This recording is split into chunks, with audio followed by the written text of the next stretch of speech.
Chapter 177. That night, they had bumped into the white-clothed Guanyin and the ghosts. Even though they couldn't find an inn after entering the city, it didn't matter to them. They wandered around for 2 hours. During this time, several groups of patrolling guards took the initiative to stay far away from them. In the end, Xu Xiu finally found a place to rest by the lake. As they walked, it didn't match with her impression of the ghost city of Fengdu.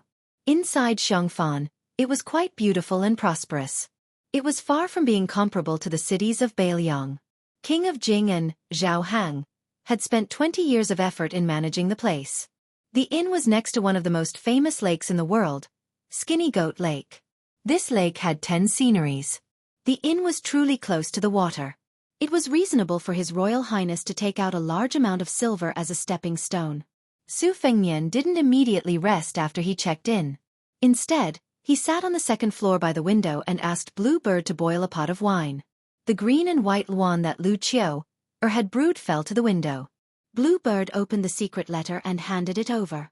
After Su Fengnian finished reading it, he pinched it between 2 fingers and placed it on the candle flame to burn it to ashes. He gently blew away the ashes and couldn't help laughing. So lively. Blue Bird didn't interrupt. She just quietly looked at the young man sitting beside her. She looked at him for more than a decade. She also looked from a girl to a young girl to a woman. As a servant girl in the prince's residence, she didn't seem to work hard without complaint. Furthermore, the female servants in the manor were quite willing to work like cows and horses for His Royal Highness. As for Blue Bird, she didn't like to speak. Even when she smiled, she was reserved. As a result, she always gave people the feeling that she was like a piece of snow but as hard as iron. She wasn't as likable as the head servant girl of Wutong Garden, Sweet Potato. Su Fengnian had interacted with Blue Bird and had long become accustomed to this kind of self-talk. He very naturally continued to talk and laugh. The letter said that Su Xiao finally made a move. Outside of Baohe Palace, he beat a deputy agriculture minister half to death. That guy really doesn't have good eyesight. In the palace, not only did he talk about me playing around with the Qingzhou Navy, he also brought up a pot that didn't boil and said that my eldest sister's conduct was improper. If it were me in the palace, I reckon I wouldn't have the patience to walk out of the throne room. We need to quickly go to Gangnam-do and see my eldest sister first. Then we can immediately go see my second sister and Huang Manor. Eldest sister always says that Jiangnan's water and soil are good and that it has raised a street full of delicious girls, like baskets of green vegetables and radishes. I don't know if this is true or not. Bluebird's smile was somewhat helpless. In fact, the stool was right in front of her, but she was still standing. She was very content. Su Fengnian drank a mouthful of wine and said with a smile, "The letter also said that the Jianghu is very lively right now. The civil, martial, rouge, and other rankings have all been released. The newly released top 10 masters of the martial arts rankings is still Wang Xianji. The position that Wudong's old chief vacated was given to a guy who didn't have any reputation before. He's a machete man from Beimang. I'm very curious as to where these rankings came from. It must be some well-informed fellow who dares to release these rankings. That old man Li beside us has just come out of the Tide Listening Pavilion and he's already on the rankings. However, he's only ranked 8th, 1 place lower than that machete man. It's scary. The old god of swords may be one-armed, but he's made a lot of noise every time he fights. I really can't imagine how shocked the immortals and monsters ranked above him are. Sometimes when I look at the embroidered winter-spring thunder, I feel a little discouraged. I admit that I'm already very lazy when it comes to practicing the blade, but why do I always feel that I'm miles away from these guys? They say that once you enter a noble family, you'll be as deep as the ocean. I think it's better to change it to entering the Jianghu. Those who aren't on the rankings want to enter the rankings, while those who are on the rankings want to be in the top 3. Bluebird, do you think I'll go crazy one day and try to be number 1? Back then, my second sister didn't want me to practice the blade because she was worried about this. Was she afraid that I'd go crazy one day and not care about anything else? Bluebird hesitated. She wasn't willing to speak clearly. She only spoke in a small roundabout way. Practicing martial arts is always good. Su Fengnian rarely thought deeply about Bluebird's past. First, they had known each other since they were young. Second, Bluebird was not a complicated woman. Although Bluebird was not as close as Sweet Potato in Wudong Garden, Su Fengnian believed that in private, the servant girls in the courtyard would be more willing to talk to Blue Bird about boudoir. Of course, these kinds of boudoir conversations were not about the love affairs of ordinary families. They were about the matters of the military and the state. Bailiang Palace was a place filled with swords and spears. Even the servants were stained with the arrogance of the imperial court. Since Su Xiao could be called the second emperor, then the Bailiang army was like a small imperial court. In this way, what difference was there between the prince's manor and a small imperial palace? It was just that Su Xiao never admitted these sensitive facts. Su Fengnian stroked the pair of scabbards embroidered with winter and spring thunder and suddenly laughed. Blue Bird smiled. Su Fengnian retracted his fingers as if he had been caught in bed. Although His Royal Highness had 2 sisters, when it came to telepathy, it was like a worm in his stomach. Just now, when he touched the scabbards, he remembered that the pair of scabbards on the table were White Fox's beloved personal items that she had worn for many years. When he touched them, he always felt that he was indirectly touching White Fox's face. This really made Su Fengnian feel strange. He didn't have a fetish for cutting off sleeves. It was really because White Fox's face was too beautiful. Who was the champion of this Rouge Review? Wasn't it Nangong Push who was a man? When the mysterious Rouge House of Yunshan evaluated beauties, they would usually add more than 100 words to the beauty of the women on the list. Only Nangong Push was not mentioned in detail. They did not even mention his gender. When Su Fengnian first got the result, he laughed out loud. He thought that if the world knew that this guy was actually a man, would the woman behind White Fox's face be angry to death? At this moment, Su Fengnian loved the house and its crow. He was very curious about the woman on the list who was evaluated as not inferior to Nangong. He wondered why he had to meet her during this trip. Since White Fox's face was a man, he couldn't be his sister-in-law. Besides, he was doing closed-door training in the Tide Listening Pavilion, so there was no need to snatch the Bailiang. However, Chen Yu, who was evaluated as not inferior to White Fox's face, just happened to snatch back the Bailiang and give it to his brother, Huang Man. It was not a joke when he said that he would find a wife for Long Xiang in the early years. Su Fengnian got up and said, "Let's go to the lake." Outside the door, Lu Yangshu and the other 2 retainers took turns to keep watch. At this moment, it was Big Sword Lu Qiantang who was on duty. He silently followed behind the master and retainer. Lean Goat Lake was famous all over the world. In terms of scenery, Lean Goat Lake could be said to be the best in the north and south. There were more than 100 famous scenic spots in the annals of history. Back then, the selection of the 10 sceneries of Lean Goat Lake caused a big fight among the literati. They all had their own praises and fought until their faces turned red. In the end, the Grand Chancellor of Shangyin Academy came forward and gave the final word. Su Fengnian walked on the horse-riding embankment with Blue Bird. The name of the embankment came from the idiom, looking at flowers while riding a horse. The 2 sides of the embankment were full of flowers. It was brilliant every spring and summer. Su Fengnian, who had nothing to do, picked up the winter embroidery knife and teased the embankment along the way, plucking countless flowers. Su Fengnian, who was strolling under the moonlight, was bored to death. He casually picked a topic and said softly, "I'm sure the whole city of Xiangfan already knows that I've entered the city." Blue Bird frowned and asked, "Was it King of Jing and Zhao Hang who spread the news?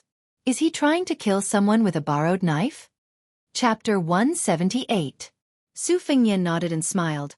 "But if I die inside or outside the city, it will be a headache for Zhao Hang and Zhao Sun. If a descendant of a vassal dies in a city under their jurisdiction, it will be harder to clean up their mess than if they were killed by arrows from the Qing province navy. If I don't add fuel to the fire in the city, I won't be able to determine if the Jianghu people will be able to kill me outside the city. No matter what, it is reasonable to say that the King of Jing won't have any direct contact with me. Blue Bird, if I go to Jing'an Palace tomorrow, won't it be too much of a slap to Zhao Heng's face? This vassal king, in any case, was once the man closest to the dragon throne. These past few years, the dragon has roamed the shallows and the tiger has fallen to the plains. Do you think he won't get sick from holding it in? Otherwise, how could he have raised a son like Zhao Sun? Su Fengnian rambled on and on without the slightest scruple. Blue Bird was his family, and Lu Qiantang was a fallen slave who had become a retainer. As a martial artist of Jianghu, he wouldn't be as concerned about these rebellious words as an official. As expected, Su Fengnian suddenly glanced at Lu Qiantang, who was only vigilant of the surrounding movements. His expression was meticulous. Near a pavilion, there was a thunderous snoring sound. A young man dressed in poor clothes was lying there. The sky was his blanket and the ground was his pillow. He was hugging a wooden sword. The sword was an ordinary sword style, but there was a wine gourd hanging from it. Su Fengnian originally wanted to walk past and not disturb the guy's golden millet dream. But he inadvertently saw half of the guy's face. Su Fengnian was stunned. Bluebird rarely saw His Royal Highness like this. For a moment, it was as if she was facing a great enemy. She was nervous. Lu Qiantang, who didn't let go of the slightest movement, immediately pulled out his sword. He thought that he had encountered an assassin with a great background. He didn't think that His Royal Highness would only quietly say, "You two stay away first." When Bluebird and Lu Qiantang were far away, Su Fengnian walked forward and lightly kicked the guy to the ground. The swordsman, who was startled awake, first had sleepy eyes. Then he began to curse. Then, he had the same expression as Su Fengnian when he saw him. His face was full of disbelief. He wiped the drool from his mouth and rubbed his eyes. Pleasantly surprised, he said, "Surnamed Su." How many times had he said it? But this bastard still wasn't willing to call out Su Fengnian's name. He always said that this name was too effeminate. It was so scholarly that it made him sound like he was from an aristocratic family. The next scene stunned Lu Qiantang. After the young man with the funny wooden sword confirmed His Royal Highness's identity, he punched His Royal Highness in the chest. However, His Royal Highness didn't get angry. Instead, he laughed and punched back. It was probably because that guy felt that Su Fengnian's punch was heavier than his own. In his life, he was the most calculative person. Feeling that he had suffered a great loss, he immediately rewarded Su Fengnian with another punch. In this way, Lu Qiantang saw His Royal Highness in the pavilion wrestling with a Jianghu boorish fellow who could smell the scent of poverty. This clearly exceeded the limits of Lu Qiantang's imagination. In the eyes of the second-level master, the Crown Prince of Bailiang wasn't someone who was easy to talk to. Not to mention that he dared to chase and beat up the great pillar state in the prince's mansion. He pinched Chu Lushan's fat face. Even after he left Bailiang, he first trampled on Qingyang Palace. Then he started the Battle of Spring Deity Lake. Everything happened one after another. When had he ever seen His Royal Highness being beaten like this? Why didn't he fight back? The swordsman Lu Qiantang was a second-rank swordsman with exceptional eyesight. Naturally, he could tell that His Royal Highness was holding back too much every time he attacked. He was striving to be no different from ordinary people. Lu Qiantang had never dared to think that there was anyone in the world who was worthy of this crown prince's careful treatment. Occasionally, when he was free, he would compare His Royal Highness with the other princes in the capital. However, he always felt that Su Fengnian was more domineering and powerful if they were to really fight. The young swordsman in the pavilion was not a poetic young swordsman sleeping on the lake. He was a stark contrast to Su Fengnian. Not to mention the wooden sword, the gourd he picked from the vegetable garden, dried it, and stored it in the sun to store wine. From head to toe, his clothes were really not worth more than 10 copper coins. On Mount Longhu, Xianxia wore hemp shoes. Moreover, the pair of hemp shoes on the little celestial master's feet did not need to be mended. Moreover, Su Fengnian was more certain than anyone else that the man in front of him was really poor. He was so poor that there were no jingling sounds in his pockets. Poor to the point that there were only 4 walls in his house? In any case, he had a home. After this fellow left home to travel, he could only call the 4 corners of the world his home. He did not know what to eat next. For a swordsman to reach this level, he could not be any more miserable. That guy had been starving for a few days, so he was completely listless from all the fighting. He lay back down and looked at Su Fengnian's luxurious clothes. With a face full of disbelief, he asked weakly, "Brat, which family did you steal the clothes of? You even have 2 good swords. They must be worth a lot of money, right? All right, I have to hurry to the top of the city wall to look at the portrait. There's a high chance that you're there. I'll report it to the government tomorrow." Su Fengnian sat on the side and leaned against a pillar. He laughed and said, "Wenhua, oh Wenhua, why don't you have some future prospects? I'm still waiting for you to make a name for yourself so that I can take advantage of you. Why are you still like this? You're just as sloppy as you were 2 years ago. How many meals have you not eaten?" Unsurprisingly, it was the young swordsman who would never be able to make a name for himself. He rolled his eyes and laughed as he scolded. Stop talking nonsense. Su, if you still have some conscience, then take off this eyesore of a set of clothes and exchange it for some good wine and meat. Only then can we be considered brothers. Su Fengnian laughed and said, All right, you can eat your fill with wine and meat. Wan Hua was stunned for a moment. He sighed and said, Young Su, although you've changed your clothes, you haven't changed your conscience. Su Fengnian deliberately flicked his clothes with his finger and said, I've long said that I'm one of the richest children in Beiliang. Do you believe me now? Wan Hua said unhappily, Who told you to pretend? Tomorrow, I'll make you invite me to the Xianxia alley to throw money. You'll be exposed. Su Fengnian asked, The Xianxia alley? Wan Hua chuckled and said, White steamed buns. This was Wan Hua's catchphrase. Su Fengnian smoothly took over and said, White is nothing but a lady's chest. Oh, is it a good brothel? Wan Hua smacked his lips and said with a yearning expression, The best place in Xiangfan City. A few days ago, I saw a leading lady in the Xianxia alley from afar. Just now, I was dreaming of doing it with her. In the end, I was King woken up by you. No, you have to compensate me. Su Fengnian slanted his eyes and said, What are you pretending to be a hero for? Didn't you say that you won't lose your virginity before you return home in glory? Wan Hua said helplessly and discouraged, You won't allow me to enjoy my mouth. Su Fengnian asked, Find a place to get some beef? Wan Hua swallowed his saliva and shook his head and said, The night ban in Xiangfan City is too scary.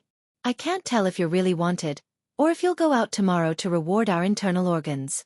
That's right, where's old Huang? Why? Last time, he accompanied you to suffer. But this time, he didn't accompany you to enjoy life? You're not honest, kid. Su Fengnian said calmly, He's dead. Wan Hua haggled over small matters. If someone dared to give him less than a copper coin, he would dare to roll on the ground like a country shrew. However, he was rather open-minded when it came to important matters.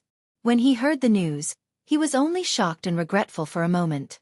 He sighed and said, If he's dead, then he's dead. He'll just reincarnate better.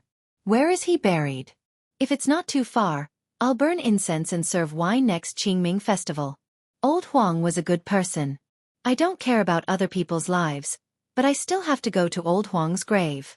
Su Fengnian said softly, He died at the Eastern Sea's Martial Emperor City. There's no grave.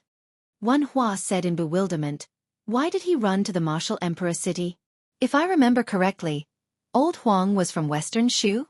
That Western Shu accent, when I first met you guys, it almost made me want to commit suicide. These 2 years without old Huang nagging beside my ear, I'm rather lonely. That's right, it's quite lonely. Su Fengnian looked at the moon in the middle of the lake and muttered, It's quite lonely. Chapter 179. Wan Hua said angrily, Su, watch your mouth. What servant girl's life? Be careful or I'll get angry with you. Su Fengnian rolled his eyes. Wan Hua raised his head to look at Blue Bird with his mouth full of oil, and he did his best to reveal the most graceful smile in his life as he said shyly, Miss, just because you called me young Master One, if that Su brat dares to bully you in the future, I'll be the first to take care of him. With his mediocre martial arts, I won't even need to use a sword to beat him down. Su Fengnian laughed loudly and teased, Young Master One, come, drink. Wan Hua was in a great mood. It was the first time he'd been called Young Master Wen. His entire body felt comfortable, and he suddenly felt that besides the woman he adored in his heart, she was the second cutest woman in the world. Such a well-educated and virtuous woman was a servant girl? Only a ghost would believe that. Wan Hua burped, and the remaining wine was carefully poured into his wine gourd. Wan Hua threw a glance at Su Fengnian, and Su Fengnian shook his head. Wan Hua nodded vigorously, causing Blue Bird to be baffled. It was actually Su Fengnian who couldn't dissuade Wan Hua, and he could only awkwardly ask Blue Bird to carry the lunchbox back to the inn first. The two of them ran out of the pavilion like a wisp of smoke, and found a clump of grass near the water. They took off their pants and squatted down at intervals, and their bare buttocks were especially absurd under the moonlight. The two men ruined the scenery like this by taking a dump at Thin Goat Lake. However, if one knew about the hardships of those years, they wouldn't be surprised by the vulgar and despicable actions of this pair of buffoons at this moment. To a nobody like Wan Hua who was crazy poor, the most king happy thing in the world wasn't eating, drinking and sleeping, but the word shit. Because only when one was full would one have the capital to shit, and this was a very shallow principle. When Hua, who was squatting by the lake, exhaled a long breath, and he said leisurely, "Who knows, there might have been some poet or elegant scholar who recited poems here in the past. When I think of this I feel great." Su Fengnian did not say anything. He believed that King of Jing and Zhao Hang would never have thought that the crown prince of Beiliang would urinate and defecate beside the thin goat lake. Wan Hua was slightly bored when he saw Su Fengnian didn't move, and he suddenly smacked his lips in shock. "Su, there's a stone tablet behind the place where I shit." Su Fengnian finally could not bear it any longer and cursed. "That's the record of the Slender Goat Lake written by the governor of the previous dynasty, Li Mi. You son of AB*TCH really know how to pick a place." Wan Hua was speechless for a moment, and then he said in his heart, I've sinned. Su Fengnian hesitated for a moment before he asked softly, "Wan Hua, do you want to continue hanging out with me? Just like in the past, walking around and taking a look? If you run into another martial arts competition to find a spouse, I'll take care of you." Wan Hua laughed and said, Do you really think I'm stupid? Kid, you're amazing now, and I don't care who you are. In any case, I still think of you as a brother. But brothers are brothers. Although freeloading is natural law, if you're willing to part with money, I'm afraid I won't have the heart to endure hardships. So you go your own way, and I'll go mine. If we're fated to meet again, then we'll meet again. Wan Hua, don't talk about anything else, but when it comes to practicing the sword, I'm afraid I won't have the heart to endure hardships again. Kid, I appreciate your good intentions. Tomorrow, I'll be leaving the city, and I want to go to the Beimang border to take a look. Just take it as broadening my horizons." Su Fengnian said softly, "The border is going to be chaotic. You take it easy." Wan Hua exclaimed in surprise, and joked, "Chaotic? Are you really the son of an aristocratic family from Beiliang?" Su Fengnian said with a laugh, "Isn't that so?" Wan Hua sighed and said, "Earlier, I said I'd treat you to a meal of fine wine and meat, but I never thought I'd owe you another meal when we meet again." Su Fengnian said, "You owe me then. Kid, just don't die, otherwise, there'll always be a chance to pay me back." Wan Hua chuckled and said, "According to old Huang's words, I'd have to say something like this at this time." Su Fengnian said absent-mindedly, "That's right." Wan Hua suddenly shouted, "The blades of grass on my side are fucking ridiculously small. It's not easy to wipe my ass. It seems your side is a bit wider. Hurry up and throw some over." Su Fengnian cursed and threw over a clump of blades of grass. The two of them returned to the pavilion, and when Hua asked, "You're not going back to the inn?" Su Fengnian shook his head and said, "Let's have a chat. Tell me about that young lady of yours." The two of them chatted until dawn, and then when Hua glanced at the dawn sky before he stood up and said, "All right, I'm going out of the city. Help me remember the wine and meat that I owe you. Right, help me thank that good young lady. I've never been called young master by anyone in my entire life." Su Fengnian hesitated for a moment before he asked, "I have an old senior that uses the sword by my side. Do you want to meet him?" Wan Hua held the wooden sword tightly, and then he smiled as he shook his head and said, "No, that's someone else's sword in the end. Even if senior is willing to teach me, I won't be able to learn it." Su Fengnian teased, "Didn't you always want to be taken as a disciple by an expert in the past?" Wan Hua said sternly, "I only thought about it. I remember old Huang said that practicing the sword requires sincerity, just like pilgrims praying to gods and Buddhas. Sincerity will work. But I've been idle for the past 2 years, so I've pondered over an unreasonable principle. The sword is my own. With my aptitude, if I walk the path of someone else, I won't be able to achieve anything in my lifetime. I don't have the habit of owing people. I can't really owe you a few meals of wine and meat until my hair turns white. Let's go. Don't be so wishy-washy like a woman." Wan Hua was full of smiles. "The steamed bun is white, but it's not as white as a young lady's chest." Su Fengnian's smile was intoxicating. "The tip of a lotus is perky, but it's not as perky as a young lady's butt." On the long embankment of the willows, the wooden sword Wan Hua and the dual blades Su Fengnian high-fived and brushed past each other. Chapter 180. Su Fengnian took a few steps and turned around to send off the man, the pot, and the wooden sword as they walked across the long dike. Blue birds stood there gracefully. Lu Qiantang had a solemn expression, but he was full of doubts. In the end, he could not guess the identity of the poor and pedantic young man. Given the wealth of Su Fengnian on the Long Dike, which was second only to the current emperor, it could be said that he was surrounded by nobles. The Dongyue swordsmen had seen the liveliness of Bailiang Palace in the first month of the Lunar New Year. Those officials who enjoyed the shade under the big tree of the king of Bailiang could be said to be all feudal officials. When they met His Royal Highness, they had to put on an attentive smile on their faces. Lu Qiantang vaguely felt that the man with the wooden sword came from a humble background, but he did not dare to believe it. Or rather, he did not want to believe it. To this Bailiang servant, he would rather have Su Fengnian be a master who had no shrewdness. That way, it would be easier to serve him. One Su de Zugwo was enough for him to not dare to breathe. If Su Fengnian was an ambitious fellow with great talent and bold vision, then being in the king's company was like being in the company of a tiger. Today, he had provoked the king of Jing, and tomorrow, would it be the king of Guangling's turn? The day after tomorrow? How many years could Lu Qiantang, who still had a great pursuit of the way of the sword, live to practice the sword? Walking back to the inn with Blue Bird, Su Fengnian asked and answered his own question. Wenhua did not want to see Li Chungang, but if I mention the name of the old god of swords, don't you think that kid will regret it? Even if I want to roll on the ground, I will still leave. This is where I am not as good as Wenhua. He always knows what he cannot do and does it. Back then, every time there was a martial arts competition for a spouse, he would eagerly go up the arena. When the other chivalrous men jumped up, he had to obediently walk up the stairs. He pretended to be thick-skinned, but in his heart, he cared more than anyone else about those supercilious looks.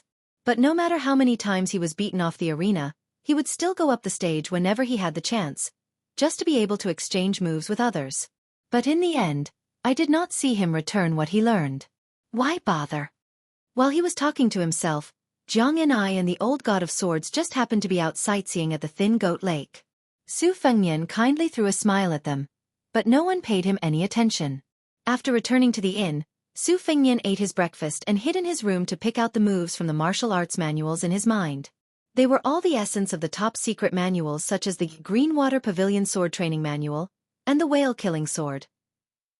Originally, it would be best to have Li Chungang to guide him in this kind of technical work. With Su Fengnian's little experience, he was far from being able to give advice.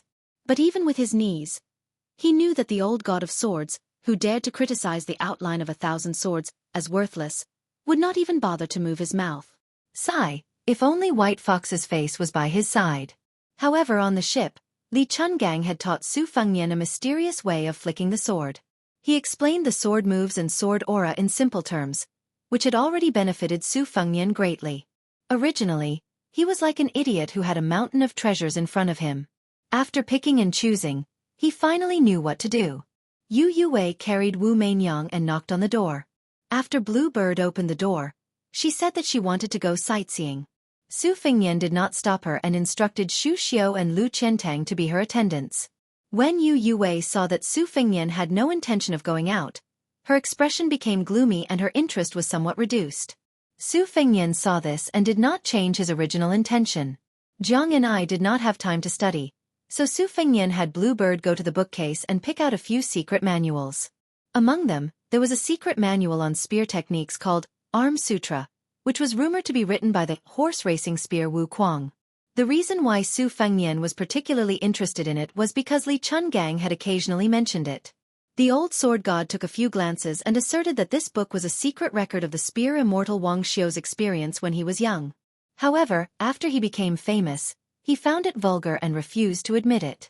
Thus, he used the name of his direct disciple, Wu Kuang. When Su Fengnian flipped through the book, he saw that Blue Bird's expression was abnormal. He asked, "Do you know Wu Kuang?" Su Fengnian was just asking casually. Unexpectedly, Blue Bird nodded her head. Wang Xiu was one of the 4 grandmasters who were equally famous as Li Chungang. At that time, he was known as the world's #1 spear art. His junior brother was now Su Zhao's personal guard. Other than taking in Wu Kuang as his disciple, his most prized disciple, Chen Zhibao, had surpassed his master. It was rumored that he had died under the spear of a villain. However, for some unknown reason, Wang Xiu's weapon, the instant spear, had never appeared in the world after this grandmaster's death. Perhaps it was because Chen Jibao's betrayal of his master was too unpopular, or perhaps it was because he wore a white robe and carried a sword all year round. It seemed that no one had ever taken this rumor seriously. When Chen Jibao finished his apprenticeship, he was only in his early 20s. Even Wang Xiu was not as strong as Wang Xianji. The older he got, the more immortal he looked. However, Chen Jibao was indeed worthy of being Wang Xiu's disciple. Just like Wang Xiu's cold and murderous spear art, he pressed forward courageously on the battlefield, leaving no way out for himself or his enemy. However, even with Su Fengyan's identity, he had never seen Chen Jibao's spear art. In his impression, this villain, who seemed to be in love with his second sister, Su Weisheng, only knew how to ride a white horse and wear a white robe. He was very amiable to everyone. Usually, he was gentle and kind like a bodhisattva who saved people from suffering. Su Fengyan was puzzled. "Have you guys fought before?" Bluebird shook her head. Su Fengyan saw that it was hard for her to say, so he didn't ask any more. Even though he was extremely curious, he held back his curiosity. Ever since he was young and saw her being led by his mother, he only knew that she was called Bluebird. After that, he never probed further. He was so used to it that he thoughtlessly forgot that as long as one was a person, they would have a surname and a name. For example, the maidservant's name was Hong Musk. Su Fengyan also knew that she was called Song Xiaofeng. As for whether Bluebird was her real name or just a nickname, Su Fengyan really didn't know. After returning from his travels, he learned that Wutong Garden was not a small pool where one could see the bottom at a glance.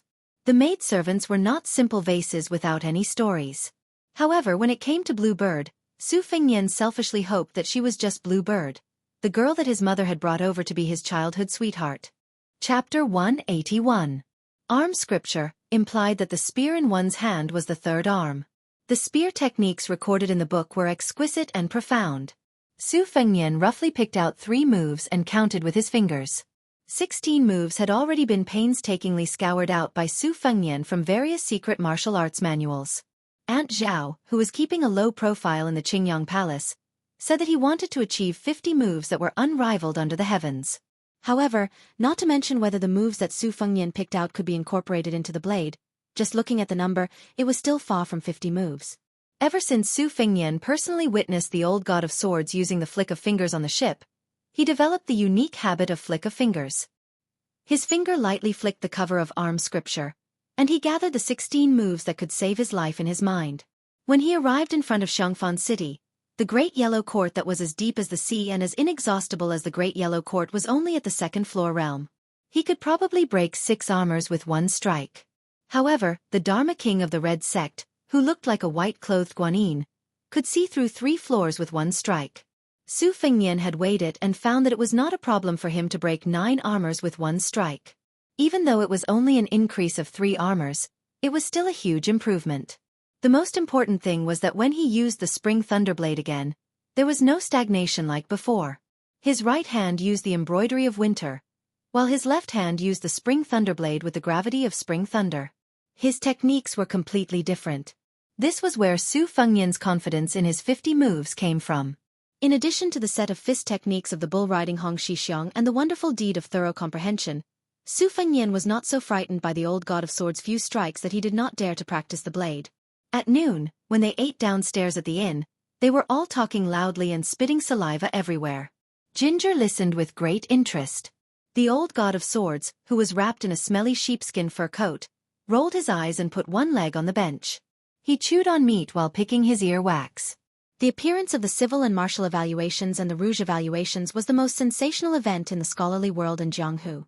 Perhaps it was because there was no first place in the civil and martial evaluations, but the martial evaluations and the rouge evaluations were still the most talked about. This generation of the martial evaluations did not disappoint. There were 18 first-level experts and the most talked-about top 10 experts. As expected, the master of the martial emperor city, Wang Xianji, continued to be the number 2 in the world. Next was the new god of swords, Dong Tai, who was ridiculed by the people of Jianghu for being the number 2 for 100 years. The third was still an old face, Chao Guanzi, who was praised as the most outstanding scholar in the world.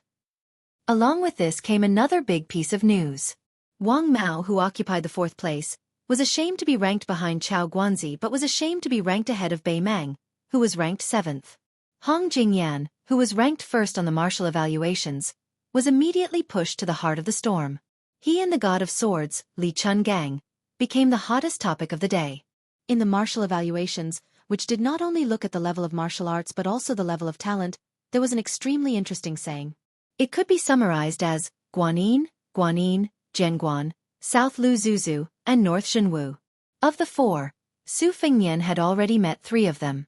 The one who rode the bull, Wu Lu Ding of the sword tomb of the Wu family, and the female Dharmaraja dressed in white. The only remaining one was little Lu Zuki Xianxia from Mount Longhu. However, the latter had already met Su Fengnian on the fishing platform. Other than the martial evaluations, the rouge evaluations also caused a great commotion. Nangong Push and Chen Yu occupied 1 or 2 of the martial evaluations. However, they were different from the other women who had long ago stunned the world. These 2 had never been famous, which made them even more attractive. But what Su Fengnian was most proud of was that not only did his second sister make a name for herself in the literature review, she also took the first place in the Rouge Review and Vice Review. Other than this, Wang Dongxiang, who took him on the turtle, also made it into the Literature Review and Vice Review. Although she didn't make it to the top, for a girl from a relatively ordinary family, it was a rare honor. Su Fengnian now understood why the gloomy father and son in the city had not made any moves. He glanced at the old god of swords opposite him who could attract countless supercilious looks. Everyone in Jianghu knew that there was this immortal who was known as the Green Snake in 2 sleeves and 1 sword by his side. The swordsmen in Xianxia City who were itching to get rid of evil for the people would have to be 10 times more courageous. Who would dare to make a move? Zhang and I heard that some of the old god of swords in the restaurant had finally come out of seclusion, only to be the accomplice of a villain in Beiliang Palace. They all said that the old god of swords had become muddle-headed and that he could not protect his integrity in his later years. With old god of swords' attitude, it was likely that he would not be able to compete with Dong Tai for the title of the world's #1 sword. She was very angry, especially when she saw that the old man only cared about eating meat and drinking wine. She said indignantly, "Hey, didn't you hear them?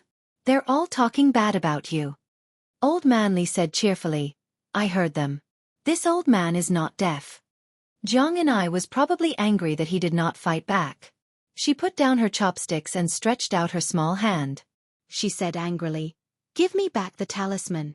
The old god of swords pretended to be surprised and asked, "What?" Jiang and I repeated it again. The old man still pretended to be dumb and asked something. The little mudman stared at him a few times and finally gave up.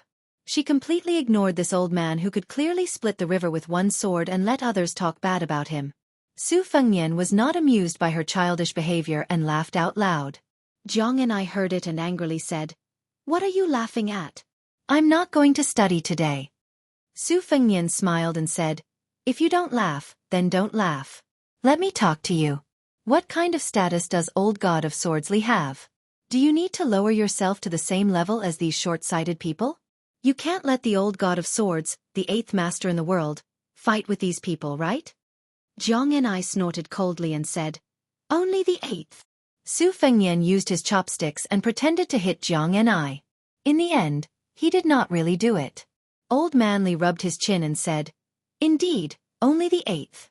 Which son of a bitch made the ranking? We need to talk about it. This old man was once the #1 in the world. In this way, compared to the 11th master in the world, he is more miserable. We need to talk about it." Su Fengnian said regretfully, "My Huang manor is actually not on the martial arts ranking sub-ranking. We also need to talk about it." The old god of swords laughed and said, "Although I haven't seen that idiot's physique with my own eyes, this old man reckons that this kid who was born at the Vajra realm will become a freak who is invincible under the mysterious realm in a few years. Longhu Zhao Shituan." This old man had seen him a few times. This sloppy old Taoist's ability was not high, but his vision was not bad. In the next martial arts ranking, Su Longxiang will be able to secure a place in the top 3 if nothing unexpected happens. If someone like Wang Xianji does not appear in the pugilistic world in the next 20 years, it is even possible for him to fight for the championship. Of course, with someone like Wudong's Hong Shixiang who cultivated the heavenly Tao, it was hard to say that he was the #1 in the world. This old man claimed to be invincible back then, but he was actually guilty. After all, he had never fought with Qi Xuanzhen. That's strange. Su Xiao has 4 children. Su Weisheng and Su Longxiang are all extraordinarily gifted characters. Why is it that you, Sheila, can't fight normally? Su Fengnian laughed shamelessly and said, we can't take all the good things in the world. We have to leave something for others to remember. At this moment, a group of young scholars walked in from outside the building. Their faces were full of anger as they cursed the immoral fellow for shitting in front of the records of the Slender Sheep Lake. Su Fengnian saw Jiang and I staring at him and asked, does it look like I did it? Jiang and I laughed coldly and said, it must be you. Su Fengnian gave a thumbs up and said, smart. Jiang and I could not eat anymore. Su Fengnian asked, are you really not going to study today? Jiang and I put on a straight face. Su Fengnian asked again, you spent 1 tael of silver on Mount Lao. Don't you feel heartache? Are you not going to earn money? Jiang and I did not make a sound. But in the afternoon, she held a book and stood outside Su Fengnian's room. She did not knock for a long time. Su Fengnian did not make things difficult for her. He walked out of the room and said with a smile, you're not going to study today, and I'm not going to listen. Let's go out and play. Chapter 182. Su Fengnian was kind enough to take Jiang and I out to relax, but she kept thinking about all the rumors she heard about the ghost city in Xianxia. Admiring the lake with Su Fengnian was already the limit of her courage, so she did not dare to go out again. Even though Su Fengnian rarely made a losing deal and said that as long as she went out, he would treat it as if she had studied 10,000 words, Jiang and I did not hesitate to refuse. Su Fengnian could only give up. He could not tie her up and go out. Besides, the itinerary was Diaoyu Lake, where the yin qi was the heaviest. He reckoned that when the time came, she would fight him to the death. When Wang Yongming's army was defeated and the city was broken, he cut out his eyes and committed suicide on the city wall. His last words were that he wanted to keep his eyes to see how Su Shao would lose his reputation. That place was not a good place to enjoy the scenery. Jiang and I did not go, and the old god of swords, who was the stabilizing force in the chaotic situation, naturally would not follow. Su Fengnian could only remove 3 of his retainers and bring along the halberd Ning Amei. Without waiting for Su Fengnian to ask Bluebird to call for people, Ning Amei strode over with a serious expression. After making sure that there was no one in the corridor, he said in a low voice, Your Highness, King of Jing and Zhao Hang, is here. Su Fengnian was stunned. He narrowed his eyes and asked, how many soldiers and armor did he bring? Ning Amei shook his head and said in a low voice, he did not bring any soldiers. Other than a few personal guards, he only brought Zhao Sun and a woman. She seems to be Princess Jing, and Su Fengnian was shocked beyond words by King of Jing An's antics. Could it be that he had brought his wife's collar to beg for forgiveness? Otherwise, he would not have let Princess Jing An show her face in public. The fact that he did not bring any armor, spears, or halberds was already enough of a show of sincerity. For example, Su Shao had never been courteous to the wise. When you came to his residence, he had already given you enough face by opening the front door. No matter how useless the King of Jing'an was, not to mention how glorious he was in the past, he was now one of the 6 great vassal kings. If he abided by the law of the vassal kings, he would not dare to muster a large force, but why would he need to come in person? How was that possible? Su Fengnian furrowed his brows as his thoughts raced. For a moment, he did not notice that Ning Amei was sizing him up. Outside the room, Jiang and I was holding a book with an indifferent attitude, as if even if the sky fell, His Royal Highness would be there to support it. On the other hand, the meticulous Bluebird saw Ning Amei's expression, and immediately felt an indescribable murderous intent. Ning Amei seemed to have noticed it. He slanted his eyes and smiled calmly at Bluebird. Su Fengnian was thinking about how to deal with this situation, and ignored the confrontation between Bluebird and Ning Amei. He paused for a moment and smiled. Let's go, General Ning. Let's go and take a look. I heard that Princess Jing'an is an extremely charming beauty. If I remember correctly, she is one of the beauties in this Rouge Review. She is almost 40 years old and still able to be on the list. She must be a very beautiful woman. Ning Amei smiled and led the way. The appointment was to be held in a secluded room in the corner of the inn. Unknowingly, Lu Yangshu and the other 2 had gathered behind Su Fengnian. By the time Su Fengnian entered the room, even Li Chungang was standing silently in the corner. At the door stood 2 imperial bodyguards of the Prince of Jing'an's estate, who were in the prime of their lives. Their auras were strong and unending. One of them wielded a saber, while the other was empty-handed. There was a scent of the battlefield that Su Fengnian was no stranger to about them. The old soldiers in the army always said that even ghosts would be afraid of people who crawled out from a pile of hundreds and thousands of corpses. This was because their bodies were tainted with an extreme yang aura that was snatched from the corpses. Therefore, whenever the Beiliang soldiers mentioned the Pillar State in Xiangfan City, they would always proudly say that hundreds of thousands of wandering ghosts were nothing. As long as the great general entered the city alone, those filthy otherworldly items would not even be able to become ghosts. They would perform the 36,000 great ritual of the heavens. The two imperial bodyguards who had just left the battlefield did not stop Su Fengnian. Presumably, the king of Jing, Zhao Hang, was famous for his shrewdness. Since he was willing to sacrifice his face and personally enter the inn, he would not delay the important matters. Su Fengnian, who was armed with two sabers, did not knock on the door. Instead, he directly pushed the door open. The eldest son of Xiangfan, the crown prince of the king of Jing, Zhao Sun, was standing with his head lowered. A middle-aged, elegant man was sitting on a chair, twirling a string of 108 Tiantai Bodhi beads in his hand. He was reciting the names of the three treasures. His face was unusually pious. Although he was already in his 40s and would soon be over 50, he still had an outstanding demeanor. At first glance, one could tell that he was a handsome man with a jade-like face when he was young.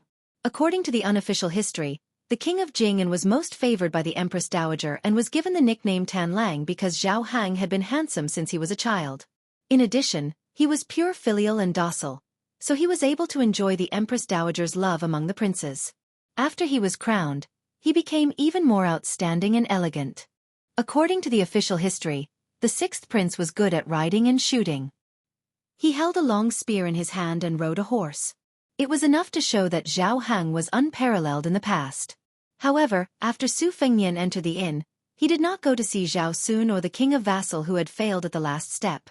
It was not that Su Fengnian pretended to be arrogant, but that the woman in the room was too eye-catching. She happened to be sitting sideways. Her body was graceful and graceful. The woman was reading a book. When she turned the page, she lifted the hair on her temples. She was beautiful, and her demeanor was even better. She was classical and graceful, just like a fairy maiden in a painting. Hearing the door open, she turned her head and smiled gracefully. The beauty's smile could topple a city. Su Fengnian's eyes were in a trance. Crown Prince Zhao Sun lowered his head and caught a glimpse of this scene. The malice in his eyes grew. He quickly lowered his head and gritted his teeth without saying anything. The hair on the king of Jing and Zhao Heng's temples were gray. Perhaps it was because he had used too much scheming in his life that he was old. Fortunately, a man's temperament was not affected by age. However, compared to Princess Jing'an's beauty who was not past her prime, she was still as radiant as ever. It was somewhat a mismatch.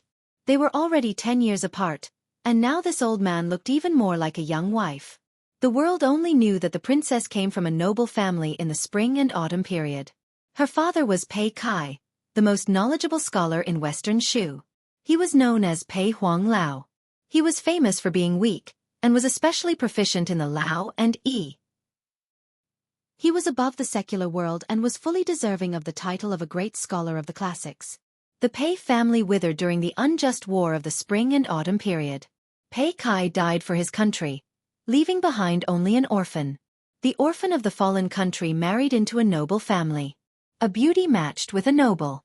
Su Fengnian only looked deeply at Princess Pei. In the eyes of others, he was a licentious lecher who was extremely rude. A palace guard was about to close the door when Lu Qiantang acted as if he was about to draw his sword. With his back to the door, Su Fengnian coldly said, "Impudent! Don't be rude." He allowed the door to slowly close. King of Jing and Zhao Hang did not rise to greet him. After he finished chanting, he hung the prayer beads and tied them to his well-maintained hands. He raised his head and said warmly, "Fengnian, there are no outsiders here. You and I can call each other uncle and nephew." Su Fengnian restrained his arrogance and returned the favor. He said warmly, "Nephew greets Uncle King of Jing'an." Chapter 183. Perhaps Zhao Hang did not expect the notorious crown prince of Beiliang to be so easy to talk to. His eyes darkened as he gently pinched a Bodhi prayer bead between his index finger and thumb. With a gratified expression on his face he said, Brother Su, a tiger does not beget a dog.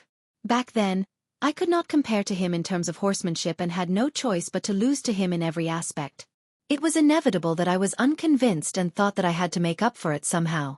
My son, Zhao Sun, was not suited for martial arts, so I forced him to study hard. I was afraid that even my son would not be able to compare to Brother Su. Today, it seems that I still failed to flatter you and lost by a large margin. By the way, Feng Nian, Uncle Wang took the liberty of coming here this time to bring this stupid boy from studying to apologize to you. Zhao Sun's reputation is thin. Even if he knows that he is in the wrong, he would not dare to come here. He had no choice but to ask his mother to step forward and escort him here. I have made a fool of myself in front of you. Princess Fei's laughter could topple a nation. Zhao Hang looked at his son, Zhao Sun, with a faint smile on his face. Even when Su Fengnian slapped his face with Xiaodong on the yellow dragon ship, the latter did not bat an eyelid. When Su Fengnian made fun of him for diving into the water, he jumped so confidently and calmly. However, when his father glanced at him today, it was as if he had been stung by a poisonous object. He immediately raised his head and bowed deeply to Su Fengnian with a solemn expression on his face. It could be said that he was solemnly apologizing to his sworn enemy a few days ago. He only lacked a smile to wipe away the enmity between them. Su Fengnian pulled a chair over and sat down. He stared at Princess Jing'an's beautiful face for a while, then turned to the king of Jing'an and said with a smile, "This nephew was reckless. How could I accept Brother Su's bow?" Although he said that, he did not have any intention of getting close to Zhao Sun. He accepted the king of Jing'an's apology with a clear conscience. Zhao Hang smiled at this, sitting upright on a taisha chair pieced together from red sandalwood. No matter how luxurious the inn's decorations were, they couldn't afford to use rhinoceros horn sandalwood or rooster blood sandalwood to make a chair. Red sandalwood was ranked last among red sandalwood. Its texture was relatively loose, and its luster and texture were far inferior to the other two. However, red sandalwood usually grew slowly, and it didn't have any great material. Ordinary high-ranking officials and dignitaries would be grinning from ear to ear if they had a sandalwood chair. Scholars and poets would love a small sandalwood fan so much that they believed this low-grade red sandalwood chair was already the inn's housekeeping treasure. King of Jing'an's nickname was Sandalwood. His love for red sandalwood was only second to Little Ginger's imperial uncle from West Chu, who had built a sandalwood palace. Zhao Heng said that he would not sit unless it was sandalwood, nor lie down. It seemed that this was not an exaggeration. Su Fengnian looked at the 108 mani pearls in Zhao Heng's hand and praised, "Uncle Wang is indeed a devout believer of Buddhism." When the Tiantai Bodhi seed was plucked, it was a hard golden yellow. Most eminent monks would only turn from golden yellow to pale yellow after holding the pearls for several decades. In Uncle Wang's hands, it turned from pale yellow to milky white. As the old saying goes, sincerity can move metal and stone. With Uncle Wang's sincerity, what bodhisattva would not bless you? King of Jing'an laughed and said, "I have long heard that Feng Nian and I worship Buddhism. It seems that it is true." Xianxia, on the other hand, still can't recognize that this is a Tiantai Bodhi seed. Last year on my birthday, Xianxia took the initiative to give me a string of walnut prayer beads. Although each walnut was carved with 6 luohan, according to the Buddhist Sutra of measuring and counting beads, the material of the prayer beads is different. Therefore, the merit obtained during practice is greatly different. The core is only 2 times, the iron is 5 times, the copper is 10 times, the lotus seed is 10,000 times, but the Tiantai Bodhi seed in my hands is 10 million times. Feng Nian, if it were you, would you want the rope used to tie the walnut or the string in Uncle Wang's hands? Su Fengnian was surprised and said, "If I remember correctly, the Vajra seed prayer beads are 10 million times the merit, and the Tiantai Bodhi seed is the most superior of all." Zhao Heng's 2 fingers clasped the faded color of the Tiantai Bodhi seed. He squinted his eyes and said with a smile, "After all, Uncle Wang is old and always remembers incorrectly. He has to admit that he is old." Princess Jing'an's appearance and bearing were like that of an empress. Perhaps she was infected by the harmonious atmosphere. She lost some of her deliberate dignity. 2 slender fingers pinched a page of a book and one hand rested on her cheek as she looked sideways at Su Fengnian. Her eyebrows were naturally charming. It seemed that she was quite curious about His Royal Highness from Beiliang who had come from afar. The junior in front of her could no longer be considered a child. Even in Qingzhou, there were many sayings about him, including the Su family's phoenix who was a prodigal son of the family. Moreover, Xiangfan had been destroyed by Su Xiao and Wang Yongming. The majestic city had once become a ghost city. The scholars of Qingzhou knew that they could not convince the king of Beiliang with words, so they took pleasure in wantonly criticizing the hedonistic behavior of the crown prince of Beiliang. Su Fengnian and Princess Pei looked at each other and said with a smile, "Auntie is really beautiful." Princess consort Jingon stared blankly for a moment. Zhao Heng gently pinched the prayer beads he was using to suppress his delusional thoughts and took the opportunity to joke, "Your auntie is naturally good-looking. In the year of the phoenix, is there any noble young lady from Qingzhou that you fancy? Uncle Wang can help you snatch her away." Su Fengnian's skin was as thick as the walls of Xiangfan. He climbed up the pole and said shamelessly, "Originally, I was thinking about a Qingzhou lady that I met by chance on the Spring God Lake. What was her name again? I remember now, Lu Xiu'er. I think her family's ancestor was the old minister of the Pillar State in the capital. In terms of family background, she could be a good match for me. But after seeing Auntie today, I don't want to think about her anymore." Zhao Heng dismissed it with a smile. Crown Prince Zhao Sun was so angry that his lips were ashen and his entire body was trembling. Fortunately, he was standing to the side with his head down. Next to the king of Jing'an and princess consort, he was very inconspicuous. What followed next was an even more boring chat. Borrowing the momentum of the civil, military, and rouge reviews, there was no lack of topics to talk about. Su Fengnian's eloquence had long been honed by the courtesans of Beiliang to a profound level. It was more than 10 times better than his knife skills. When the king of Jing'an mentioned that the review this time only lacked a general review, he even spoke up for Su Xiao, who had humiliated him in the past. This time, the general review did not appear. The reason was that there were no famous generals after the spring and autumn period, and after the spring and autumn period, there were only blue eyes. Since the general review could not produce anything, why would there be a need for another review? However, anyone with a discerning eye could see that this statement greatly praised the current Chancellor Zhang Julu. It almost pushed him to the height of being able to support the country alone. The king of Jing'an and Zhao Heng finally stood up. Su Fengnian gently bowed and said goodbye. When leaving the room, of course, Zhao Heng should be the first. Originally, Princess Pei should be the second, followed by the junior Su Fengnian and Zhao Sun. Su Fengnian, intentionally or otherwise, lagged behind a few steps. Princess Pei's temperament was indifferent. In addition, the shameless Zhao Sun was in a hurry to escape. Thus, Su Fengnian and Princess Pei walked side by side. When they crossed the threshold, this beauty from a noble family trembled. Her autumn eyes, filled with the aura of Jiangnan, widened. With an expression of disbelief, she looked at the young man who had repeatedly called her aunt. How dare he? Su Fengnian had an innocent expression on his face. He softly said, "Aunt, nephew has chosen a pair of bracelets. In a moment, I will have someone send it to the prince's mansion." Her ears were completely red. She did not make a sound. Her buttocks, which were covered by the brocade robe, felt waves of numbness. How dare he be so licentious and absurd? Chapter 184. When King of Jing and Zhao Heng heard this, he didn't seem to notice Princess Pei's strange expression. He turned his head and smiled. "Fengnian is very considerate." Su Fengnian laughed and said that it was something he should do. He walked them out of the inn and waited until the three of them got on an ordinary carriage. It was obvious that the carriage was quite narrow. The horses were good horses that even wealthy families could afford.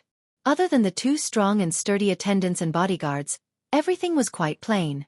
This family of three, who was only one step away from owning the imperial palace in the capital, came and went quietly. On the surface, they were full of the Buddhist aura of a believer in Buddhism, the fairy aura of a beauty, and the friendliness of a distant relative. However, who could understand the murderous intent behind each step? Only Bluebird saw that after leaving the room, His Royal Highness didn't show his back to King of Jing and Zhao Heng. His lapel was already soaked through. The Crown Prince of Beiliang looked at the flying dust at the end of the road and finally turned around peacefully. He ordered Bluebird to buy a copy of Qingying Study House's version of The First Snow. Then he walked back to the room alone and closed the door.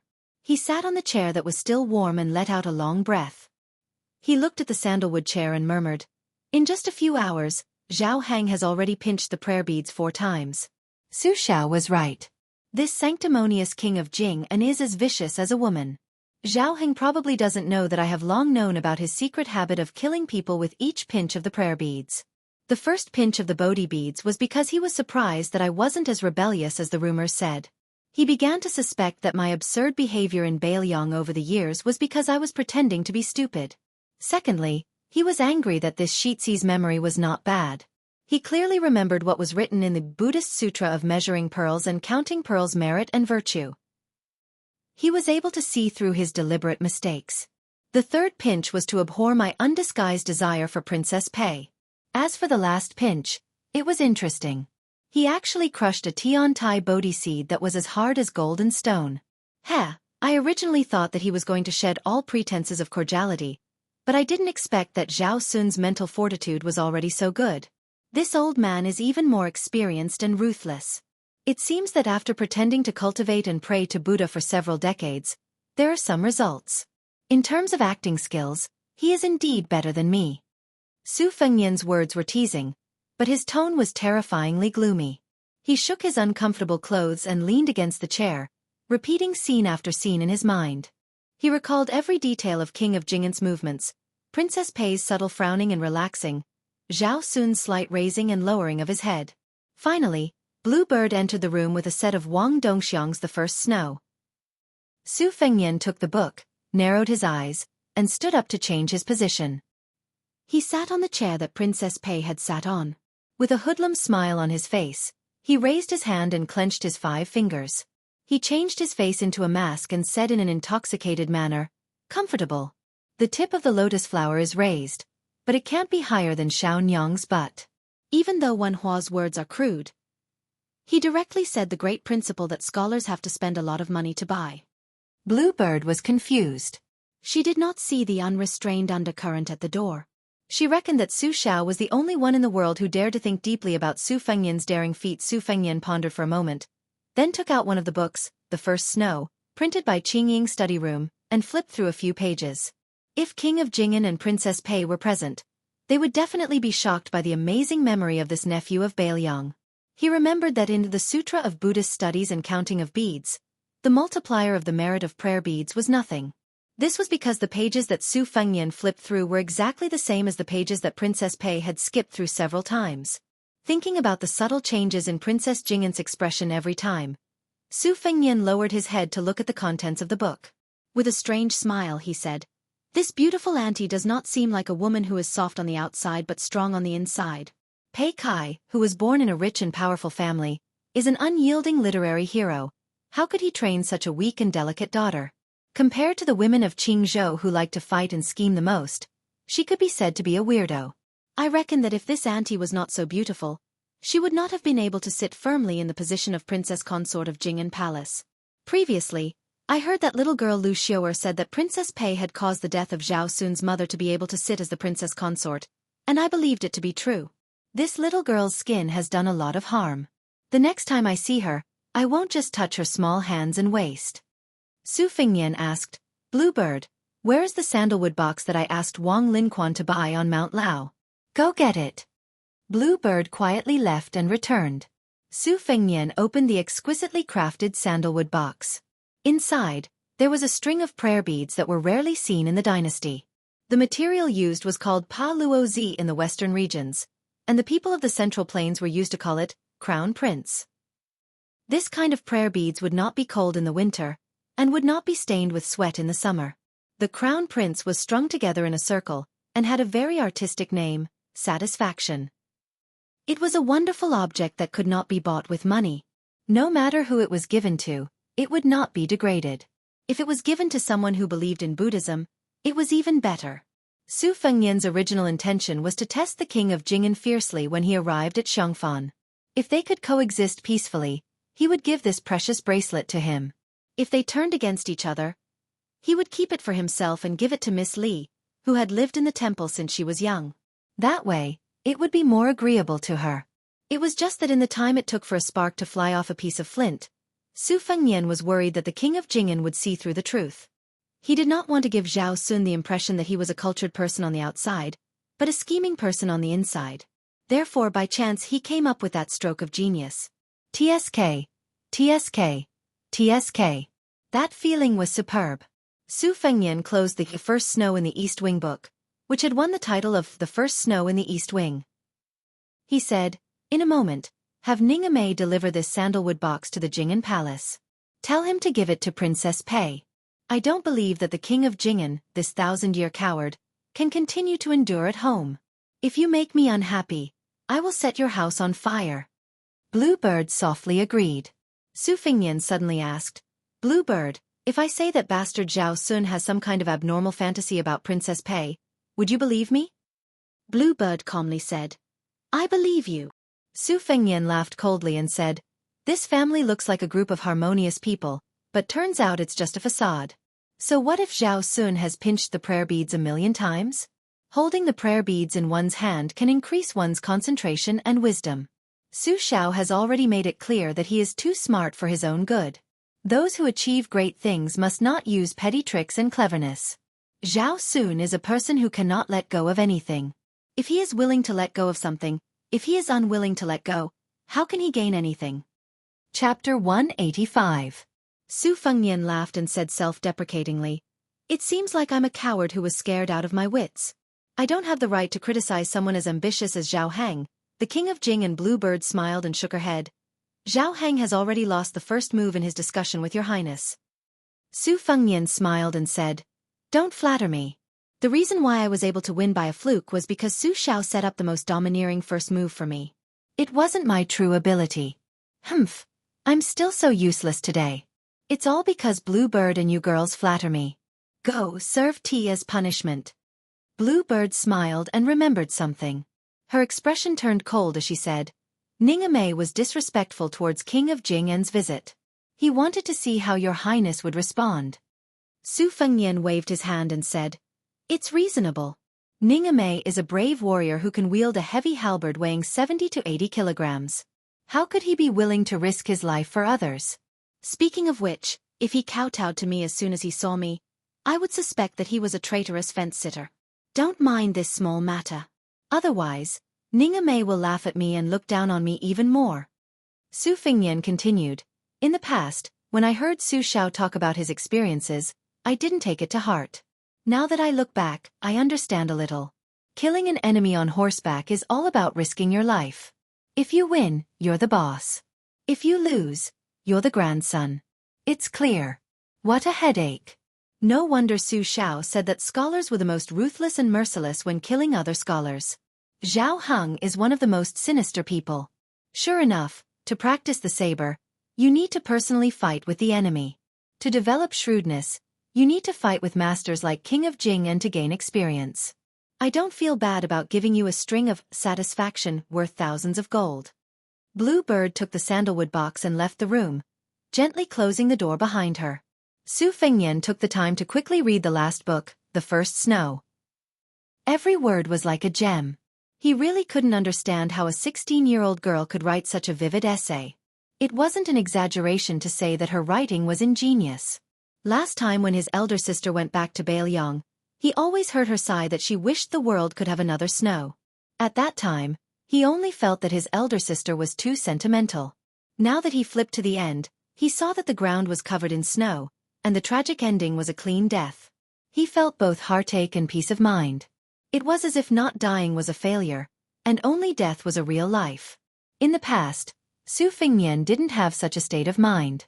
If someone died beside him, he would appear to be indifferent, but in fact, he would always be worried for a long time. It wasn't until 3 years ago when he had to walk around in a difficult situation, experiencing hardships and seeing the world's various forms of life that he changed. Su Fengnian said softly, Old Huang, are you trying to say that my home is where my heart is at ease? Su Fengnian, who was sitting alone, laughed. Hey, how can you say such a literary principle? In one of the rooms of the inn, Jiang and I was lying on the table, staring at the dozen or so copper coins. She had asked the stingy Su Fengnian for one tael of silver that originally belonged to her. In the end, along the way, she was reluctant to buy anything. With great difficulty, she had steeled her heart and only picked 2 sets of the cheapest clothes and a cheap wooden hairpin. There were still some copper coins left. She was used to living a poor life.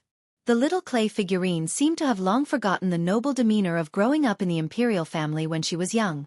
No matter how angry she was at His Royal Highness, no matter how angry she was to the point that she could not eat, it would not affect her studies to earn money. These days, after leaving the Baelyong Palace, where everyone looked at her with disdain, she saw the scenery of the outside world. It was beautiful, but Xianxia was not as interesting as she had originally imagined. If it were not for the company of old Li, she privately felt that it would not be as good as Wudong Mountain. Over there, she could still have a vegetable garden. Looking at the little green, she always had some joy that she did not dare to admit. Originally, she secretly hoped that she could spend the winter on the mountain. That way, she could build a snowman as tall as a person. Then, she would not have to be as restrained as she was in the palace. She could viciously stab the snowballs in front of that hateful fellow. But in the end, she still went down the mountain. It was just that Xianxia, whose hopes had been dashed, wasn't too upset. This was his fate after all. What was there to complain about? The heavens couldn't hear him anyway. Old God of Swords Li came to the house and sat down. He tossed peanuts into his mouth and chewed loudly. Xianxia was still staring at the copper coins in a daze. He said absent-mindedly, "Left." Old Man Li nodded and said, "Boring. This king of Jing isn't a man at all. He's so cowardly even in his own territory. To think that he can hug such a plump and pretty lady and roll around in bed every night. He doesn't even have the slightest bit of heroic spirit." Originally, this old man didn't think much of that Subrat no matter how he looked at him. Today, after seeing the imposing manner of Jing-en and his son, he finally thinks that Subrat is cute. Xianxia raised his head and glared at him. The old God of Swords smiled embarrassedly. He knew that his words wouldn't be pleasant to the little mudman's ears, so he didn't add fuel to the fire. He was just starting to get annoyed. This old man had already put down his airs and wanted to watch Su Fengnian practice his swordsmanship. This little brat, on the other hand, hadn't done anything for so many days from Mount Lao to Xiangfan. He didn't know how lucky he was. To be able to get a few pointers from this old man. How many people yearned for an opportunity that they couldn't get? Li Chungang was an old fox that couldn't be any older. In fact, he had already guessed some clues. Su Fengnian had a cautious personality. To put it nicely, he had an outstanding temperament. To put it bluntly, he was as timid as a mouse. For the sake of the imperial court, he could resist getting close to women. For the sake of secrecy, he wouldn't easily reveal his swordsmanship in public. Occasionally, Li Chungang really wanted to use his finger to fiercely poke that brat's forehead and ask him if he was happy living like this. He was clearly a master who could cross the river no matter where he went. But what difference was there between him and a scoundrel struggling at death's door? Xianxia sighed and said, "That Sister Guanyin outside the city is so beautiful. The one today is also very beautiful." The old God of Swords laughed and said, "Little Xianxia isn't any worse than them. In another 2 years, you'll be even more beautiful. It's fine as long as a woman is young. This old man dares to say that they're all jealous of you." Zhongni's eyes lit up and asked, "Really?"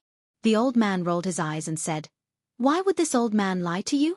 Xianxia immediately squinted his eyes and smiled.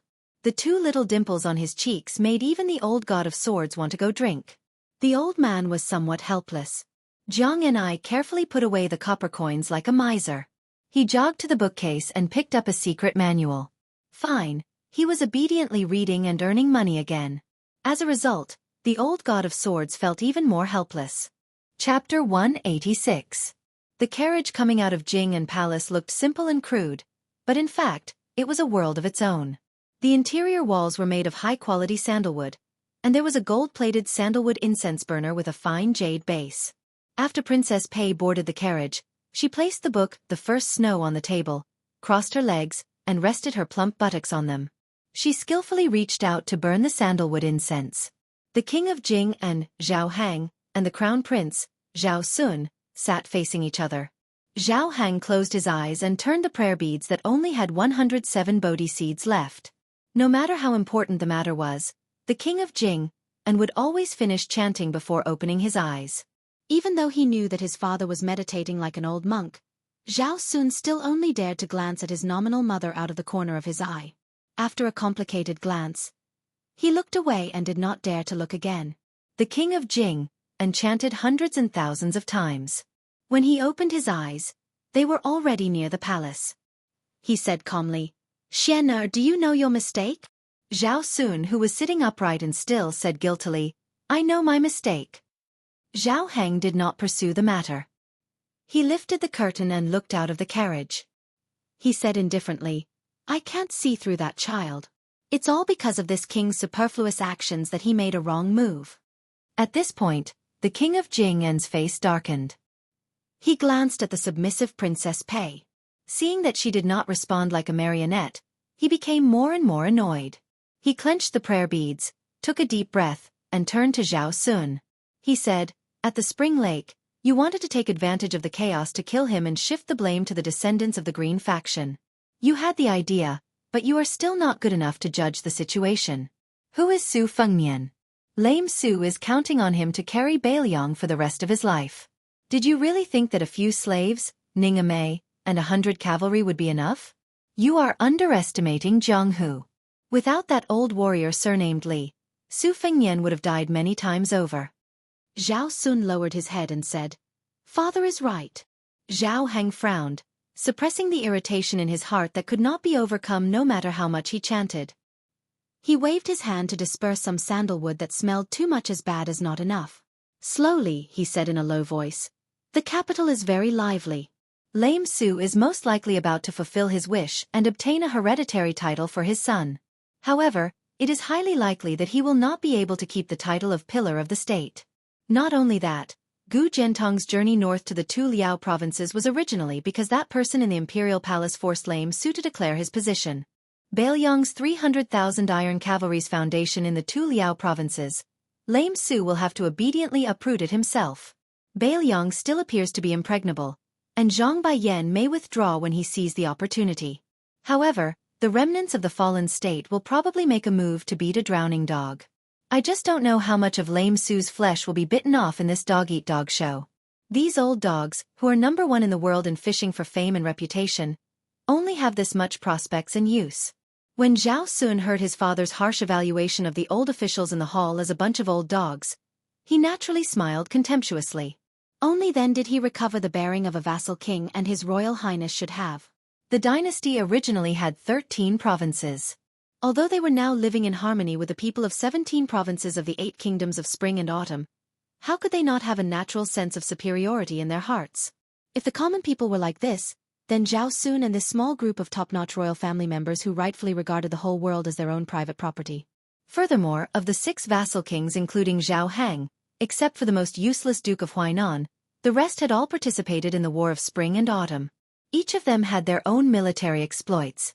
After the war ended, which vassal king's manor did not have a few concubines and princesses of the dead emperor as concubines and servants. Duke of Guangling even had an empress and 2 imperial concubines. Since that was the case, what status did the remaining elders of the 8 kingdoms have in their eyes? Even if you were resourceful and had a splendid military exploits, who would be foolish enough to worship you like a bodhisattva? Sitting at the same table, they all disliked dirtying their eyes. After getting off the carriage and returning to the Fu, the king of Jing'an, who was amiable and approachable with Su Fengnian at the inn, ignored the countless servants who knelt at the sight of him. Passing through the halls and corridors, they approached a Buddhist hall. Zhao Sun silently turned and left. Zhao Heng entered the dark hall where a red sandalwood statue of Ksitigarbha Bodhisattva was enshrined. Princess Pei hesitated and was about to turn when the prayer beads in Zhao Heng's hands, which were already missing a bodhi seed, suddenly broke. The beads fell onto the white jade floor of the silent hall with an ear-piercing sound. Zhao Heng, who had personally destroyed the string of horse ropes, no longer had any concealment. With a ferocious expression, he stared fixedly at Wang Fei. Gnashing his teeth, he said, "Stop! Shameless thing, if you speak a few more words with that bastard Lame Su, will you even lose your soul?" Princess Pei did not refute and allowed the king of Jing'an to humiliate her. At this moment, she was like the statue of the Bodhisattva, without the slightest bit of humanity. Outsiders all said that it was a great fortune for her, the orphan of the Pei family, to be able to marry into the Jing'an palace. Her skin was as white as snow. The rumor on the streets was that the king of Jing'an, who had won the beauty's heart, had an elegant hobby. He hid a 3-foot-tall jade statue and would play with the beauty at night. He was more charming than the jade statue. It was the envy of others. Just hearing about it was enough to make all the debauches in the world drool. The king of Jianghu did not stop there. He walked forward and grabbed Wang Fei's black hair, dragging her into the hall. He viciously threw her to the ground and yelled, "Pei Nanwei, in what way is this king not worthy of a lowly slut like you? In these 10 years, when have you ever treated this king as your husband? Who is this king? Do you know? This king is only 1 step away from the dragon throne." 1 step? Who else in the world is more worthy than this king to wear the dragon robe? Princess Pei, with her black hair scattered on the ground like a blooming lotus, finally raised her head and calmly asked, "Since I am a slut, how are you worthy?" King of Jing and Zhao Heng's expression froze. There was no more malice in his eyes. He crouched down and reached out to touch Wang Fei's face. He gently said, "Wei did this king hurt you?" Princess Pei turned her head away and softly said, "It doesn't hurt." Chapter 187. Zhao Heng was completely enraged by her dodging action. He slapped her, causing her, who was a noble Wang Fei, to fall to the ground. He suddenly stood up and angrily scolded, "The one surnamed Pei, you are more dead than a dead person. Since you have such backbone, why don't you die? Why didn't you accompany your father to die for the country? Throw yourself into a well? There are 64 wells in the mansion. Hanging beams? This king has rewarded you with so many brocades and silks over the years. Hitting the railings? There are so many in the mansion. Don't worry, after you die, this king will definitely give you a grand funeral." Princess Pei didn't look at the ruthless king of Jing'an. She only looked mournfully at the Ksitigarbha Bodhisattva whose kasaya covered the mountains. She coldly said, "I'm afraid of death, so I married you." The king of Jing'an was filled with endless disgust. He turned his back to the woman who he hadn't seen clearly for more than 10 years and stiffly said, "Get out." Princess Pei stood up and tidied her hair and clothes. She bowed and walked out of the temple. When she crossed the threshold, she asked, "Baelyang's heir's gift, should I accept it or not?" Zhao Heng sneered, "This king is still magnanimous. Just take it. This king knows that your painting skills are superb. Just don't use the prayer beads to do obscene things after drawing that bastard's portrait. You are degrading yourself. This king doesn't see it and doesn't feel annoyed. But if you stain the prayer beads and annoy the bodhisattva, then this king's years of praying for you will be wasted." Princess Pei indifferently said, "Oh." As soon as she left, the king of Jing'an, Zhao Heng, suddenly became a different person. He was undistracted, as if he had just flipped through the extremely difficult scriptures in the house. He sat on a praying mat made of vanilla and coldly said, "Lame Su, do you really think that this king won't dare to touch your son? Hereditary title? This king has turned your 20 years of painstaking effort into a joke." Jiang and I wanted to read, so Su Fengnian reluctantly endured and listened to her read 2,000 words. Then he went to find Yu Wei and prepared to take her to Xiangfan's Diaoyu Terrace to view the scenery. There were several old Taoists from the Taoist master's mansion in the Diaoyu Terrace. Su Fengnian wanted to see if he could personally ask some news about Huang Man at Mount Longhu. However, he was still not at ease with the letters written by that ox-nosed old Taoist Zhao Shituan. Yu Wei wore a gorgeous embroidered fur coat bought from Mount Laoshan's Qingfu satin shop. It was a typical West Chu style, which could be called a pile of red brocade. Unfortunately, in Su Fengnian's eyes, it was a bit too tight. He didn't want Yu Wei's soft breasts to be slightly exposed, but he also didn't want to not show the slightest bit of charm. Yu Wei was originally an outstanding beauty with a romantic figure, especially those 2 proud piles of fat on her chest. Su Fengnian was a bastard who had seen and tasted the tempting taste of Yu Wei. Yu Wei was so tightly wrapped that he even killed the chance for his imagination to roam. Fortunately, she was holding her beloved white cat, which squeezed out some of the natural color of her breasts. Su Fengnian smiled and said to himself, "I didn't raise you for nothing, Wu Mainyang." After they went out, Su Fengnian considerately asked, "Have you seen Shouyang Lake?" Yu Wei shook her head. Thus, Su Fengnian first took her to take a slight detour, passing by a white snake embankment. It seemed that the scenic spots that were related to immortals were mostly sword immortals. He had never heard of any that were related to sabers. For example, the White Snake Embankment was said to be a land immortal several hundred years ago, who couldn't stand a white snake stirring up trouble in the lake.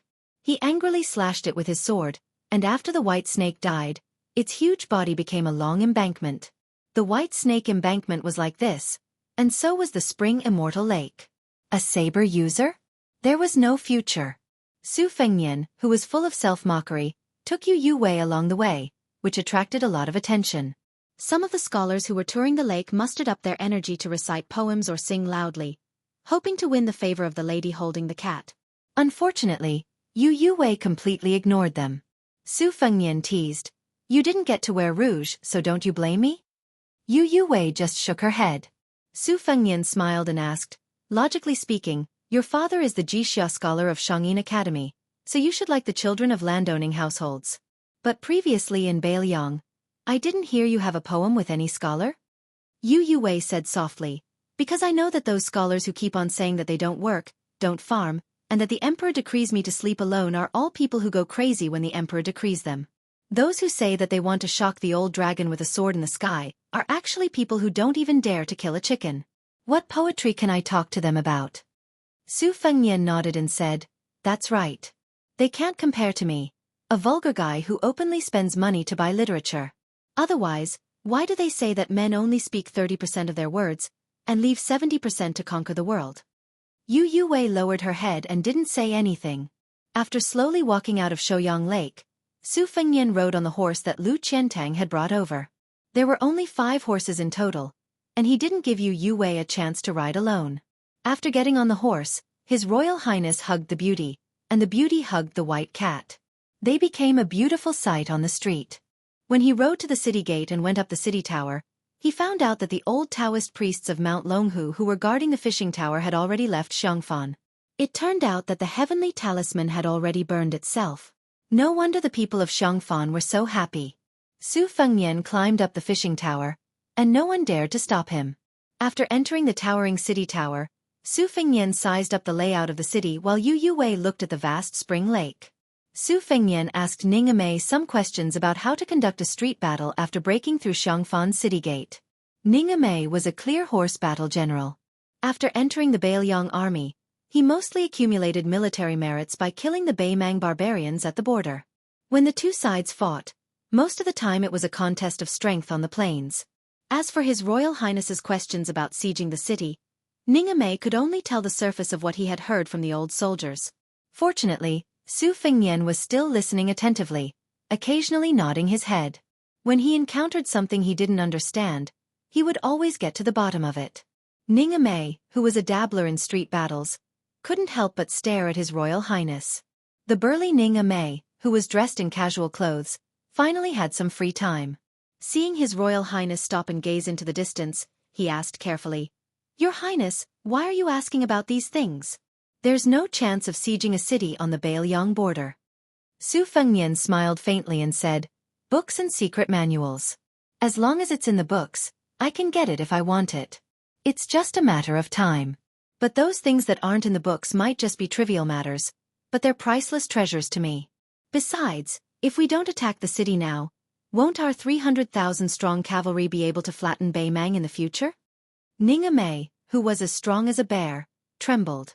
Su Fengnian turned his head and asked, "General Ning, has Jing'an Palace accepted the sandalwood box I asked you to deliver?" Ning Amei nodded and said, "It's been accepted." Su Fengnian gazed at the faraway Jing'an Palace in the city and muttered, "It doesn't matter if you see through me. Aren't you the most irreconcilable person in the world with that person in the capital?" Chapter 188. There was a temple that had been closed for 1,000 years. No matter if it was an emperor or a commoner who came to burn incense, it was never opened. This mountain temple had produced countless eminent monks. The most famous one was Yang Taisui. He was the teacher of the current 2 dynasties and was very likely to be the teacher of the 3 dynasties in the future. There were more than 3,000 eminent monks who had passed away in the temple. Among them, more than 200 were titled as teachers of the state. It started from the Vajrayana Zen to the Zen Zen. In the Northern Wei dynasty, 36 bodhisattvas opened a translation field on the mountain at the same time. The Buddha's light shone everywhere. 800 years ago, the founder of the Zen sect, Yi, crossed the sea and taught the Mahayana wall temple. Finally, it became the ancestral court of Buddhism. For hundreds of years, Buddhism and Taoism had been fighting. Every 10 years they would debate with Taoism. Buddhism would send monks from this temple to discuss with Mount Longhu. But it was different from the ancestral court of Taoism. There were not many rules here. Anyone could go up the mountain and go anywhere on the mountain. Here the mountain was high, the temple was high, the tower was high, the Dharma was high, and the mountain was high.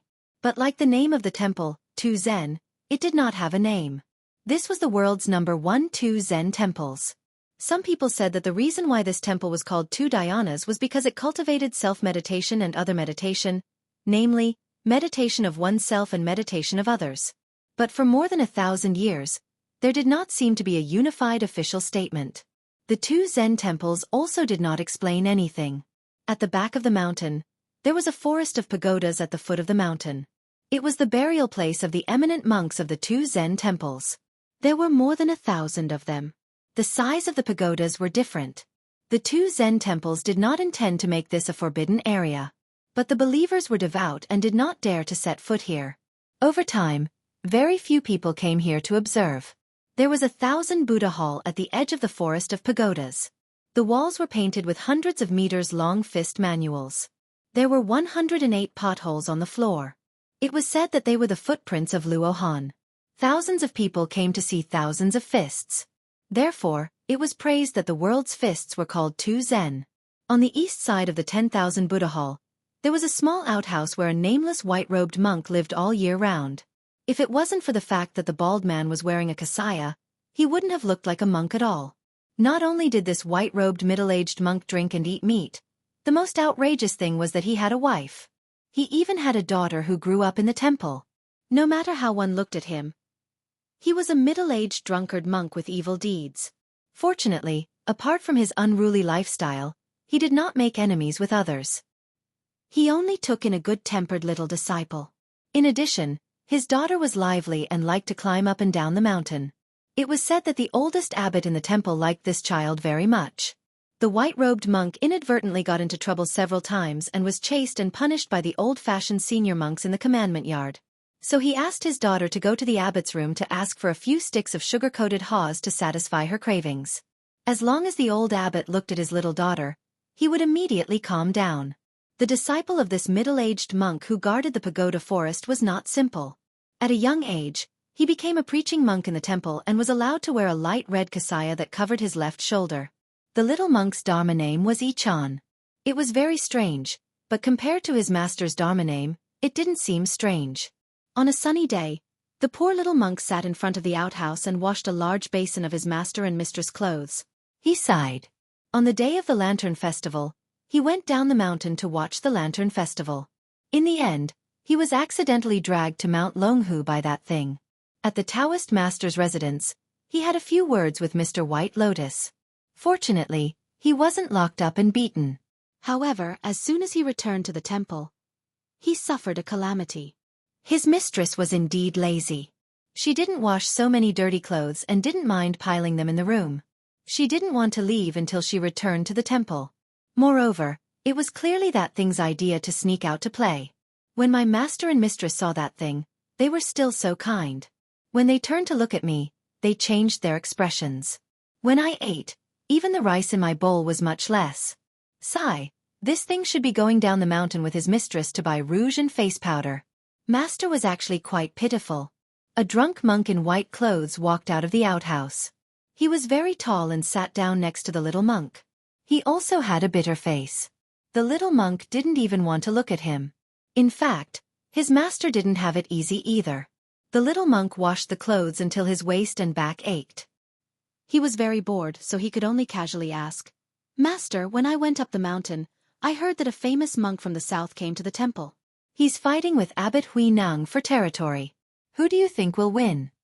The monk in white yawned and unhappily said, "A foreign monk is good at chanting scriptures. Besides, your martial uncle Hui Nang's fighting skills are about the same as yours. He most likely won't win."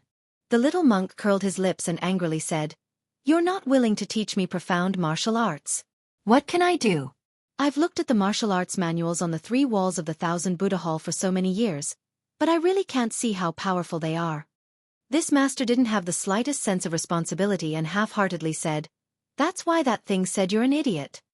The stupid north-south sighed and said, Master, do you think I'll be able to create a Buddhist relic in this lifetime?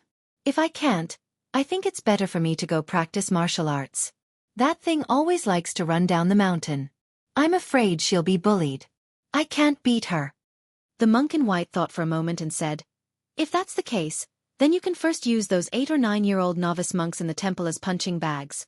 After a while, you'll become a master." The little monk said angrily, "You've said this before. Last year, I listened to you and went to beat up a novice monk. In the end, the monk's master came to scold me. You, on the other hand, just ran away. Master's wife almost pulled my ear off." The middle-aged monk pretended to be surprised and said, "There's such a thing?" The little monk, who had accepted his fate, lowered his head and fiercely rubbed his dirty clothes. There was no movement for a long time. The little monk turned his head and saw that his master was looking up at the cloudless sky in a daze. He couldn't help but ask, "Master, what are you looking at?" The monk in white stretched out a finger and pointed. The little monk instinctively looked at his master's finger. Very quickly, his master knocked him on the head and scolded, "You're not convinced that you're an idiot? I've already pointed it out for you. What are you looking at? With such a slow comprehension, you still want to burn a Buddhist relic after you die?" The stupid North-South first wiped his wet hands on his pants and then rubbed little bald head. He was ready to get to the bottom of this matter. Otherwise, he would have been beaten for nothing. "Master, you haven't told me what I'm looking at." His master said seriously, "I'm looking at the moon." The little monk rolled his eyes and said, "Master, can you see it in broad daylight?" No wonder his master's Buddhist name was No Zen. The monk in white raised his head and said softly, "Sigh, the first time I saw your master's wife, it was under the moonlight. Stupid North-South, I miss your master's wife again." The little monk said angrily, "Just think about it. Why are you telling me?" His master asked, "Don't you miss her?" The stupid North-South immediately laughed foolishly. He washed his clothes more diligently and said naively, "Of course I do. Why wouldn't I?" His master knocked him on the head again and then said earnestly, "Why are you telling your master about the things you miss? You know that she's my daughter, but you still get beaten up by me. You idiot, I've taught you so many profound Buddhist teachings in vain." The little monk said angrily, "If you hit me again, be careful that you don't have an epiphany. At that time, I'll become a Buddha and burn a Buddhist relic. Then, I'll be able to see if she's paying attention to you." His master said disdainfully, "Epiphany is what I taught you. As for the Buddhist relic, I don't care about it at all. Don't pretend to be a hero in front of me. If you have the ability, go to your master's wife and raise your voice." The little monk was filled with grief and indignation, but he did not make a sound. The stupid North-South only found out that his master was more profound than he had imagined after he left the mountain. There was a saying at the foot of the mountain. His master, who had also grown up on the mountain, spent 6 years in Jianghu and read all the scriptures in the world. He felt that there were many sects and all of them had different doctrines. His master said that he wanted to sacrifice himself and go thousands of miles away to seek a big foundation. Thus, he went west to seek Buddhism. He left for 15 years. Isn't Lantua mountain in the western regions far enough? But his master wanted to go even further. He obtained the Yogi's treatise on earth, to unify all the different doctrines. He studied in a temple in the far west for 10 years and mastered 50 scriptures. He returned in the 31st year of Jianghu. When he arrived at Great Peace City, it was said that even the emperor personally came out of the palace to welcome him. There were hundreds of thousands of spectators lining the streets, fighting to see the white-clothed monk. Thus, there was a snow pavilion in the temple. The late emperor personally wrote the words "White Snow Heart Reflecting Pearl." If he only came here, the little monk, stupid North-South, would definitely feel like he was listening to a story. Later, his master brought up the idea of becoming a Buddha on the spot in the temple. This was contrary to the orthodoxy of Zen. As a result, his master's 15-year journey became a farce and he was almost chased out of the 2 Zen temples. His master's so-called "every action is in the Taoist field, whether it is the heart or the feelings, all return to the sea of nature," was only slightly recognized in recent years. No matter what, the scene of hundreds of thousands of people kneeling and worshipping Buddha together in the capital was no longer there. Fortunately, his master had one thing that the little monk admired. No matter how the people at the foot of the mountain looked at or refuted him, It was not as effective as a single word from his master's wife. The white-clothed monk smiled and said, "Stupid north-south, your master is no longer in the mood to compete with others. I'll rely on you to carry forward the concept of epiphany." The little monk said nervously, "Master, don't. You have your master's wife, but don't I have my master's wife? Most likely, I won't be able to take care of your zen." The white-clothed monk looked a little annoyed. He touched his big bald head and laughed. "I really envy you, stupid. Your master has no zen to talk about." The little monk sighed. His master said softly, "It's going to rain. It's going to be sunny. It can't be, right? It's going to rain. Master. Why do you always say such nonsense? Aren't all the Dhamma in the scriptures like this? Keep your voice down. If the abbot hears you, he'll deduct our copper coins again. Tacky. You want to burn a Buddhist relic like this? What's wrong? I want to become a Buddha because I don't have money to buy my master's rouge. Otherwise, why would I burn myself to ask for a Buddhist relic?" Chapter 189. Oh, not bad, not bad. You have the ability to comprehend and have a good foundation. You are indeed my disciple. Master, if that's the case, why don't you help me wash some clothes? You're asking for a beating. Huding County in Gangnam-do was not famous for its plump lotus peony, but for a dissolute widow with the surname Su. She had married from Baelyang and had cursed 2 of her husbands to death. Both of her husbands were top-notch nobles in the area. One of them was ranked second in the imperial examination, and had passed away in the imperial examination. It was supposed to be a joyous occasion, but he had died an unnatural death. The other one was not bad either. He was ranked third in the imperial examination and had also passed away suddenly after marrying the widow surnamed Su. Therefore, people in Gangnam-do jokingly asked if the next top scorer would be the one to suffer. However, this widow had recently hooked up with a scholar from Jianghu County next door. That man was the son of an elegant official in Gangnam-do. His father's generation were all literary heroes. This man's surname was Lu Lighting, also known as Mr. Qingzhai. At the age of 14, he could compose beautiful poems and was proficient in voice and rhythm. He was especially immersed in playing the zither and was famous for his culinary skills. He had a unique style among the scholars in Gangnam-do. His first wife was also from a big family and had both integrity and talent. However, after meeting the widow, Lu Lighting went crazy and wanted to divorce her. Originally, it was just a matter between 2 families. At most, it would be a joke in Gangnam-do. However, for some reason, Lu Lighting's wife had an inextricable relationship with an imperial concubine in the capital. That imperial concubine was extraordinary, and the precepts for women that all women in the world had to read was written by her. When such a scandal reached the ears of the imperial concubine in Gangnam-do, she naturally flew into a rage. This imperial concubine was extremely favored in the imperial palace and was even treated as a sister by Empress Zhao. Therefore, when she frowned, it was not too far off from the anger of the emperor. Therefore, the high-ranking officials in Gangnam-do no longer dared to have any thoughts of watching the drama and braced themselves to denounce her. Although Lu Lighting wrote a moral essay that made people want to slap the table in praise, it did not seem very manly. When he saw that even the imperial concubine in the palace was angry, he immediately sobered up. First, he wrote a poem to break off all relations and sent it to the widow's door. Then, he went to his wife and bitterly complained to a group of scholars that he was on good terms about how the seductive widow had seduced him. For a moment, the pitiful woman surnamed Su was besieged on all sides. If it were not for her family's strong background, she would have drowned in the spit of saliva. Lu Lighting's wife even specially went to Baogwa Temple to burn incense and slapped her, calling her a slut. That seductive widow was not angry at all and only smiled faintly. It was unclear whether it was a bitter smile or a sneer. At that time, the scholars who were present to watch the drama were all moved. The peonies of Baogwa Temple were the best in Jiangnan. According to the study of geography, the earth veins of Huding County were the most suitable for peonies. That was why they were able to cultivate such beautiful flowers. At that time, Huding County's 2 unique peonies, Yao Huang and Wei Zi, were sent to the capital as tributes. The flowers bloomed and withered for 20 days. The entire capital was in a frenzy. There were no less than 100 types of peonies in Baogwa Temple. Other than the Yao Huang and Wei Zi that were known as the Queen of the Peonies, there were many other treasures such as Green Dragon Crouching Lake, Zhao Fan, flesh hibiscus, and so on. The biggest pilgrim in Baogua Temple was the widow Su, who was currently being condemned by everyone. Every 1st and 15th day of the month, she would come to burn incense and worship, rain or shine. She only loved the peonies. Zhao Fan. In the backyard of the temple, there was a Zhao Fan that was as big as a bucket.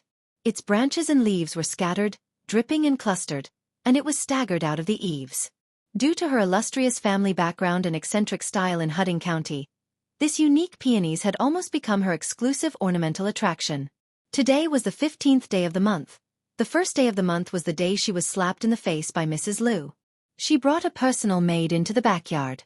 When she left home to get married, she brought many servants and maids with her, but she was not close to any of them. Only this maid, who came from a poor family, liked her very much for no reason. She was strict in governing her family. There were few servants in the residence who did not harbor fear in their hearts. Only this maid, whom she named Chao Er, knew how to repay kindness and protected her master in all respects. Today, when she got off the horse and walked into the temple, countless people were secretly pointing at her. The little maid was angry. Now that there was no one around, she bitterly defended the injustice and said, "Miss, these pilgrims are really hateful. If they want to burn incense, then they should burn incense. Why are they secretly laughing when they see Miss?" The widow, who was not yet 30 years old, pinched the maid's face and said with a charming smile, "You still have a conscience." The little maid said indignantly, "Miss, that Lu lighting is too much." During those days, he was the one who pestered Miss like a dog skin plaster. In the end, the villain complained first. Are those scholars who are well-read and well-read all blind? Why are they all speaking up for him? The pretty widow could not help but laugh. She bent down to look at a gorgeous peony. She pinched off a small petal the size of a fingernail with her fingers and sniffed it. She squinted her eyes and said with a smile, "Aren't most men in the world like this? What's there to be angry about? It's not worth it to be angry about it." The little maid said timidly, "Miss, let's talk about something." The widow was amused and said, "Oh, are you thinking of love? Which scholar have you taken a fancy to? Tell me, if he's really not bad." The little maid shook her head desperately and bit her lips. She looked up with a determined face and said, "Miss, the shrew in Lu Lighting's house is too hateful. I heard that she often goes to Mount Qing Temple to worship. I want to slap her in the face. I beg Miss not to plead for Chow Chow. If I'm beaten to death, I'll be beaten to death. I want to help Miss vent her anger. I know Miss is not having a good day today, so please don't worry about me anymore." She was stunned for a moment. She gently pinched the petal with 2 fingers and laughed involuntarily. "I didn't feel sorry for you in vain. But you're just a little girl. Why are you involved? If you're slapped in the face, then you're slapped." Chapter 190. The little girl was so anxious that she cried. Her face was full of tears as she sobbed, "No, as long as I think about Miss being bullied for no reason, I want to fight that shrew with my life. If Miss didn't save me, I would have been defiled by that wicked person. I've never studied and can't read, but when my parents were alive, they always said that I should remember other people's good deeds. I remember Miss's good deeds the most." The widow wiped the little girl's tears and said softly, Okay, I didn't want to say it, but seeing you like this, I'll tell you so that you can rest assured. As for me, I purposely kept that slap. You also know that I have an unruly younger brother. He's very busy on this trip. Originally, I wasn't sure if this younger brother would first visit his second sister or come to Huting County to visit me, his eldest sister.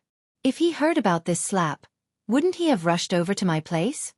His second sister cares about the world and doesn't care about this. I can't do that. I always like to fight. It's rare that I don't suffer in life. This is one of my few pleasures." The little girl nodded vigorously and said, "Yes. I know that Mrs. younger brother is Bail Yong, His Royal Highness. The servants in the mansion always like to whisper about His Highness, but every time they see me, they shut up."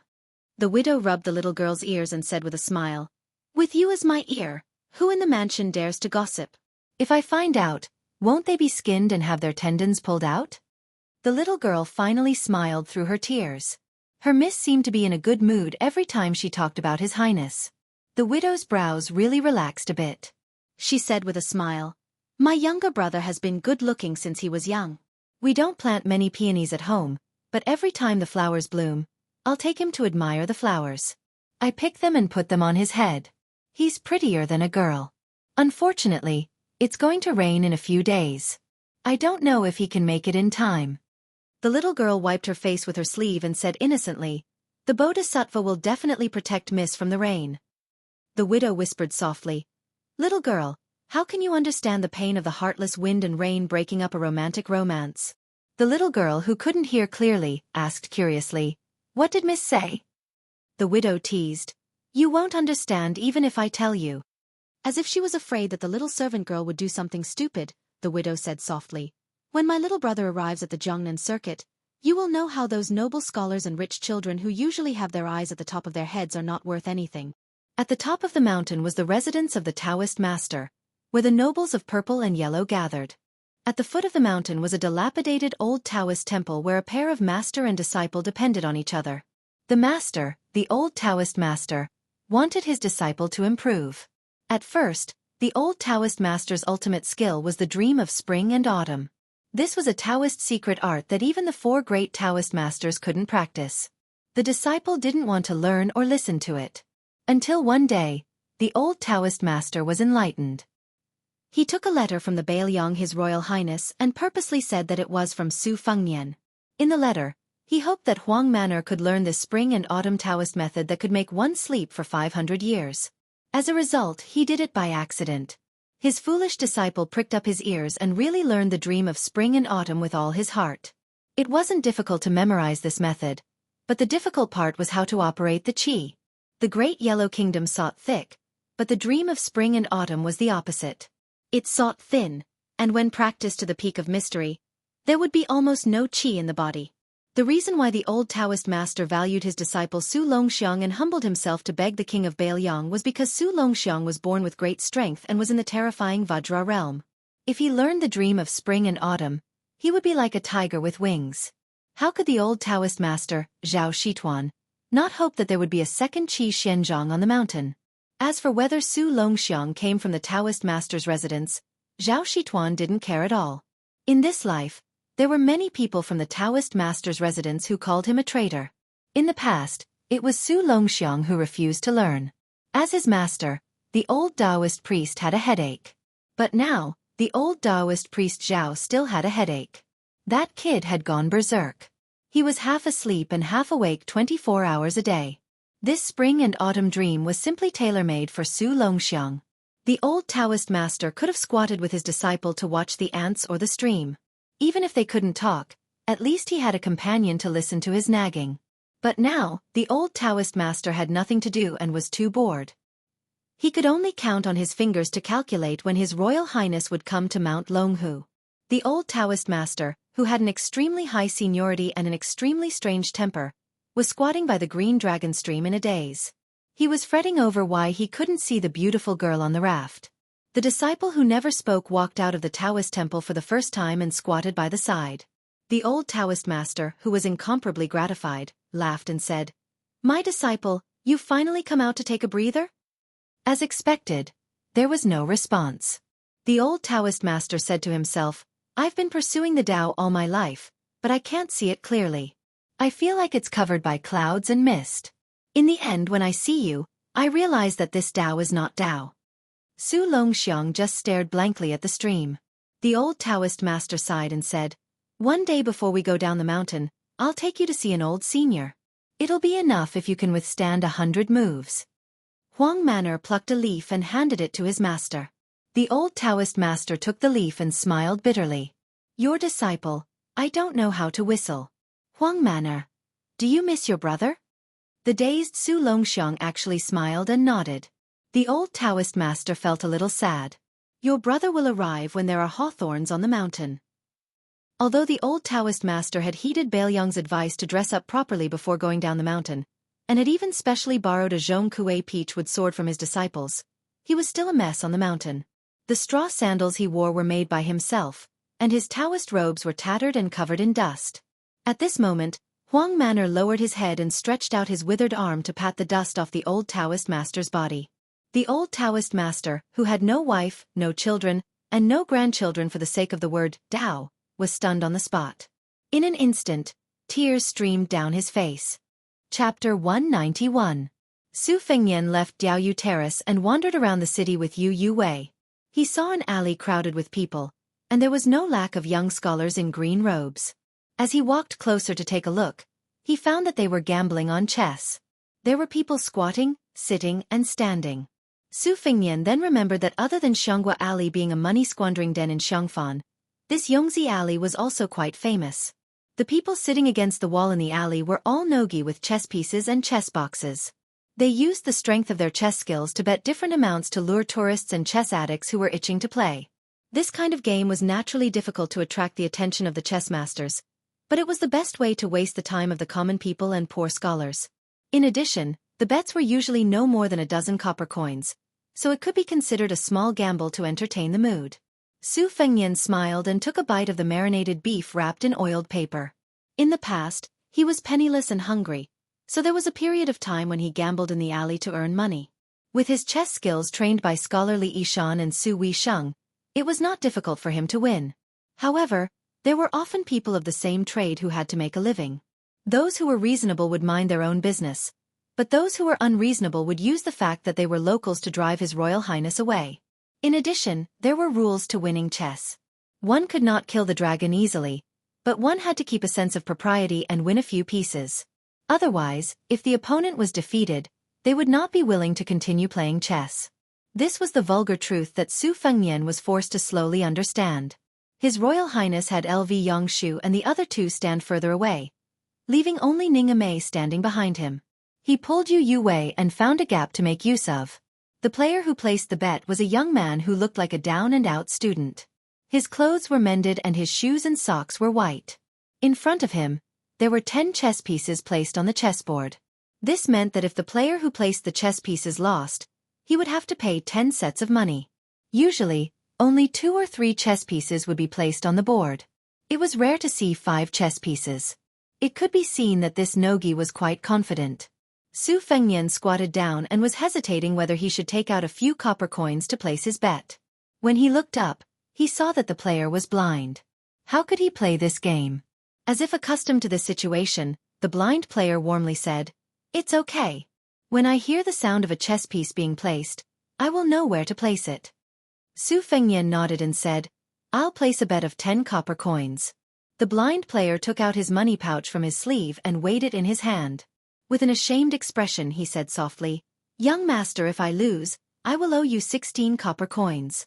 If you don't mind, I have a chess manual that has been passed down from my ancestors. It should be worth that amount." Su Fengnian smiled and said, "Okay." Su Fengnian didn't really care about chess manuals.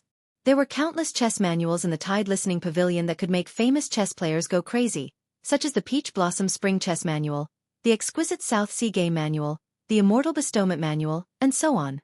His Highness could pile them up into a small mountain, let alone now that the chessboard had turned from 15 to 19. Usually the older a chess manual was, the less valuable it was. Generally speaking, the strength of the muscles in the hands of ancient and modern chess players was getting stronger and stronger. The blind player, who was sitting cross-legged against the wall, had a box of black chess pieces under his knees. He spread out his hands slightly and gestured for Su Fengnian to go first with white.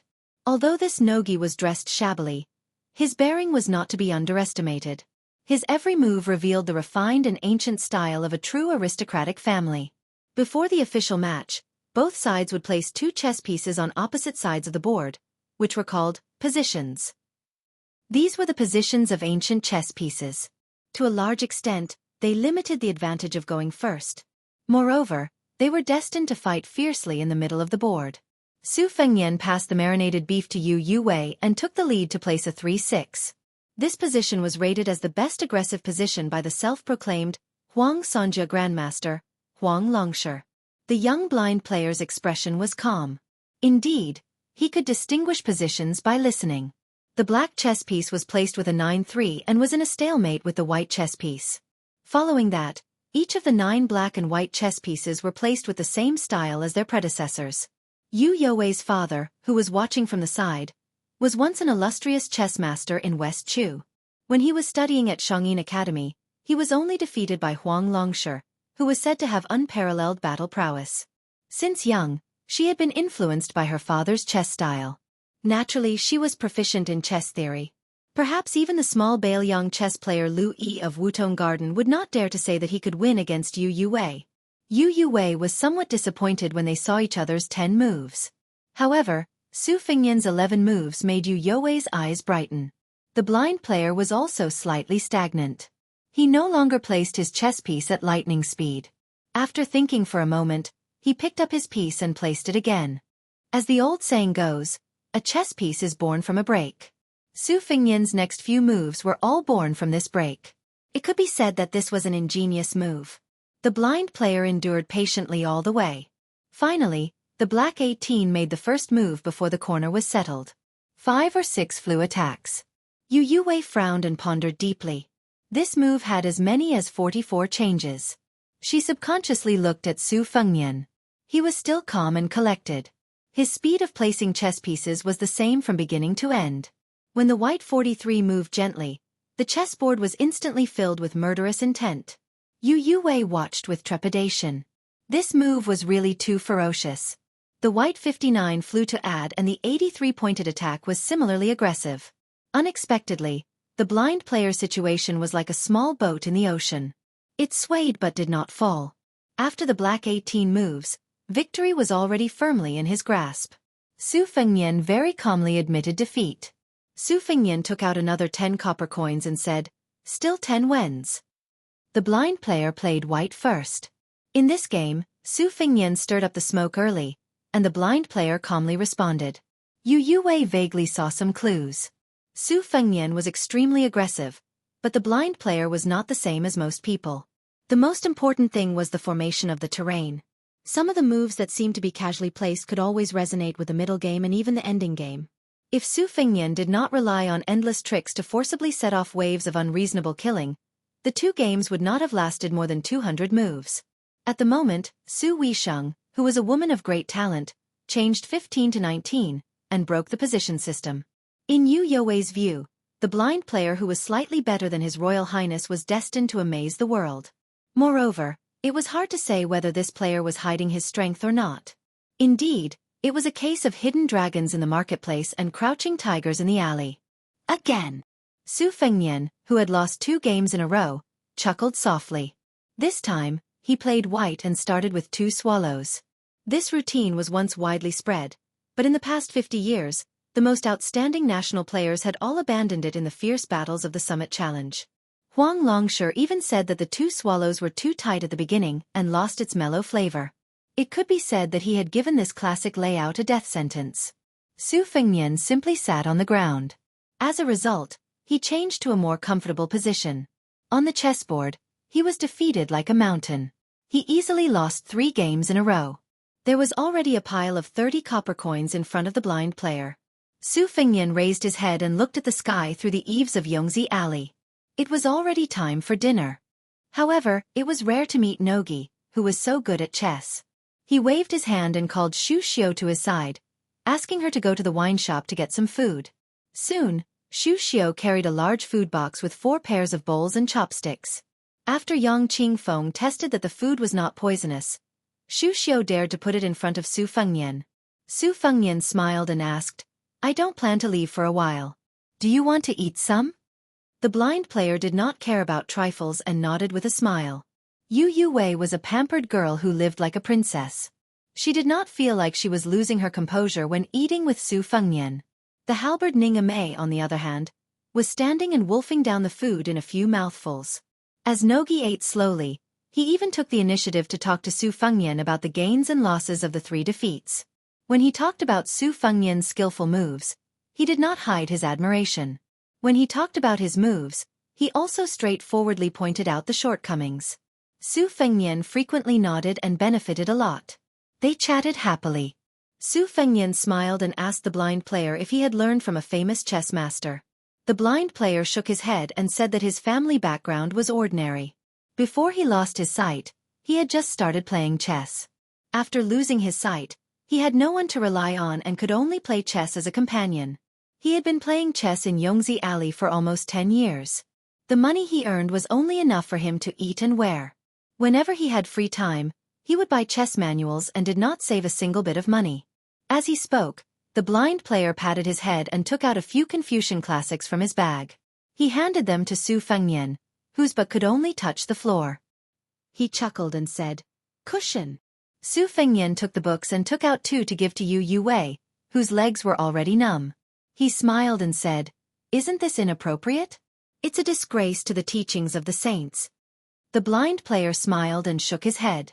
Propriety, justice, integrity, and shame are not in the books. Su Fengnian was no longer pretentious. He ate and drank to his heart's content with the wild chess player in front of him who had won 31 from him. Once again, smoke rose from the 19 paths. Su Fengnian repeatedly lost and did not feel tired. When the blind chess soldiers came, he blocked the water, and when the earth blocked the earth. His chess pieces were crisp and his expression was calm. The 10 games in Yongzi Alley were fought until the sky turned dark. From noon to dusk to moonlight, the dust settled. Su Fengnian lost 10 games in a spurt of energy and paid 100 copper coins. Nogi had already left Yongzi Alley. Su Fengnian sat cross-legged in front of a Confucian classic. He looked at the losing game on the chessboard and sighed heavily.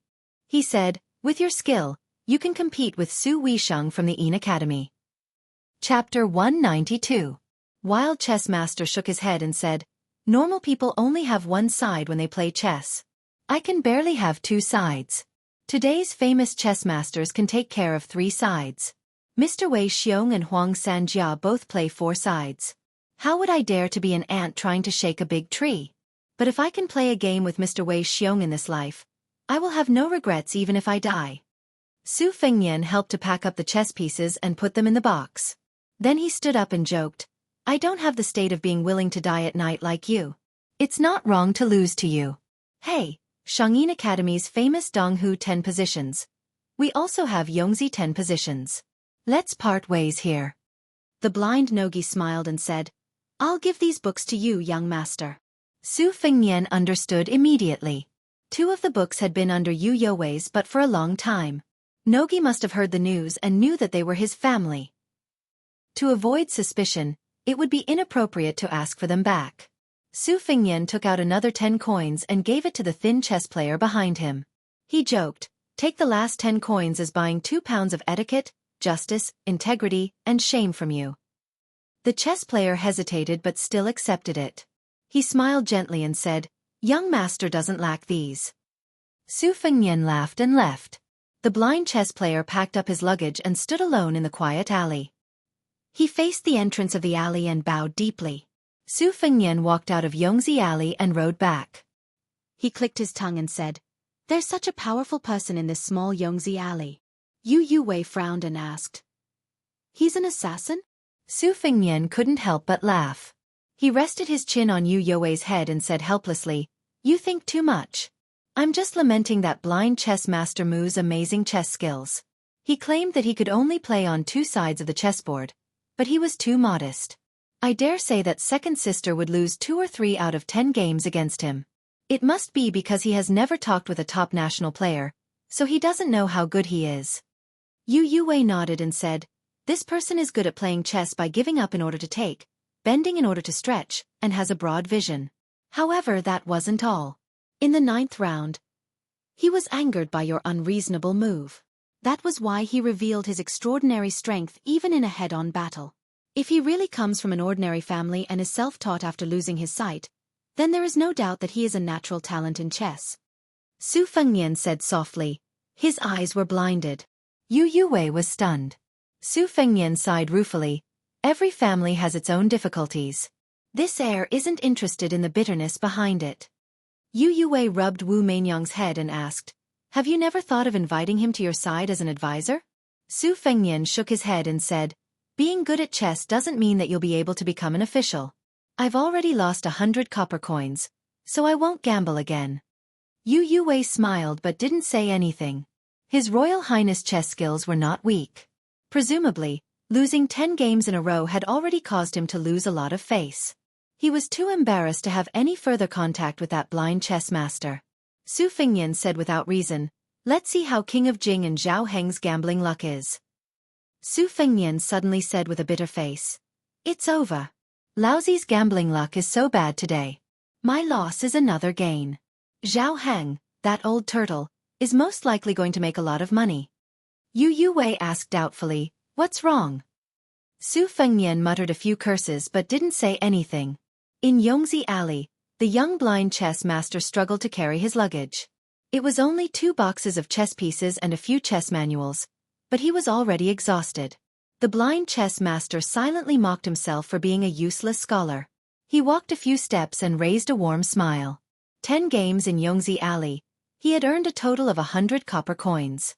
In the past 2 years in Yongzi Alley, other than deliberately showing weakness, he had never really lost a game.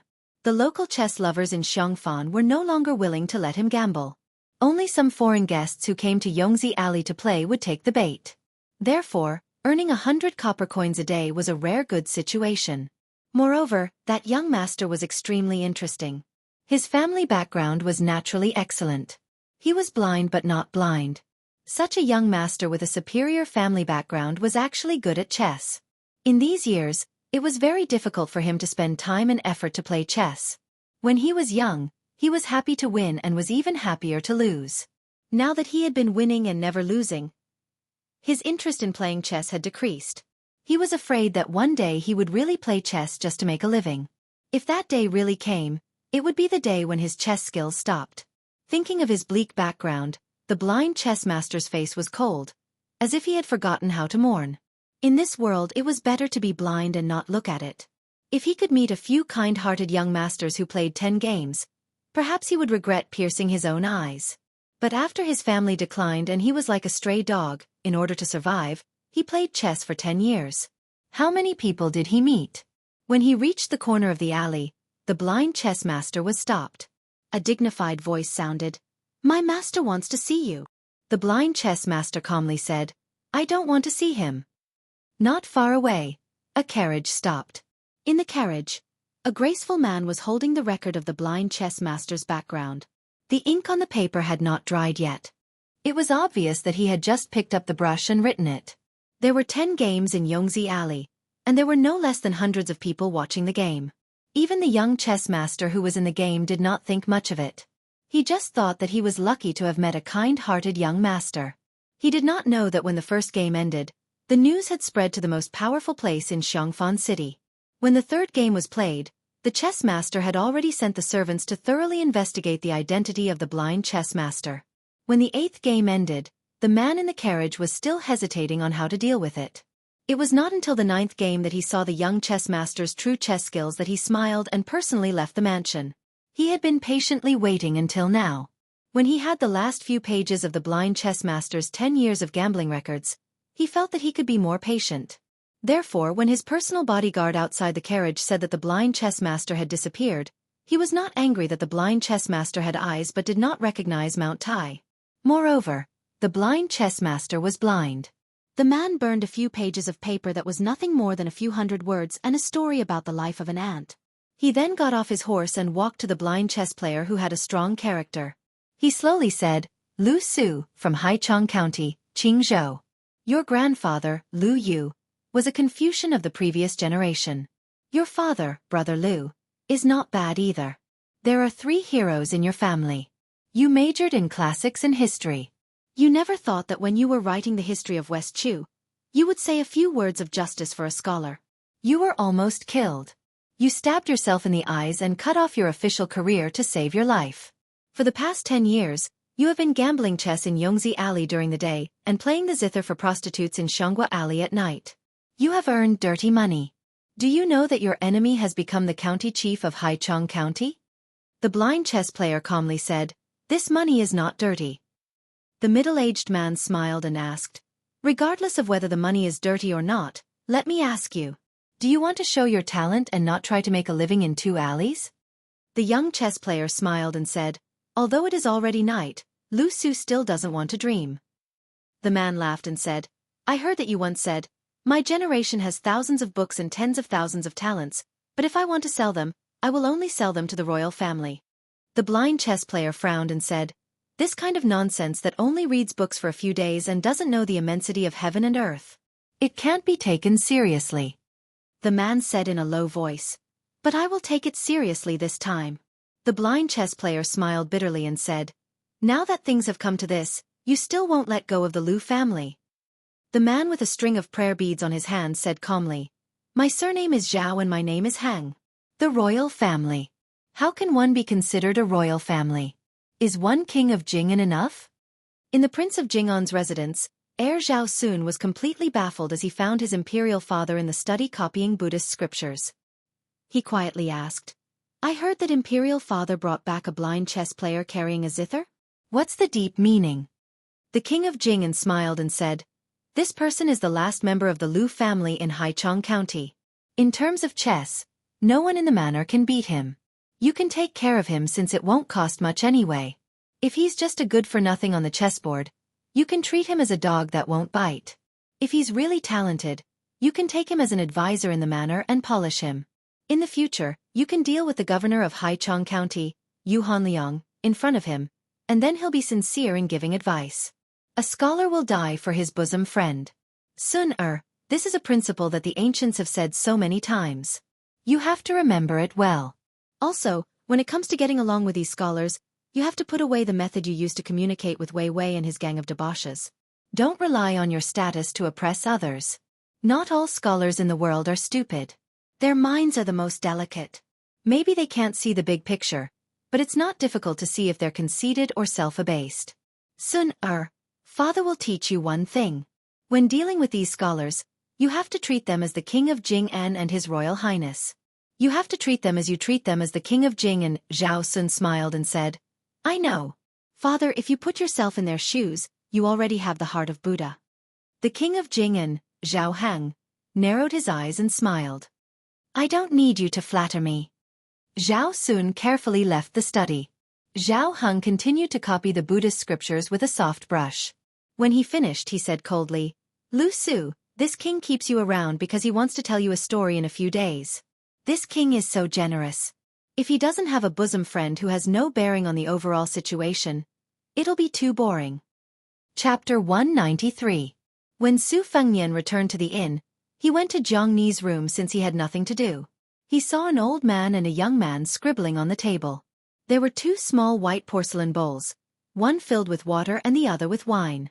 The two of them dipped their fingers in the wine and started scribbling on the table. At this moment, the little clay figurine probably felt that the old god of swords scribbling had crossed the line and invaded her territory. Therefore, she puffed up her cheeks and glared at him. The old god of swords had no choice but to restrain his interest. He lowered his head and sucked all the wine on the table into his mouth. When Jiang and I saw Su Fengnian enter the room, she quickly wiped away the water scribbles on the table with her sleeves. Su Fengnian teased, practicing calligraphy with the old senior? You might as well secretly practice swordsmanship with him. You can't possibly lend out your talisman for free. The old senior can just casually teach you a few moves and you'll be able to throw me 10 streets away. If you accidentally learn green gall sleeves, Teskask, the pugilistic world will definitely give you the title of female sword immortal. How impressive would that be? Even Wang Shenji or Dong Tai would have to be polite to you when they meet. When the time comes, you must remember to tell the experts that I, Jiang and I, was once a maidservant of that idiot Su Fengnian. Heh, just thinking about it makes me feel awesome. Jiang and I angrily said, why do you care if I practice calligraphy? Who wants to be your maidservant? Who wants to practice swordsmanship to give you face? Su Fengnian sat down and mischievously asked, are you afraid that you won't be able to endure the hardship of practicing swordsmanship? Jiang and I wanted to grab the bowl and smash it. However, His Royal Highness had already anticipated this and used his winter embroidery knife to stop her hand and the bowl. He smiled and said, don't fight. I don't have time to mess around with you today. I'm here to learn from the old senior. If you like to listen, then sit to the side. If you don't, then I'll have to trouble you to take 2 steps forward. Jiang and I clenched her teeth and said, this is my room. Su Fengnian ignored the stray cat whose tail had been stepped on. He summarized the dozen or so moves he had extracted from the numerous secret manuals to the old god of swords. At first, Li Chungang seemed to be very impatient. He picked at his earwax and flicked it away. Toward the end of Su Fengnian's narration, although the old man was still crossing his legs, he no longer picked at his earwax to disgust Su Fengnian. He picked up the porcelain bowl that only had half a bowl of wine left and drank as he listened. He did not nod or shake his head. When Su Fengnian saw the drowsy expression on the elderly god of swords' face, he unwillingly dissected it again in detail. He mentioned the names of the books on the origins of the dozen or so styles, and then explained how he believed the dozen or so styles should be connected and integrated. In the end, the elderly god of swords only squinted his eyes and drank the wine. Su Fengnian was a little discouraged. He reached out to pick up the small bowl of ginger used to practice calligraphy and drank the water in one gulp. The little mudman was very vexed that he didn't throw in half a gene of arsenic earlier. Su Fengnian, whose mouth was dry, drank half the bowl of water and stared blankly at the old god of swords who had not moved for a long time. Jianghu, who did not understand anything, gloated, "Three-legged cat. Three-legged cat. Not worthy, not worthy." The word, not worthy, naturally came from the words of the white-clothed guanyin outside Xianxia city. These days, Jianghu had been using this to mock His Royal Highness. It was very satisfying. Wang Xianji's age is actually about the same as mine and Qi Xuanzhen's, but in terms of fame, he was many years later. Back then he was also like you, picking up the wisdom of others, taking the inferior path of learning from others. Every time I and some of the experts of that time fought, we could always see this fellow's figure watching the battle from afar. Unlike me, who was stuck between the two realms of celestial phenomenon and immortal for a long time, this old fellow could become more and more valiant as he fought. Now that I think about it, everyone said that Wang Xianji's perception was unparalleled, because he could remember all the martial arts in the world with a single glance after watching a battle once. That was why he was able to break the world's swords with his bare hands. But that wasn't accurate. Wang Xianji was like a Qi practitioner of the Danding sect. He would grab some of the pill stones around him, but not just the pill stones themselves, he would throw them into the cauldron and fuse them together. The old man's two-sleeved green snake would become a one-sleeved green dragon in his hands. Therefore, when the experts of the world fought against Wang Xianji, they all saw him as the best grindstone to sharpen their own cultivation. This was a good thing. Unfortunately, after they sharpened their cultivation, their abilities would improve, but they would never be able to catch up to Wang Xianji's footsteps. That was why countless experts of the world would simultaneously grumble. Since Wang Xianji was born, why did he have to be born? Wang Xianji was like a Qi practitioner of the Danding sect. Young fellow Su, you want to be the second Wang Xianji? Su Fengnian was astonished and speechless. The elderly sword god sneered and said with disdain, "Since you truly want to practice martial arts and don't even have the ambition to push Wang Xianji down from the second place, why are you still practicing the saber?" Su Fengnian said helplessly, "If Wang Xianji claims to be the second, who doesn't think that he is the #1 martial artist?" The elderly sword god shook his head and smiled faintly. "#1? This old man didn't think so." When Wang Xianji claimed to be the second place, half of it was because he was arrogant, and the other half was because he knew his own limitations. There would always be one or two freaks in the world that couldn't be reasoned with. As for whether these freaks came from Buddhism, Taoism, or the mountains and forests of Jianghu, only the heavens and Wang Xianji himself knew.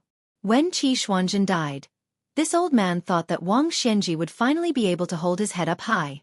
He didn't expect that Wang Xianji was still the second place. Presumably, after Qi Xuanzhen's death, a terrestrial immortal that even Wang Xianji was afraid of appeared. Otherwise, with Wang Xianji's temper, he wouldn't be so pretentious. This old man felt that this year's martial arts evaluation was trash, but the secondary evaluation wasn't tacky.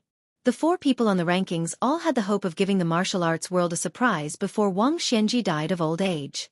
Especially the new Wudong patriarch and dragon tiger Qi Xianxia, who fought on the Wudong mountain and almost destroyed the Jianghu heavenly empire.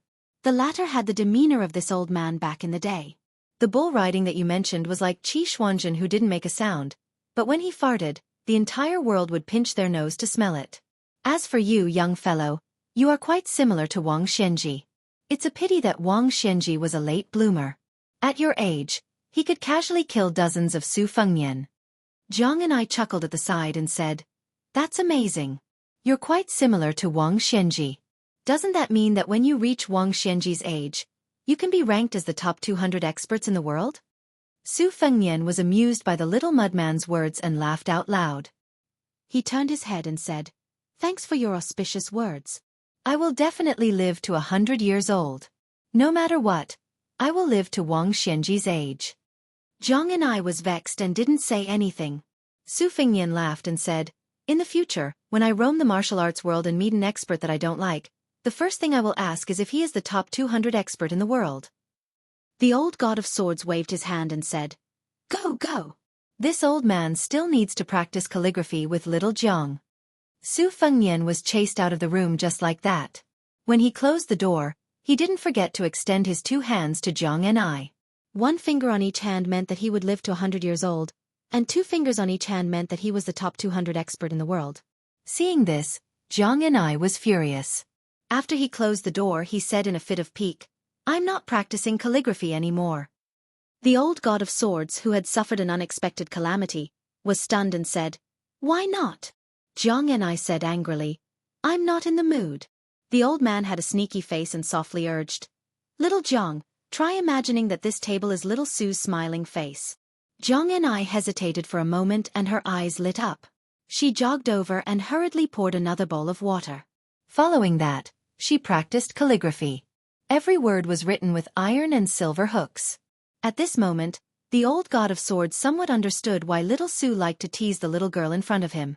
Li Chungang held the bowl and drank a big mouthful of wine. He was even more determined to make a deal with little Sue. Looking at Jiang and I practicing calligraphy, he softly whispered and kindly reminded, "Sword and calligraphy are the same. The most important thing is to be done in one go. Little mud man, come, come, come." You read this old man's calligraphy. Jiang and I made no sound and looked at the old man's fingers. She silently recited, "Traveling to the East Sea in the morning and the West Mountain in the evening, the green snake in my sleeve is bold.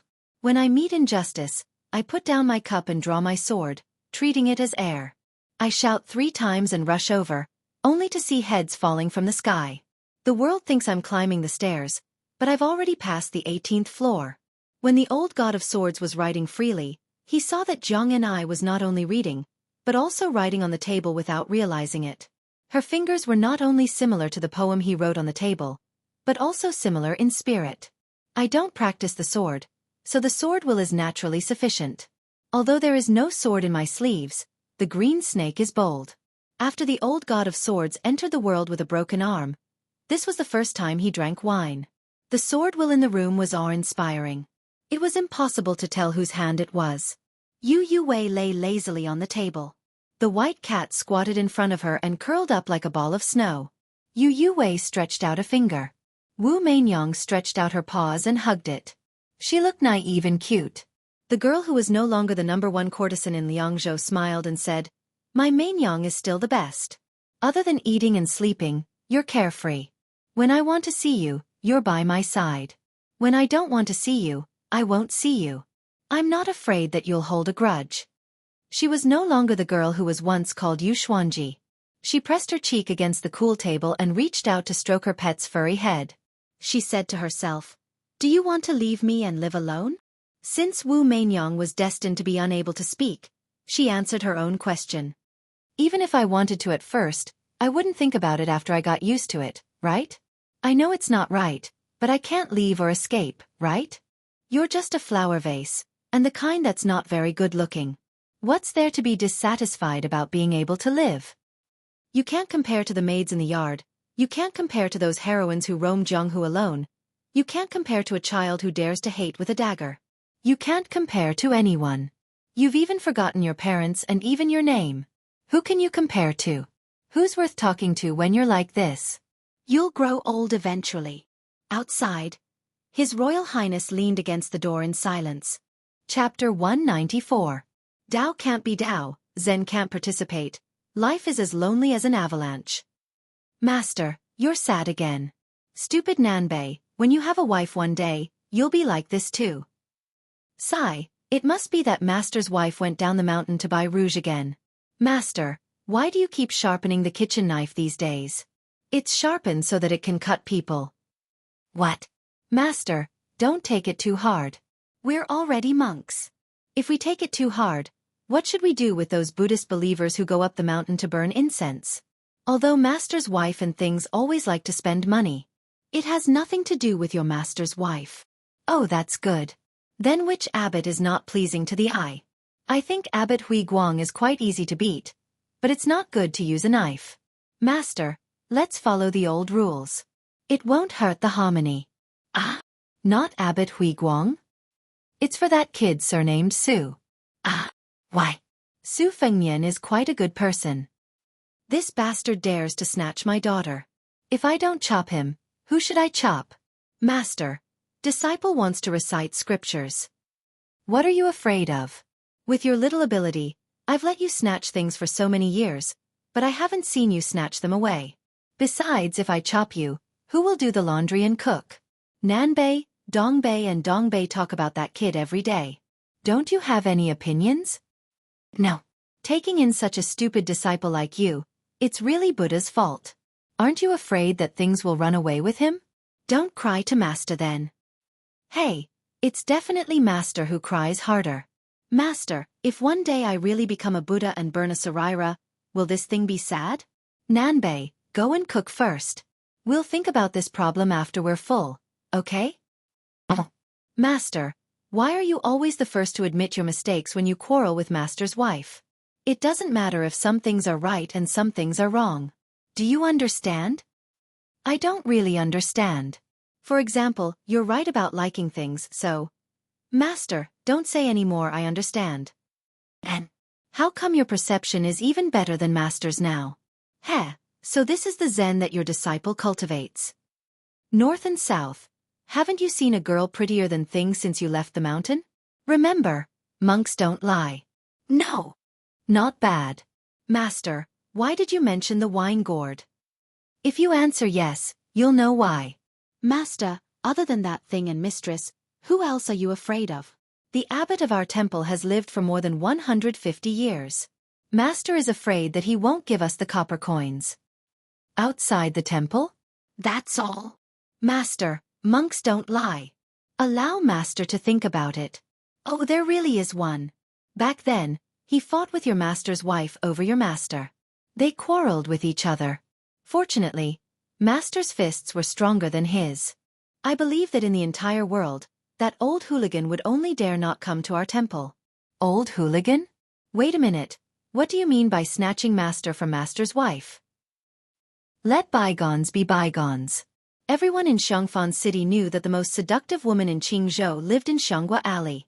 She was clearly a prostitute who had fallen into the secular world, but no one dared to treat her as a prostitute. Her name was Li Baisher. Her real name was Li Xiaoru. Her ancestors were from a third-class official family in Dongyue.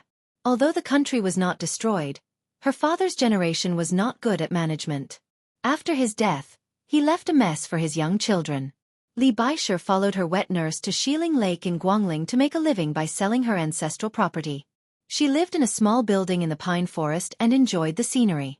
She grew up into a beautiful girl with an extraordinarily exquisite figure. Every time she went out, there would always be many handsome young men following her. Later, in order to avoid being forcibly abducted by a fierce general under Lord Guangling's command, she wandered thousands of miles to Xiangfan City in Qingzhou. She first became a Taoist nun, then entered Xianxia Alley. With her proficiency in music, singing, and observing people's expressions, she quickly became a famous prostitute in the 3 provinces. She was especially good at singing and dancing in her hometown, Xiling. She was known as the most beautiful woman in the world. This time, she was the only woman who was listed as a prostitute in the Rouge Review. The title of the most beautiful woman in the world was also affirmed. This made all the men in Xiangfan City who had visited brothels feel very satisfied. After all, the Rouge Review was more convincing than the 4 top 10 courtesans. However, it was said that Li Baisher was not in a good mood recently because all the Taoist priests in Xiangfan City seemed to have left the city overnight. It seemed that the Taoist ancestral court, Mount Longhu, had made a bet with the Buddhist sect before the grand heavenly ritual. Now it seemed that Mount Longhu had lost. Mount Longhu had the 4 great celestial masters in charge? How could they lose? For a time, rumors spread in the streets. People had different opinions. Some said that they saw a female bodhisattva dressed in a snow-white monk's robe that led thousands of ghosts out of the city that night. Some said that Mount Longhu did not lose. It was just that the Taoist priests had to go to Mount Longhu to receive merit after 10 years of transcendence from the demons. For some reason, when people talked about the white-robed monk, they talked about the white-clothed imperial advisor of the past. He was a living bodhisattva who made hundreds of thousands of people in the capital kneel to him. Then there was the rumor that the crown prince of Bailiang had entered the city. These days, the people of Xianxia city had endless topics to talk about. Business in the taverns and tea houses was unusually good. All of Xianxia city knew about the Jade White Lion, Xianxia. They also knew that she had a young blind man who never showed up when he played the zither. Early in the morning, the blind chess player who had moved into the Jianghu palace yesterday arrived at the Jade White Lion pavilion in the middle of Xianxia Alley. Unlike the past where he carried the zither in the night, he was empty-handed this time. The little servant who was in charge of the back door of the brothel woke up sleepily and squatted on the stone steps at the entrance. When Li Huakui's Guqin master arrived, he immediately jumped up and put on a smiling face. His smiling face was filled with more sincerity than usual when he was welcoming guests. Young Master Lu played the Guqin in the White Jade Lion Pavilion, and the hundreds of people in the pavilion knew that he had an exceptionally good temper, extremely high character, and extremely elegant temperament. He was able to converse with anyone in a cultured and refined manner. Some of the real gold and silver that he received as a reward would always be given away by young Master Lu before they left the pavilion, leaving only a few copper coins for himself. Therefore, the little doorkeeper who had spat on this blind Guqin master in the past always boasted that he and young Master Lu had become friends after exchanging blows. He was even more attentive to the blind Guqin master, who did not bring along his Guqin today. The little servant said happily, "Young Master Lu, I've remembered the name I asked you to teach me last time."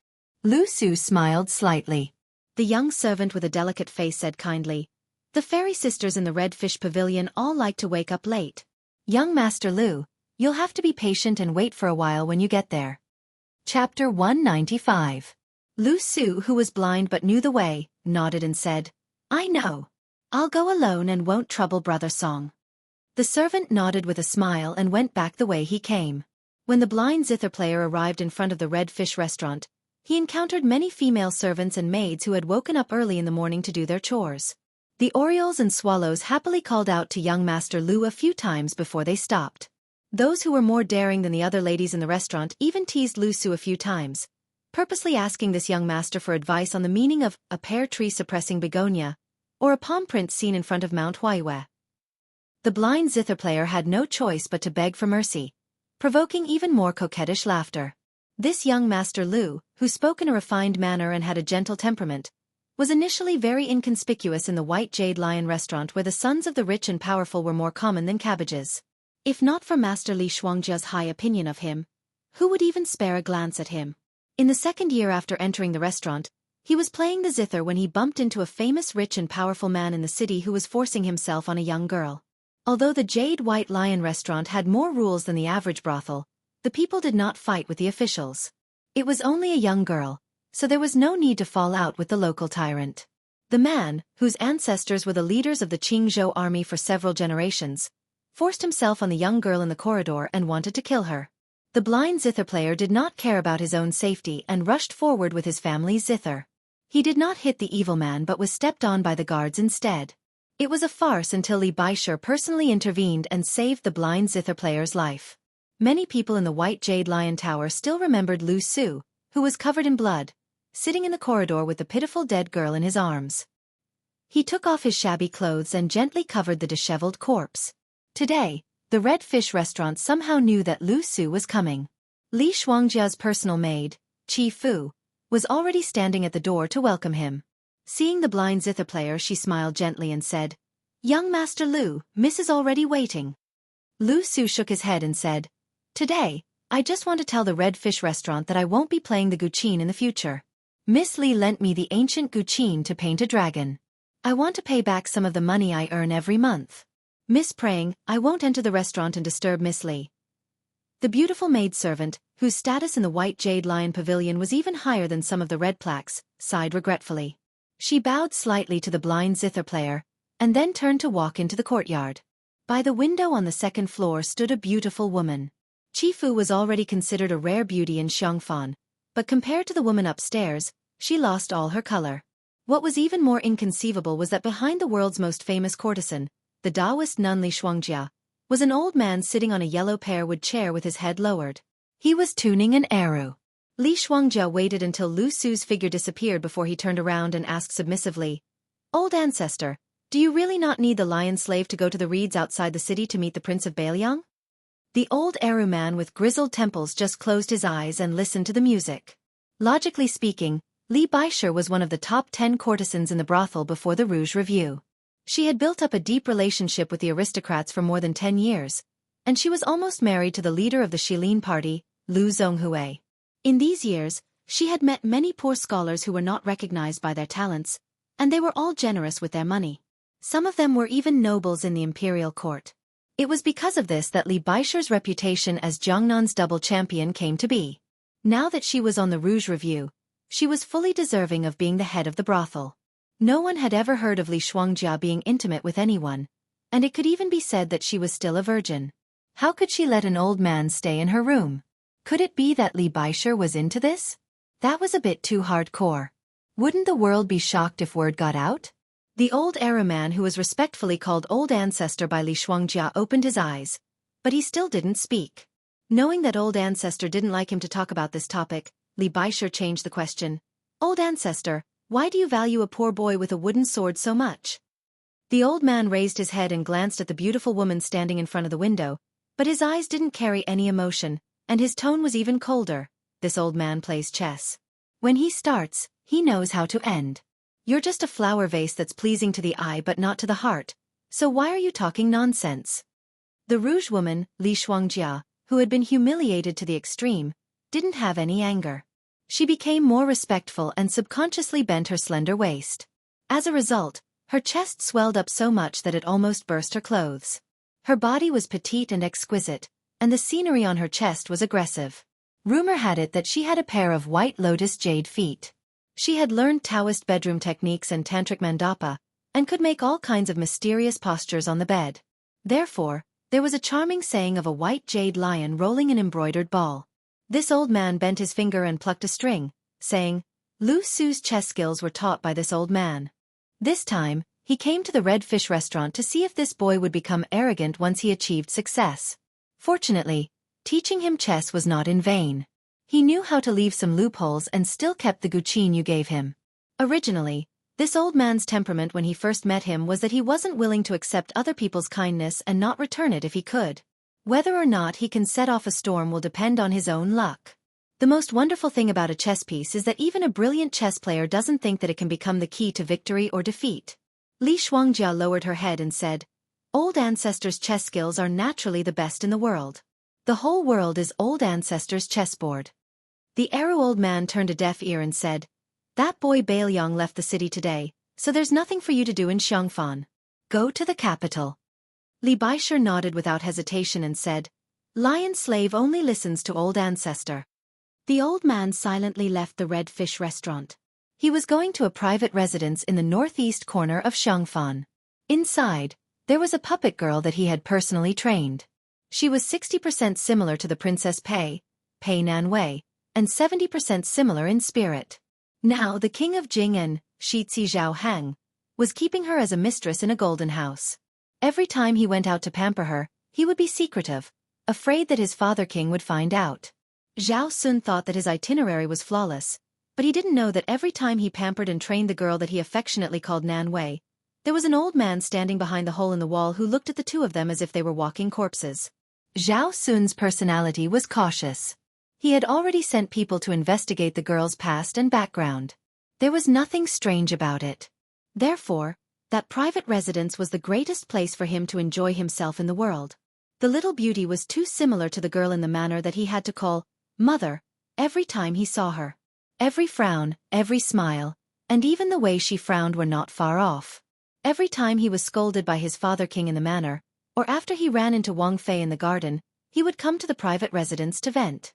He was extremely affectionate until he was exhausted. After the spring and autumn war ended, it was a brand new game of chess. The old man had already quietly placed 12 pieces. Most of them were still in the process of putting down pieces, but some were about to start. After going to the private residence, the old man immediately left the city and headed for the reed marsh outside Xiangfan, which had the best scenery.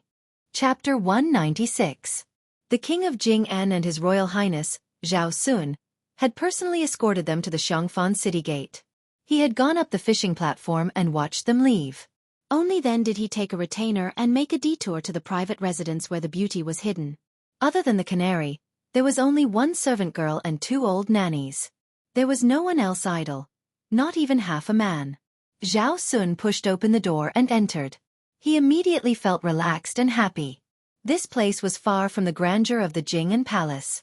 It was only a courtyard with 2 entrances, but in the eyes of the heir apparent, it was a paradise on earth that he had found with great difficulty. That strictly ordered prince's manor, that Buddhist hall where Xitigaba Bodhisattva was worshipped, every flower, every blade of grass, every brick, every tile, exuded a gloomy aura that the older he grew, the more unbearable it was. It was suffocating. The man closest to him was so scheming that even his son, Zhao Sun, did not dare to guess. Zhao Sun resented this man for not ruthlessly killing him back then, sitting on the dragon throne and wearing the dragon robe.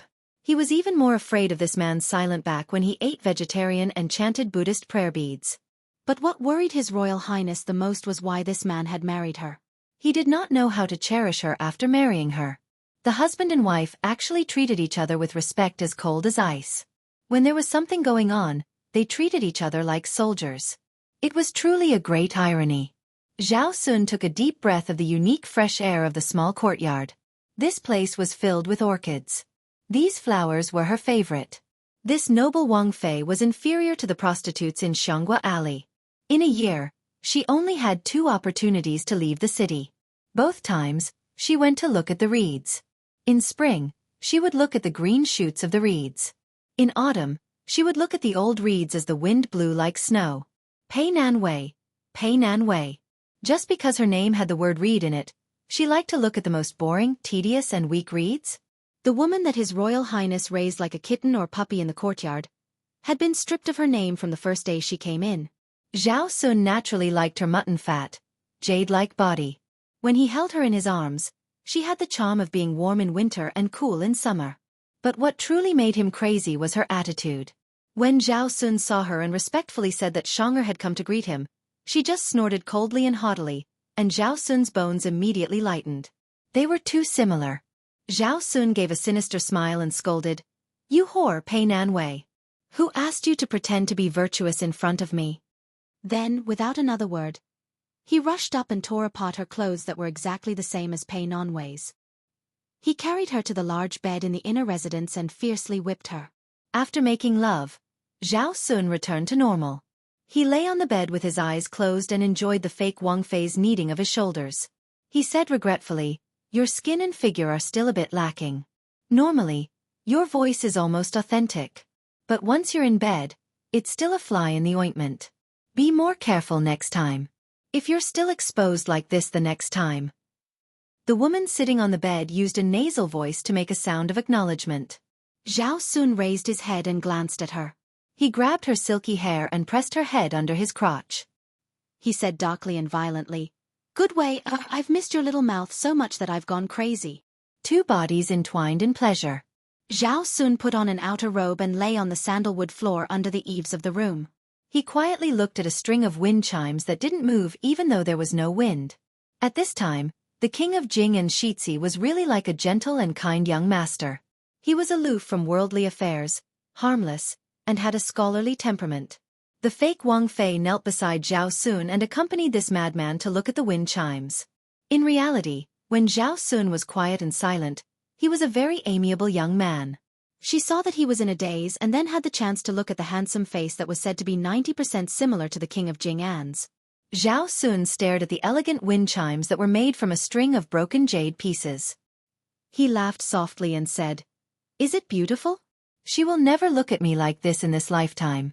She doesn't even look at my father, much less me, a Xianxia who doesn't even have a hereditary title." The king of Jing closed his eyes in His Royal Highness and murmured, "I really envy those commoners." Zhao Sun left. Before he left, he slapped her across the face. The reason was that she had peeked at him under the eaves. The fake Wang Fei, whose cheeks were red and swollen, carefully lay down where the Xianxia had been.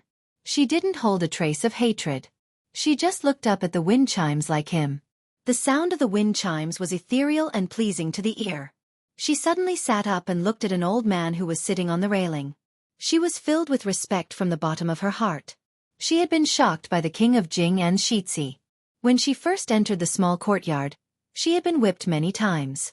If she did anything wrong, she would be slapped across the face. When she went to bed, she was humiliated in all sorts of ways. However, she wasn't afraid of any of this. Sometimes when she hugged His Royal Highness and listened to him sob in the dead of night, she would feel a kind of sadness. Only the old man in front of her, who had never been rough, made her fear him to the bone. The old man, who had been elusive all these years, asked softly, "Have you fallen in love with this pitiful creature born in a noble family?"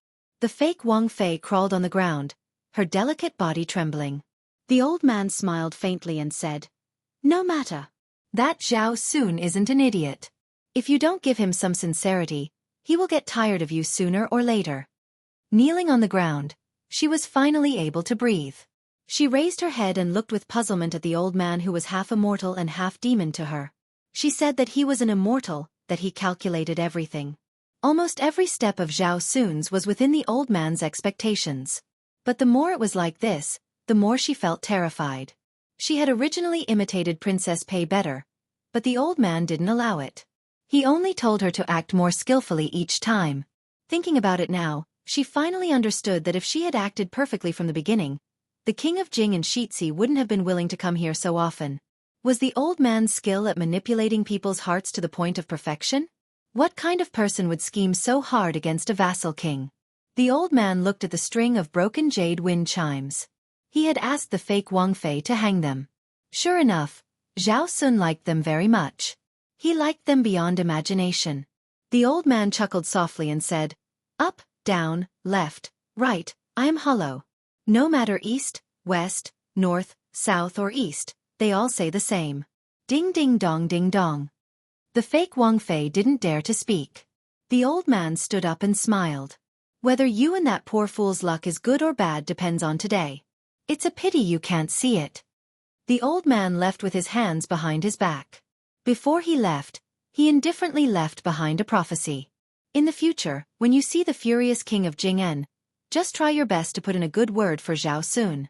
Maybe it will save your life. The fake Wang Fei was stupefied. The wind blew again, and the wind chimes rang again. Ding ding dong dong ding ding ding dong. There was no longer any otherworldly feeling, only a murderous aura.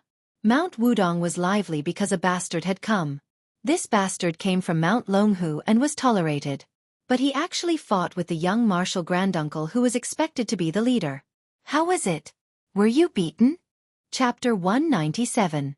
The reed marsh outside Xianxia city originally did not have the beautiful autumn scenery, but ever since Princess Consort Jingan fell in love with it, the people of Xianxia who would come every autumn to chop the reeds for firewood or to make paper pulp automatically disappeared without a trace. Fortunately, Princess Consort Pei had a bodhisattva's heart. Every year, she would subsidize the nearby villagers with some silver taels. In addition, with her presence, the scholars in the city commented on the scenic spots of the reed marsh, such as the fragrance of the reeds and the green lake. The memorial archway of the Sky Wave Gate was written by a calligraphy expert 2 years ago. As time went on, he took advantage of the opportunity to let the rich wanderers enjoy the scenery, and earned a considerable amount of silver. However, Princess Pei usually only went for a stroll in the spring or autumn to see the snow. This year, she clearly came a little earlier. She always left the city with a very small fanfare. Other than her 2 personal maids, there was only a small group of lightly armored guards. King of Jing and Zhao Hang had governed Xiangfan effectively these years. He loved the people like his own children and had a good reputation. In addition, he was known far and wide that this vassal king was a devout believer of Buddhism. Therefore, when Wang Fei left the city, she had never encountered any trouble. From the official road to a small road, there was a lush reed marshes. In the past few years, Wang Fei had always admired the scenery. After she got off the carriage, she would let the guards follow her from a distance. The guards did not dare to disturb Wang Fei's mood. In addition, the reeds were taller than a person. At least, Wang Fei did not get off the carriage. But this time it was strange. Not only did she come early, Wang Fei still did not get off the carriage when she reached the fork in the road. Inside the carriage, Princess Pei, who did everything personally in the Fu, personally lit a small incense burner. She sat in a kneeling position, her buttocks on her legs, imperceptibly squeezing out a full curve. The 2 servant girls in the carriage, even though they were both women, were moved when they saw this scene. Wang Fei especially had a head of unusually soft and beautiful black hair. When the servant girls combed it, they gently held it in their hands and couldn't help but praise it. Wang Fei, who had a gentle personality, would look at herself in the bronze mirror and smile gently. When the servant girls occasionally washed Wang Fei's white lotus jade feet after she was tired from studying, their hearts would beat faster and they would sigh that Wang Fei was really too beautiful. Princess Pei held a letter in her hand. Before she left the Fu, King of Jing and Zhao Hang had given it to her. He said that it was best to personally hand it to the Bailiang Shitsi at the reed marshes. Otherwise, she would not have come to the reed marshes so early. Princess Pei held the letter that had not been carefully sealed, as if she was hesitating whether or not she should take out the letter. When it came to King of Jing and Zhao Hang, there was no one in the world who understood him better than she did. He did not say anything, and he did nothing. He left things for others to guess. His Royal Highness, Zhao Sun's eccentric personality had been forced out by his father. As for Zhao Sun's unconventional and covert gaze, how could Princess Pei, who was no longer an ignorant young girl, not know about it? That child most likely hated her a little more. Although when he entered Princess Jing'an's service, Zhao Sun's birth mother, at the time, had died of an illness for unknown reasons. This debt, no matter how clear Pei Nanwei's conscience was, would be on her head. Therefore all these years when faced with Zhao Sun's unconventional and complicated gaze, she had never exposed him, never reprimanded him, and never said anything in front of the King of Jing, and Zhao Hang placed great importance on maintaining his health. When the King of Jing'an died, Zhao Sun would inherit the title of Marquis of Jing'an. No matter what, it would still be 20 years later. Presumably at that time Zhao Sun, who had been demoted to Marquis of Jing'an by law, would not have any thoughts about her old and faded self. Other than the secret letter in Pei Nanwei's hand, there was also a sandalwood box with prayer beads by her leg. She liked the carvings on the sandalwood box very much. The box had never been opened because she knew that the more she cared about something, the more Zhao Hang hated it. Also, this sandalwood box had been given to her as a thorn in Zhao Hang's side. She was afraid that if she opened it and he found out, the prayer beads and the sandalwood box would both be gone. Princess Pei said in a gentle voice, "Go down and see if Bailiang and His Royal Highness are near." The two servant girls, who had to report to the King of Jing and what Wang Fei ate 3 meals a day, withdrew and slowly lifted their skirts to get off the carriage. Princess Pei took out the secret letter with 2 fingers. It was the King of Jing'an's personal handwriting. Sending nephew 1,000 li. Princess Pei furrowed her brow and muttered, "The meaning is that even if you send him 1,000 li, he still has to part in the end? He's not going to personally send him off?" Princess Pei shook her head as though she felt that she didn't understand the meaning of these words. After Zhao Hang had failed to seize power in the palace, he didn't have a high opinion of the top nobility in the court and was even ridiculed by Su Xiao and the other powerful vassals. But she knew that this was a man with great ambition. If he didn't hate the humiliation he had suffered in the past, if he didn't want to return to that city and that palace, then this vassal king who was as ambitious as the reeds outside the window, when Shitsi Zhao Sun was beaten, he had to personally come and ask for forgiveness. This was already a great endurance. It was really a broken jar. Once again, he lowered himself to express his feelings of parting with a junior. Pei Nanwei couldn't help but think of the words he had said with a smile as he stood at the top of the steps when they left the Fu. This king has a clear conscience. We are fated to be husband and wife, and I have already prayed for you 1,000,000 times. Chapter 198. Pei Nanwei put the secret letter back into the envelope and lowered her head to look at the sandalwood box. She pulled aside the curtain and saw that the servant girls were still waiting on the road. She unconsciously reached out to touch the sandalwood box, but as soon as she touched it, she suddenly retracted her hand as if she had been scalded. This Wang Fei was vexed and in a fit of pique. She fiercely grabbed the sandalwood box and threw it against the inner wall of the carriage.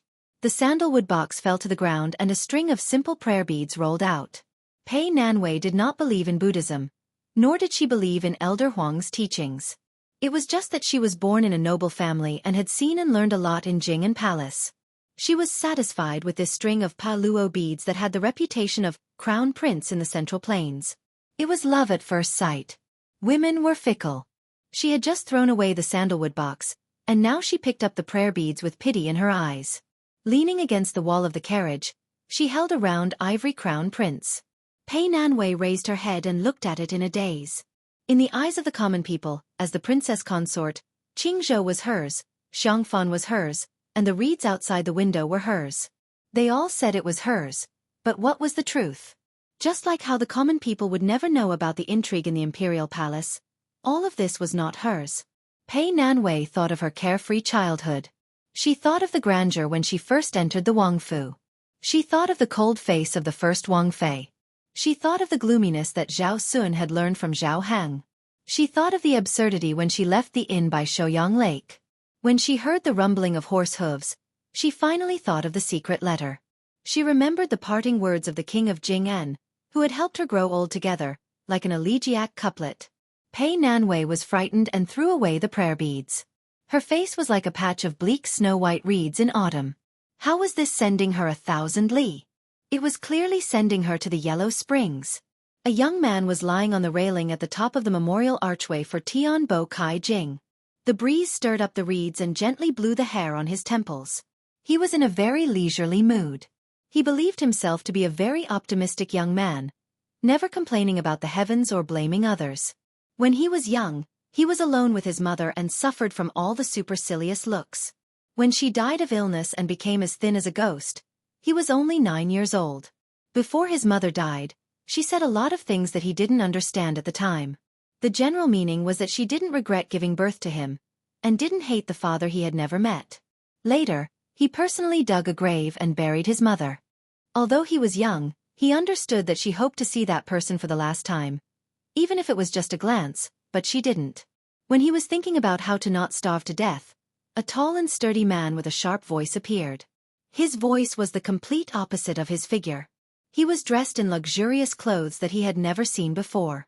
He looked extremely beautiful, but he always gave people the feeling that he was wearing a luxurious human skin. At such a young age, he already felt like he had seen a man-eating demon. However, the man only held his hand and said that he would take him home. Home. His mother was gone. Where was home? Then he was taken to a city with very high walls. Through the curtain of the carriage, he was dumbfounded. After getting off the carriage, the guy who didn't speak to him led him through countless city gates. Finally, they arrived at a lake. On the lakeside, there stood a man who looked very much like him.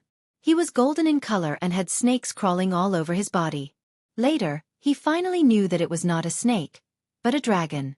The man who didn't say anything and didn't show any expression after meeting him was wearing a dragon robe. After that, he had 2 cheap masters. In addition to the man who took him home, the other was an old monk who didn't like to smile. The former had a very good temper. When he saw the man covered in ferocious yellow snakes at the lakeside, he was scared to tears. When the man who would become his great master in the future led him back, he squatted down and whispered to him not to be afraid. After she grew up, she remembered that no matter how mischievous her great master Han was, he would only smile at her. It was as if he could do nothing but smile. In that vast and boundless family, everyone would be scared to death when they saw him. During the Mid-Autumn Festival when he was 12 years old, he secretly went to the Hall of Martial Heroes to admire the moon. He was caught and almost beheaded. It was his great master who knelt in front of the man and begged for mercy. Only then did he know that his great master not only knew how to smile, but he also knew how to kneel in front of people. After that, no one stopped him from going to the Hall of Martial Heroes. He could go anywhere he wanted. Second Master's temper was much worse. He always had countless feather dusters. He talked to him about Buddhism and said that he would be beaten if he lost. He clearly said that he would be beaten if he won. However, there was one time when he touched Second Master's bald head while he was in a daze. Second Master didn't get angry. In fact, before he turned 20, the truth had already been revealed. However, he didn't want to fight over this and that. Besides, even if he fought, he might not be able to win. So what if his biological father was that person? He was tired of staying in that family where everyone was outwardly united but inwardly divided. In addition, he didn't like that naughty girl Sui Zhu. They fought and scolded each other every 2 to 3 days. So, he simply went to Shangyin Academy to enjoy himself. Among the women in the world, he only liked those who were ugly but very attractive. His mother was like that. Even though she was terminally ill and didn't look good, her eyes still made him feel the most intimate. Finally, he had a chance to see the girl with a bad temper. He climbed over the wall and entered the small building. As expected, he was stabbed by a sword.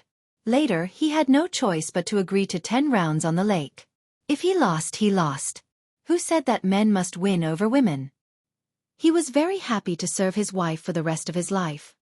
He wanted her to be comfortable and happy for the rest of her life, without the slightest ripple.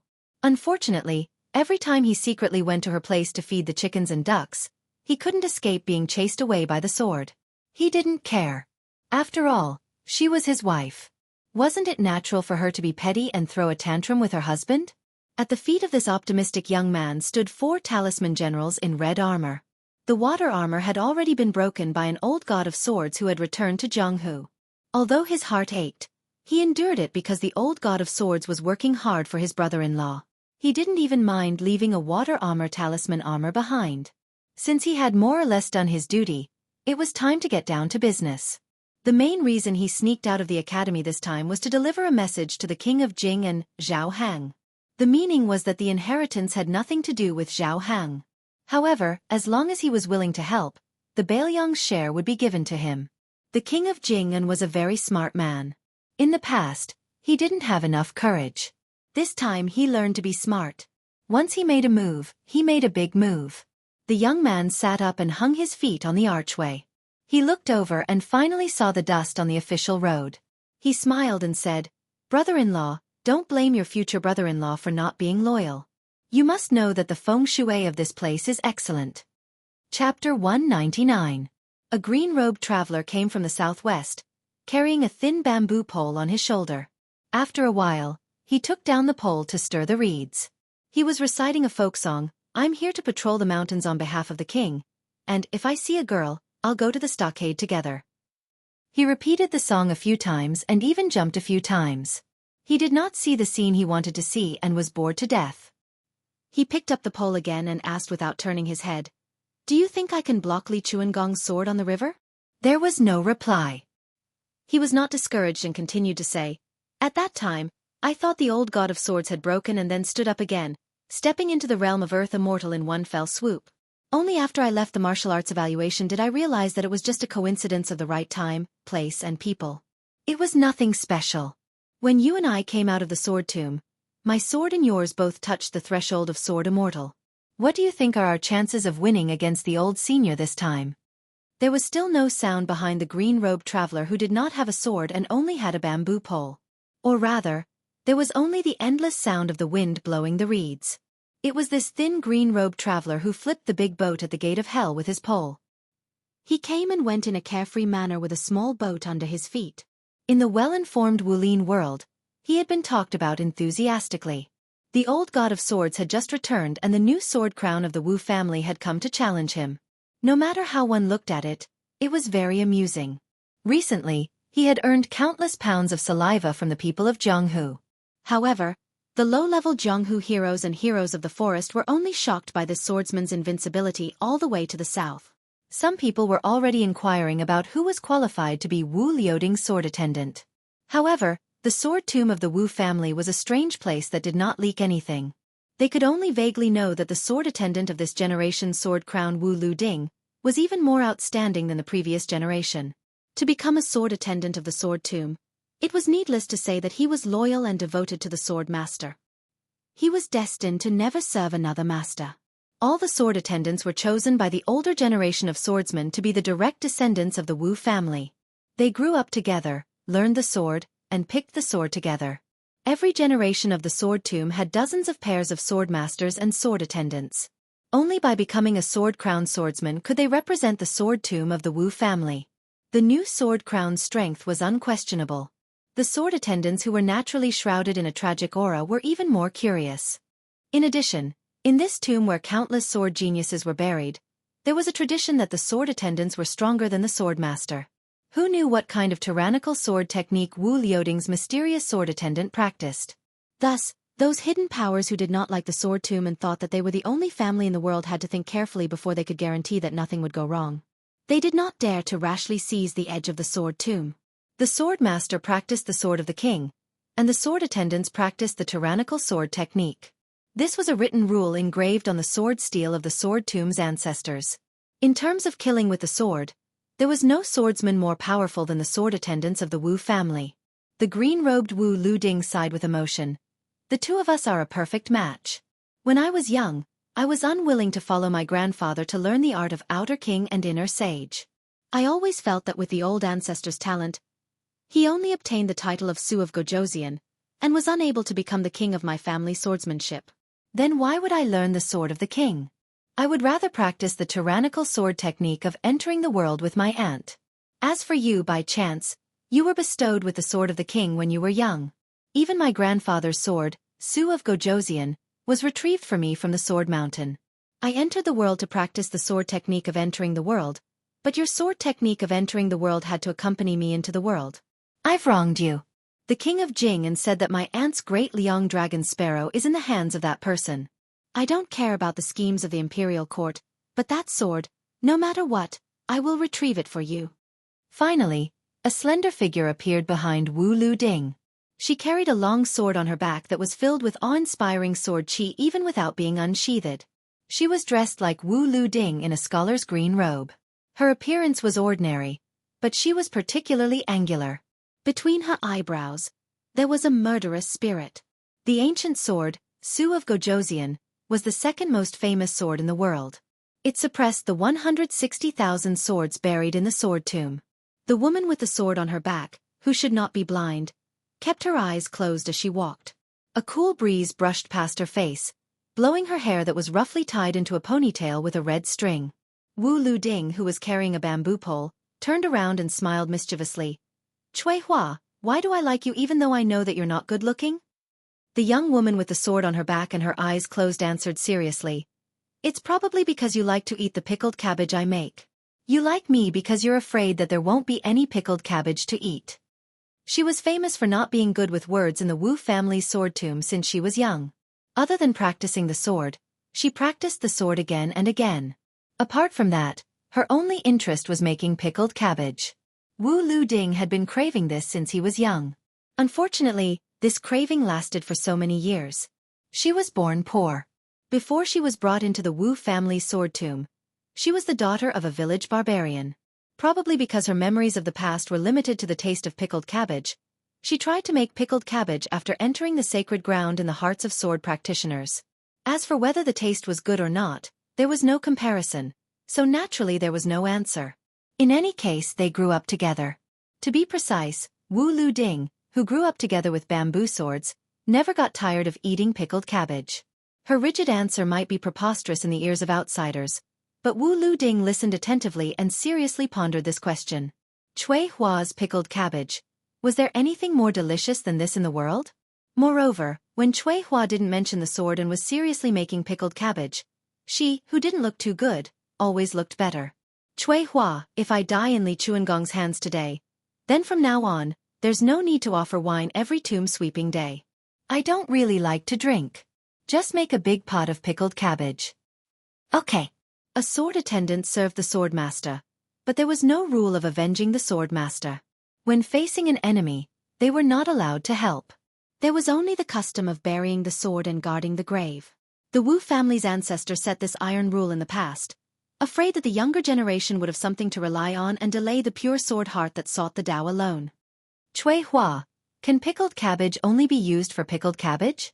I only know how to pickle cabbage. Let's change the taste.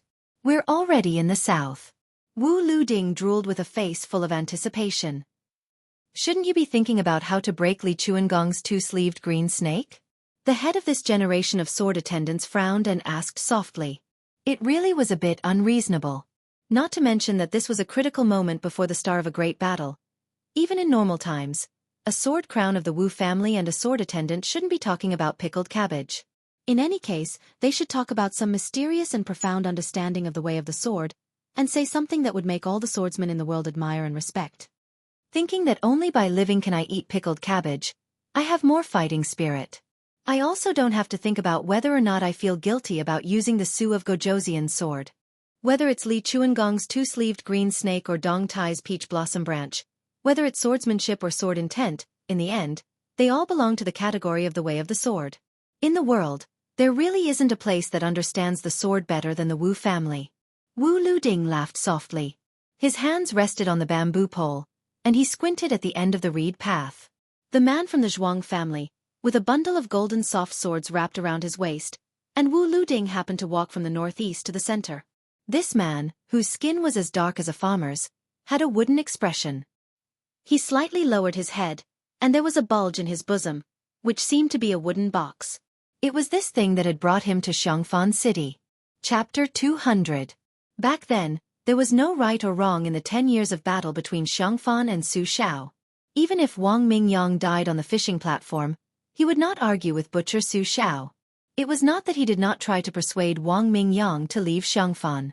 He even said to him that even if he won the battle, half of the southeast would collapse. What could he do? But that person did not listen. In the end, he used the 200,000 lives of Xianxia to protect one person's reputation. What was the difference between such a cruel and ruthless act and the enemy, Ren Tu? Was it more moral? When he heard of this tragic ending, he was in Beimang. He did not go to Beiliang to seek revenge. He only said that the Su family was not allowed to enter Xianxia again. He meant what he said. Also, the king of Jing, Zhao Hang, had given him the box with Wang Mingyang's eyeballs. He was only a martial artist. He did not want to get involved in the feud between the two vassal kings. But since the king of Beiliang's son dared to come to Xianxia, he had to fulfill his promise. Because Wang Mingyang was his brother from the same father and mother. The two maidservants stood on tiptoe for a long time before they finally saw the infamous northern Liang crown prince. He did not stay comfortably in the carriage. Instead, he was riding a horse with an old Taoist with a sage-like demeanor. They were both puzzled. Was this crown prince not afraid of eating dust? No matter how good one's horsemanship was, it was hard to endure the bumpy ride. How could it be as comfortable as sitting in a carriage? They jogged back to the Wang Fei's carriage and said that the heir had arrived. Princess Fei slowly dismounted from her horse. She held the secret letter with only a few numbers in one hand and the rosary beads of satisfaction in the other. Her expression was normal. She was still that rich lady who stood out even in the noble city. She stood gracefully beside the carriage and looked at the young lecher who she didn't know whether to be hateful, funny, or pitiful as he approached. For some reason, her palms were sweating. Su Fengnian had already seen the carriages at the entrance of the reed marsh. When they were still some distance away, he asked softly with a serious expression, "Grandpa Wei, you even used the peachwood sword? Is it enough?" Old Taoist Mi Wei Shuyang, who had disappeared for 2 days, stroked his beard and smiled. "Mahogany 36, the sword formation is ready." Su Fengnian nodded and said gloomily, "In the letter, Lu Qiuer said that the younger brother of Prince Mingyang of Xiangfan is also here. I just don't understand. Back then, Xiangfan had been fighting for 10 years, and he never helped. Why is he here today? Have you found your conscience?" Wei Shuyang's expression immediately became serious. He sighed and shook his head. "I don't dare to speak nonsense. I only know that this person's martial cultivation is extremely profound. Otherwise, he wouldn't have been able to enter the martial arts rankings twice in a row, and be the 11th most powerful person in the world for 20 years in a row. Outsiders are just here to watch the show and feel that this title is laughable. I really can't laugh at all." Su Fengnian didn't hold the horse's reins. His hands were on the embroidered winter, spring, and thunder sabers. He narrowed his eyes at the 2 pretty maidservants who were being protected by the bodyguards of the Prince of Jing'an's Fu. If it was said that the 11th person surnamed Wang coming out of the city to entertain guests was outside of reason and within expectations, then Pei Wang Fei, who had already heard the news on the way out of the city, was somewhat baffled. Had that old turtle, Prince of Jing'an, Zhao Hang, gone crazy? Did he want to put her, a Wang Fei, in this reed marsh that was practically a place of certain death? It was understandable that he wanted to lure her into a trap, but did he need to pay such a heavy price? In any case, she was a Wang Fei that was even more charming than Jade. Or had Zhao Heng gone crazy for the sake of hereditary succession? Su Fengnian murmured, "For now, we know that there are only the 11th and 4th red armors. What other tricks does Zhao Heng have? Since he was willing to treat Pei Nanwei as a chess piece, then he definitely wouldn't be so polite." What, after the event, he said that this Shitzi had ulterior motives towards Princess Jing and who was out of the city enjoying the scenery. He purposely followed her all the way and sullied Wang Fei? Then the king of Jing and would fly into a rage because of a beauty? Isn't this statement too careless? Furthermore, does Zhao Heng really have the confidence to kill me in one strike here? Or does this vassal king feel that he can't beat Su Xiao and that I have the confidence to win if I fight him? Su Fengnian whispered to Wei Shuyang. Let Ningame and the Phoenix Battalion catch up quickly. There's no need to keep a distance of half a li. Also, make it clear to him that he's prepared to fight to the death. The old Taoist priest Wei Shuyang immediately urged his horse to turn back. Su Fengnian could already clearly see the beautiful faces of the two female servants from Jing'an Palace. He slowed down and kept pace with the carriage. He reached out and knocked on the wall of the carriage. Jiang and I lifted the curtain with a suspicious expression. Su Fengnian said, Tell the old senior that the 11th in the world, Wang Mingyin, has come. The red armors of the talisman generals have also come. Perhaps there are still some powerful hidden experts. Jiang and I expressionlessly made an O sound. Be careful. Don't get off the carriage. Today is not a good day for you to see a joke. After saying this, Su Fengnian squeezed the horse's belly. Under the personal escort of Lu Qiantang, Yang Qingfeng, and Xu Xiu, the three retainers, they quickly moved forward. When Yu Wei left the city, she had already been arranged to ride in the same carriage as Jiang and I and Li Chungang. When Su Fengnian saw Princess Pei who seemed to be standing alone in front of the reed marsh, he didn't rush to dismount and exchange pleasantries. His hands pressed on his saber, he only sat high on the horse and looked down silently. Although the two female servants were shocked by this Bailiang His Royal Highness' handsomeness, they were eager to protect their master. Seeing him sitting proudly on the horse without saying a word, one of the female servants who had followed the Wang Fei and whose reputation was no less than that of the common stewards of the Wang Fu angrily rebuked.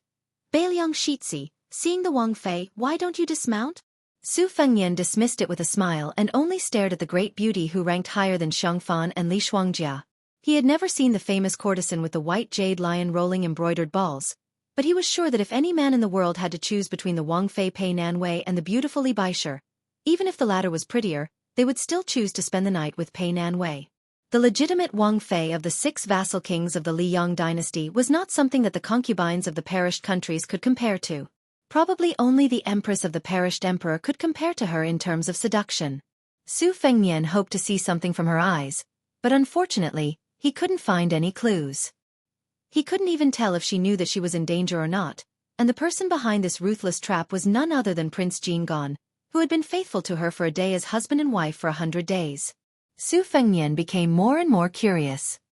He didn't have the patience or mood to play games with the woman in front of him, so he directly asked, You're not running? Princess Jing'an looked up from under the horse and calmly asked, Where can I run to?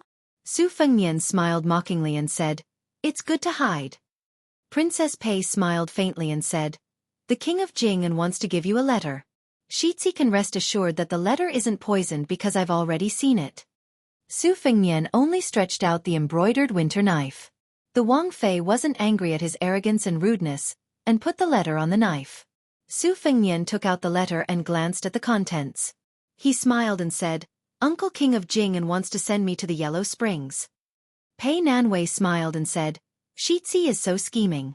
All these years, you've really been pretending to be dumb for dumb people to see. If you knew it would be like this, why did you do it in the first place? Su Fengnian let go of the embroidered winter knife and stretched out his right hand. He smiled and said, Are you comfortable? Princess Pei, who had always been graceful and elegant, blushed. She bit her lips and said in a low voice, Su Fengnian, you really deserve to die. Su Fengnian sat on the horse and didn't look at the furious Princess Jing'an. He only looked at the reeds and calmly said, Wang Fei, don't worry. Before I die, I won't forget to take you with me. When I'm on the Yellow Springs, I'll teach your little mouth how to play the flute. The things that Zhao Sun wants to do but doesn't dare to do, I can do it. P.S. Announcing 2 fan groups enchanting red-robed executive group number 854366605 entry requirements. Have a Zongheng account and have 1,000 points. Beacon Rising again stabilizing the country group number 318251559 entry requirements. Have a Zongheng account and have 5,000 points. Or Zongheng members can join. Chapter 201. Hearing that Su Fengnian had humiliated Princess Jing'an, who was second only to him in Qing province, the 2 maids and the palace guards were enraged. Although Pei Nanwei and the king of Jing'an had a strange way of interacting, in the eyes of outsiders, they were indeed respectful to each other. They were a rarely seen loving couple in the Marquis monarch lineage. The palace servants had heard many stories about the Baelyang heir, but most of them were absurd and hedonistic actions that could not be brought to the table. They were more amused than fearful. Moreover, the king of Jianghu was not a local snake in Qing province, but a legitimate local dragon in yellow robes. Immediately, the guards drew their swords in a show of force. A shrewish maid, eager to protect her master and claim credit, angrily rebuked Su Fengnian, directly calling him by his name. To their surprise, Su Fengnian only lowered his head to look at the few numbers on the secret letter. Out of the corner of his eye, he glanced at the rosary beads in Princess Pei's hand. Although the master did not make a move, it did not mean that the Baelyang lackeys behind her were deaf and blind. Dongyue Lu Qiantang had a sinister smile on his face. He urged his horse forward and chopped down with his giant sword. Before the bluffing guards could react, the sword had already cut off the head of the maid who did not know the immensity of heaven and earth. The head fell to the ground and rolled several times, mixing with the dust and blood. In particular, the maid's pretty face still retained a vivid expression of shock. In the eyes of others, it was a ghastly sight. Not only were the Jing and palace guards stunned, even Pei Nanwei was startled. The priceless rosary beads in her hand burned her hand and fell to the ground. She no longer dared to pick them up. After killing in front of Princess Jing'en, Lu Qiantang took advantage of the situation to charge forward. Yang Qingfeng and Xu Xiu were not willing to fall behind. In a flash, everyone except Pei Nanwei was chopped up like vegetables. One of the guards was even split in two by Lu Qiantang's sword. Pei Nanwei turned her head. Her throat moved as she squatted on the ground and retched. Su Fengnian saw that the Jing and palace guards were so weak that they could not withstand a single blow. He frowned and asked, "Why are these guards so useless? Is the king of Jing'an, Zhao Heng, afraid that you won't die?" Pei Nanwei only cared about vomiting. She really couldn't imagine that the high and mighty Wang Fei would also be in such an indecent state. She really didn't know if Shizi Zhao Sun would still be unable to extricate himself if he saw this scene. Su Fengnian pressed his blade and dismounted from his horse. He walked to Pei Nanwei's side and crouched down to gently pat Princess Jing'an's back.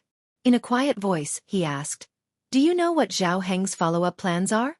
The trembling Pei Nanwei had her back to Su Fengnian. She used her sleeve to wipe her mouth and smiled coldly. "Even if I knew, why would I tell you? How the king of Jing'an, Zhao Heng, treats me is a family matter. Su Fengnian, who do you think you are? Don't think that you can make me listen to you with just a few words. No matter how cold-blooded Zhao Heng is, he's still better than a bastard like you." Su Fengnian gently stroked Princess Pei's beautiful back. It looked like he was taking advantage of her, but his face was expressionless. His heart was as calm as still water. His tone was gentle, and he said with a smile, "Don't you want to live and go back to be Princess Jing'an? Pei Nanwei, you have to know that if I really die, I will definitely drag you down with me. Otherwise, won't I be letting that father and son pair benefit from a crooked beam? I don't mind telling you, if this time Zhao Heng's plan really succeeds, then Shizi Zhao Sun will inherit his position. Even if you can survive under my blade, won't you be on tenterhooks when you go back? Princess Pei, are you really willing to be played by a man like Zhao Sun?" Princess Pei slowly stood up and staggered a bit. Su Fengnian wanted to support her, but she fiercely flung his hand away in disgust. Su Fengnian didn't get angry and only bent down to pick up the crown prince's bracelet.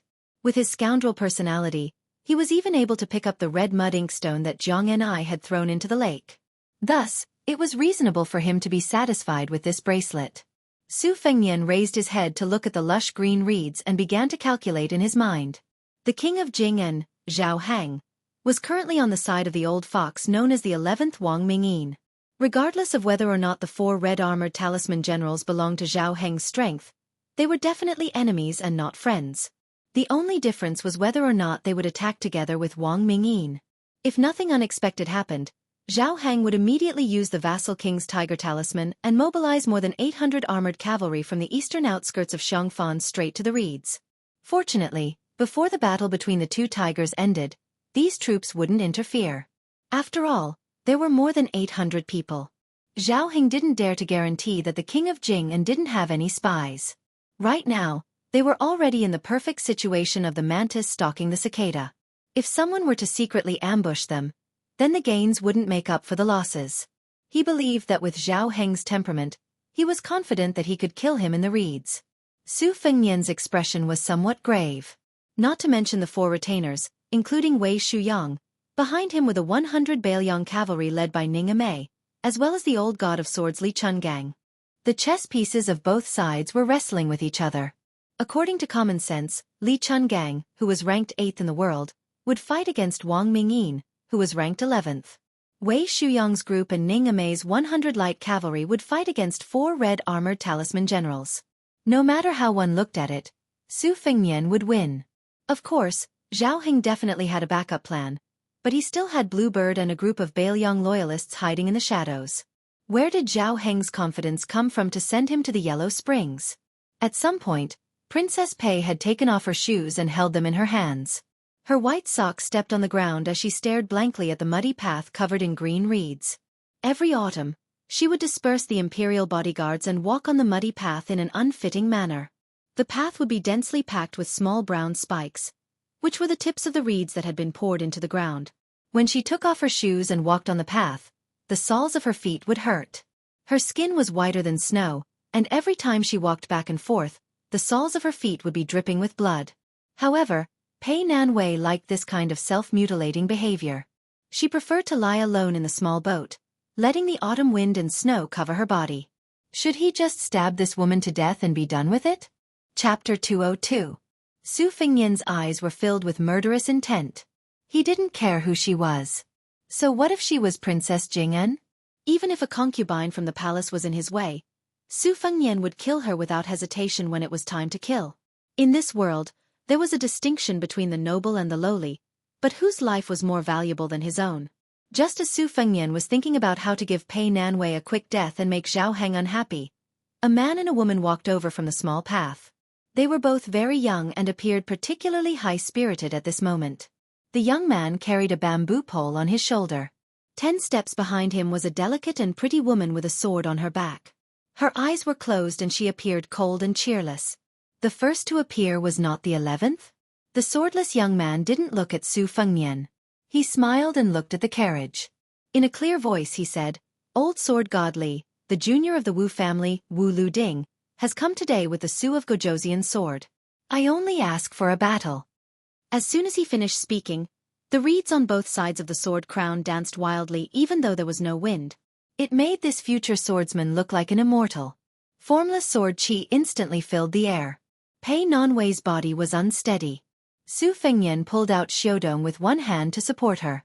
He raised his other hand and placed an extraordinarily handsome green and white spear falcon on his arm. He turned around and said to Wei Shuyang and the others, "Follow the spear falcon into the reeds and delay the Fu general Hong Jia." Su Fengnian raised his arm and the spear falcon once again charged into the clouds. Seeing Su Fengnian's gaze, Judumi Taoist Wei Shuyang nodded quietly and took the lead into the reeds. Other than the 2 major sects of inner and outer alchemy, there were many other sects with their own supernatural powers. Among them, there were the Fu Yao sect's necromancers who could exorcise ghosts and summon gods. There were also warlocks who were proficient in Chiman Duanjia. This formation was not set up by the military, but by human power and the right time. It could be said that it could turn something rotten into something magical. It was rumored that the top warlocks could make soldiers out of beans. Most of the Taoist priests in the Imperial Palace's Imperial Observatory were proficient in observing images, observing qi, and exploring the veins of the earth. They were known as fortune-tellers who studied the geography. Wei Shuyang's martial cultivation was not outstanding. Otherwise, he would not have been struck down by the white-haired old man outside the Tide Listening Pavilion. However, Wei Shuyang was a warlock who was proficient in setting up formations. No matter how ferocious the red armor was, it was still a Taoist divine weapon. Wei Shuyang's 36 Heavenly Dipper Peach Wood sword formation had a miraculous effect. Moreover, Su Fengnian had spent the past few days studying the cloud patterns on the water armor. He had gained quite a bit of insight. Naturally, those peachwood swords that contained the power of Taoism to slay demons could be targeted. Furthermore, the Taoist ancestors had clearly stated that reed ropes made of reeds could be used to ward off evil spirits. Since ancient times, the Way of Judumi had a spell to hang reed ropes to ward off evil spirits. Moreover, Xu Xiu was originally from the southern borders witch sect. After the battle on the small path in the rain that day, His Royal Highness had asked Yang Qingfeng to make early preparations. Zhao Heng, since you were able to invite the Sword Crown Prince Wu Luding to take the lead, this Shitzi will use Grandfather Wei and the others, who have an innate advantage, to break the red armor that lacks water of the 5 elements. Su Fengnian patted Princess Pei's slender waist with his embroidered dagger and said softly, Wang Fei, if you don't want to die, then retreat with me. Pei Nanwei did not make a sound. She could not bear to look at the broken limbs on the ground. She followed Su Fengnian away from the man and woman who had brazenly challenged them. She naturally knew that this vicious and merciless wanderer had a world-shaking old sword god protecting him. Since these people dared to compete with swords, they had the right to appear in the Reed Marsh today. Presumably they were not some nobody. When she saw Su Fengnian retreat, he was still facing the man and woman, unwilling to turn over his back. She laughed coldly in her heart. Was this guy really Su Zhao's son? So cowardly and afraid of trouble. At this time, Su Fengnian slowly retreated and coincidentally met Princess Pei. Seeing her mocking and disgusted expression, he guessed her undisguised thoughts. He smiled and said, What, do you think I'm afraid of death? Wang Fei, if you really are not afraid of death, why would you be willing to follow me? You could have stayed where you were and let the sword energy cut you to pieces. This death is really ugly. It doesn't match the noble status of Wang Fei. A lazy voice came from the carriage. Little Su, this old man needs to borrow a sword again today. Su Fengnian unhappily shouted, Borrow it, borrow it. This Shitzi can't wait to borrow 100 or 1,000 swords from you. Pei Nanwei's face was stunned. This bastard was still the Shitzi of Bailiang. He really did not have any heroic spirit. Did he not even know how to act calm and pretend to be a great general? Su Fengnian did not pay attention to Princess Pei. He looked at the woman with the sword behind Wu Luding. The Su of Gojoseon sword? Good, that was the second most famous sword in the world. According to Aunt Zhao Yute, the Su of Gojoseon was the name of this generation's Jianzhong family head and the name of his sword. How did it end up in that woman's hands? Wu Luding defeated the Wu family swordmaster? That shouldn't be.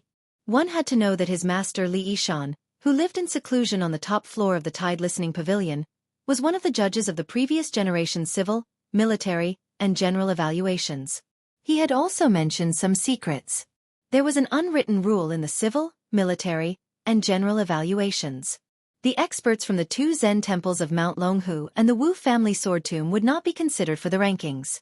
Half of it was out of respect, and the other half was out of concern. These old immortals and old monsters had unpredictable temperaments. For example, Qi Xuanzhen, who was the world's #1 expert in Taoism and swordsmanship, who had defeated all demons in the world with a single sword strike, would not be considered for the rankings. Who would dare go against him? But since Wu Luding had left the Wu family sword tomb with the identity of a sword crown, if he had only come out after defeating the Su of Gojoseon, he should be able to enter the top 10 experts. Could it be that the one who had defeated the Su of Gojoseon was not Wu Luding, but that female sword attendant? Su Fengnian looked at the woman. Unexpectedly, as if she had sensed something, she immediately opened her eyes and looked over. Su Fengnian's heart skipped a beat, but he still smiled. However, the woman closed her eyes again, as if she had seen through Su Fengnian's capabilities and was disdainful of him. Su Fengnian did not take it to heart. He threw a look at Bluebird, who was holding a good sword, indicating that she should lend the sword to the old god of swords. Although the sword in Bluebird's hand could also cut through hair, it was still slightly inferior to the crimson afterglow in Lu Qiantong's hand, not to mention the great Liang dragonfinch in the red sandalwood sword case. Initially, Su Fengnian was still somewhat worried, but when Bluebird tossed the sword into the air, Old Man Li's figure rushed out of the carriage, laughing loudly as he held the sword hilt and flew towards Wu Luding. Su Fengnian immediately calmed down. The old god of swords was ranked 8th in the world. Was the 8th ranking really that low? There were millions of swordsmen in the world who wielded swords. Were there not only this old man wearing a sheepskin fur coat and that Dong Tai standing above millions of people? Who would dare to say that Li Chungang would stop at the 8th place after truly returning to the peak? Only then did the old god of swords soar into the air like a dragon. A farmer shuttled out from the reeds and said inconspicuously, "Crown Prince, may I borrow your head?"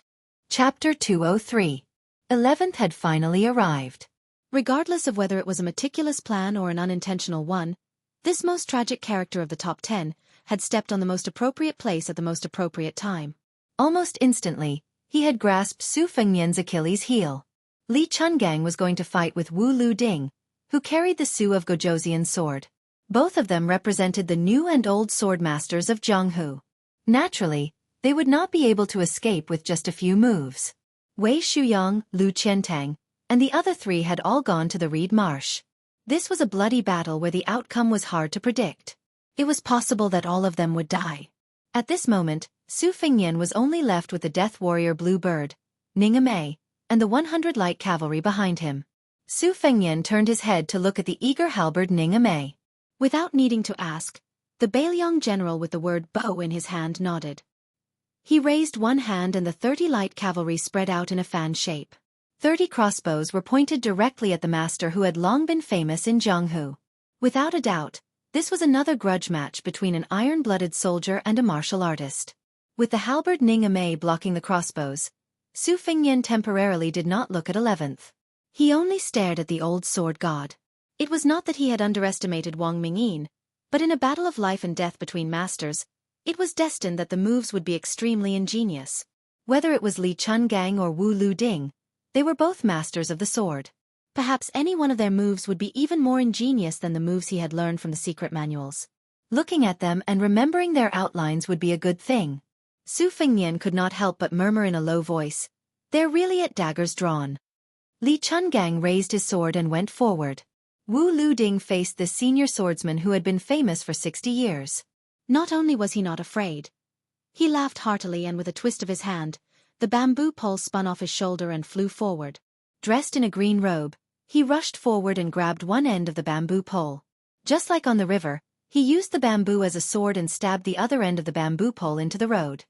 He lightly shouted, "Rise!" Last time, he had overturned the river and overturned the boat with a single pole. This time, he forcefully pried up a large piece of thick and heavy soil from the muddy road and threw it at Li Chungang. After the curved bamboo raised the dust that covered the sky and the sun, the bamboo pole returned to his shoulder. With a loud bang, he stomped on the ground, creating a large pit. Instantly, countless clouds of dust flew up from under his feet. The bamboo pole that should have been brittle on the spot was bent into a soul-stirring arc by his hands. His hands formed a hand seal, and the large pole was like a full moon bow, bouncing into the air. It bounced into the cloud of dust and injected a swift and fierce sword chi into it. Li Chungang, who was flying through the air, sneered. As usual, he chopped down with his sword, chopping up the obstructing cloud of dust. At the same time, in a spurt of energy, he smashed the sword chi contained within the cloud of dust into pieces. The cloud of dust filled the air and shot in all directions. When the soil mixed with the abundant sword chi landed on the ground, it pierced countless potholes. The two of them were 200 steps away from each other on the open official road. The sword chi dazzled and swirled in the air, creating dozens of crisscrossing gullies. Princess Jing'an was dumbfounded. If she had stayed on the spot, wouldn't she have been chopped into pieces like Su Fengnian said? Would she have died without a complete corpse? The power of a light sword could split the air and split the earth. Was it really so terrifying and invincible? Princess Pei originally had no impression of martial arts in Jianghu. Today, after seeing it with her own eyes, she realized how terrifying it was. She tilted her head and secretly looked at Su Fengnian. She couldn't see any clues from his eyes. She couldn't tell if he was confident or if he had lost his soul. Li Chuangong's sword was like a rainbow piercing the sun. The white light was dazzling as it shot through the cloud of dust towards Wu Lu Ding. This sword was blocked by the sword chi of the bamboo pole and the cloud of dust, but it didn't seem to be weakened in the slightest. With the bamboo pole back in his hand, Wu Lu Ding pushed off with the tip of his foot and hurriedly retreated. He was just a hair's breadth away from the old god of swords' swift and fierce sword. Wrapped in an unparalleled sword will, the old god of swords' sword pierced through the spot where the sword crown of the Wu clan had landed, creating a huge pit that was about 10 feet deep. The green-robed Wu Lu Ding laughed softly and said, "What a good one-sword immortal kneels." As he spoke leisurely, the bamboo pole didn't slow down at all. It swept towards the old god of swords' head, whistling like the wind. The old god of swords had a cold smile on his face. How could this young man dare to talk about the way of the sword with a bamboo pole in front of this old man? The sword chi in his hand surged. Even the common people could see the green light curling around the tip of the sword. The so-called sword chi, a high realm, allowed the sword to give birth to a grand spirit that connected with the heavens and earth. The common people only knew that a true man should use a 3-foot sword to kill and break through the enemy. Did they really think that it was just a 3-foot sword made of copper and iron? After the one-armed Li Chungang landed on the road, he still casually swung his sword. This time, Wu Luding didn't avoid the sharp edge. The bamboo pole didn't change its trajectory and continued to sweep through the army. The two sword moves were nothing more than one horizontal and one vertical. The green sword in Li Chuangong's hand clashed head-on with Wu Liuding's bamboo pole, producing a clanging sound that defied common sense and pierced the eardrums. The pitiful Princess Pei covered her ears and screamed, but it was futile. She almost vomited blood. Su Fengnian frowned slightly. He walked in front of her and imperceptibly blocked the ripples of qi from the collision. After the sword in Li Chuangong's hand came into contact with the bamboo pole, it wasn't deflected. Instead, it was just like how he taught Su Fengnian sword moves and sword aura. In an instant, it flicked the bamboo pole 16 times, each time frightening. The tip of the sword, which was originally an inch long, exploded to 3 inches long. The onlookers could only see the green sword aura dancing wildly in the old god of swords' hand. Then, they saw Wu Liuding's bamboo pole bending again and again. Finally, it couldn't withstand the old god of swords' endless sword aura and made a loud bang. The bamboo pole was, after all, just an ordinary bamboo pole. When it broke, Li Chungang, who had gained the initiative, didn't show any change in his expression. He took the opportunity to hack at Wu Liuding's chest. The bamboo pole broke into 2. The latter held half in each hand and retreated again and again. After floating 20 steps, Li Chungang took another 20 steps forward. The tip of his sword never left Wu Liuding's chest. The tip of his sword was 5 feet away. The sword aura was like a green snake, but it was only a foot away. Wu Liuding finally stopped being careless. He changed the bamboo pole from one hand to a 2-handed sword. The Wu family's sword tomb was famous for its unparalleled sword moves. Since he was able to walk out of the tomb as a sword crown, there was no doubt that he had reached the peak of swordsmanship. The bamboo pole didn't emit any sword aura. It was only good for unpredictable moves. Even when facing a swordmaster like Li Chungang, who had 1 foot in the door of the sword immortal, his sword moves were still domineering and unstoppable. Li Chuangong's frown loosened and he smiled. For some reason, he withdrew the green light on his sword and no longer used the sword aura. He just used sword moves against sword moves. The two fought close to each other, dazzling the eyes. In the blink of an eye, they had swung 100 or 1,000 swords. The 11th in the world was also an eye-opener. There were a total of 8 kinds of crossbows in the Liang dynasty. Apart from the 4 that were shot by foot, the cardinal crossbow in the hands of the Beiliang cavalry was the most lethal. It was comparable to the yellow stirrup-treading crossbow. Therefore, this Beiliang crossbow was called Mountain Splitter, which was as famous as the Beiliang saber. Since it dared to be called Mountain Splitter, its power was amazing. 30 crossbows were shot at the same time. However, the 11th Wang Mingyin just walked forward without fear. He stretched out a hand and pointed at the air in front of him, hitting the first wave of arrows to the ground.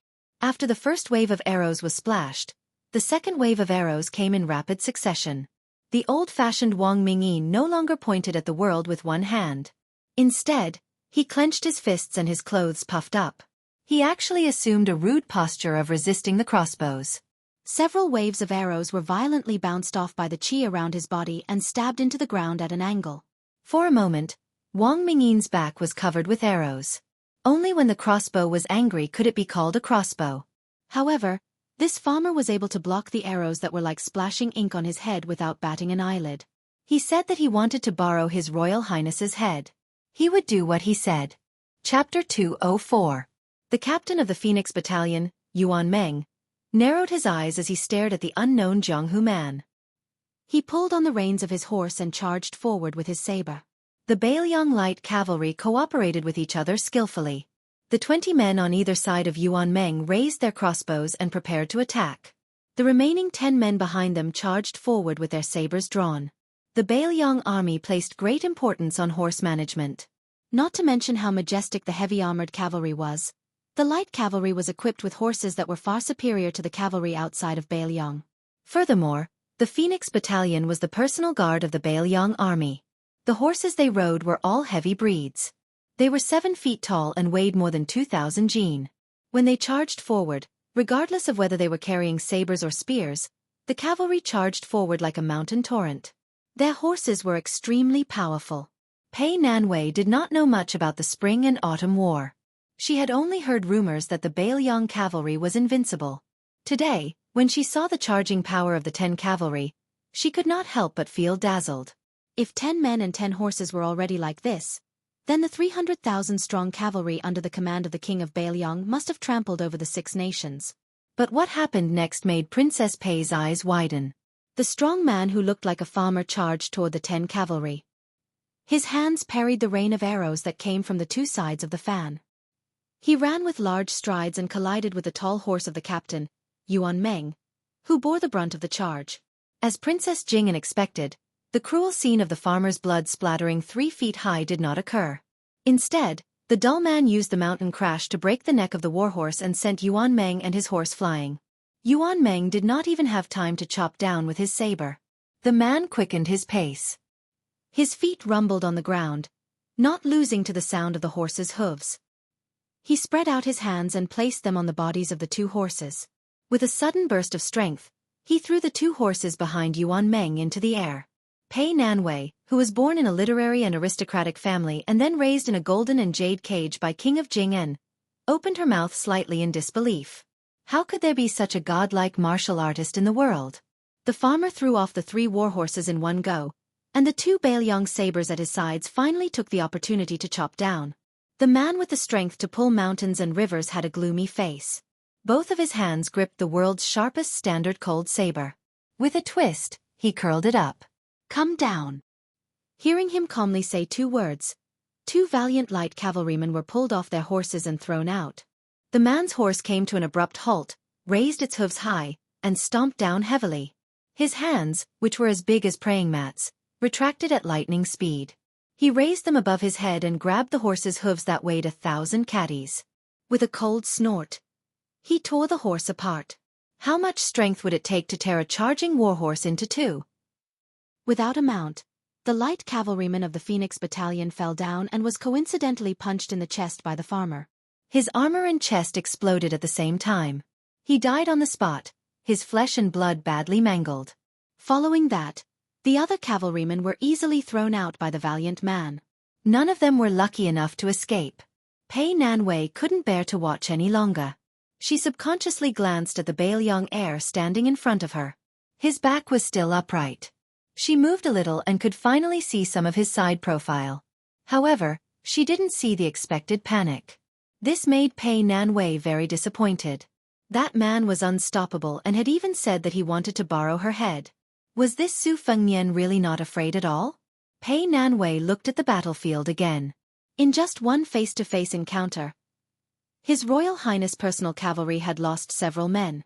However, what made Princess Pei even more shocked was that even in such a cruel situation, the other light cavalrymen of the Phoenix Battalion were still as upright as His Royal Highness. They turned a blind eye to the bloody scene, especially the burly general with the halberd. He was covered in heavy black armor. Including the armor and the halberd, he weighed more than 400 catties. In the face of defeat, he only sat on his horse and didn't move. What a terrifying heart of stone! Princess Pei felt sorrow in her heart. Were all Bailiang's soldiers so heartless? Great halberd Ningame raised his arm and held his halberd. The tip of the halberd was pointed at the 11th man, Wang Mingyin. Among the 20 cavalrymen, 10 of them continued to silently raise their crossbows while the other 10 continued to charge. The light cavalrymen of the first 10 cavalrymen who hadn't died in battle remounted their horses and got into formation.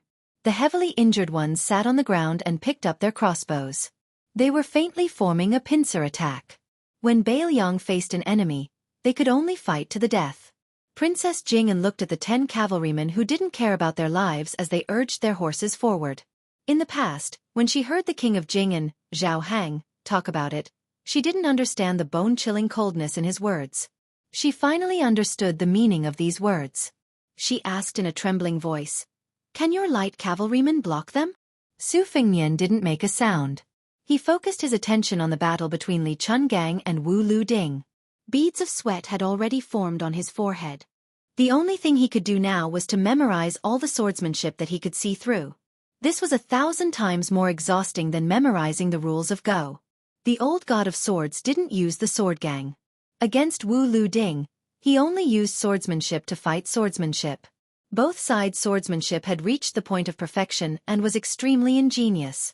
The old man had the intention of letting him watch the battle and benefit from it. He couldn't let this good intention go to waste.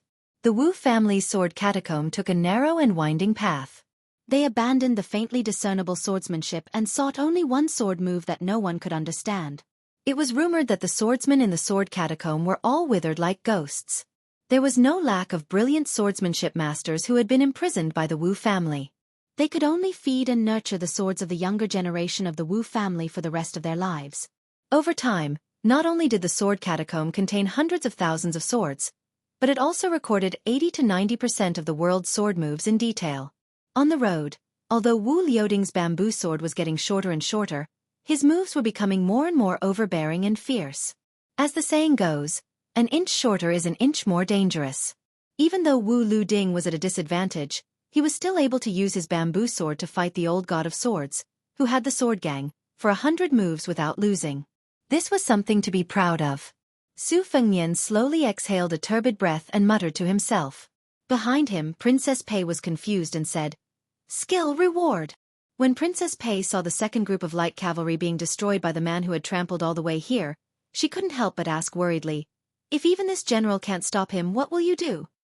Unfortunately, Su Fengnian still ignored her. In a fit of anger, Princess Jing'an raised her hand to hit the Bailiang on the back of His Royal Highness. This was originally a subconscious action, but before she could make a move, the embroidered winter scabbard struck her abdomen. Her face immediately turned pale and she crouched on the ground. Her body curled up in pain, and her eyes were filled with tears.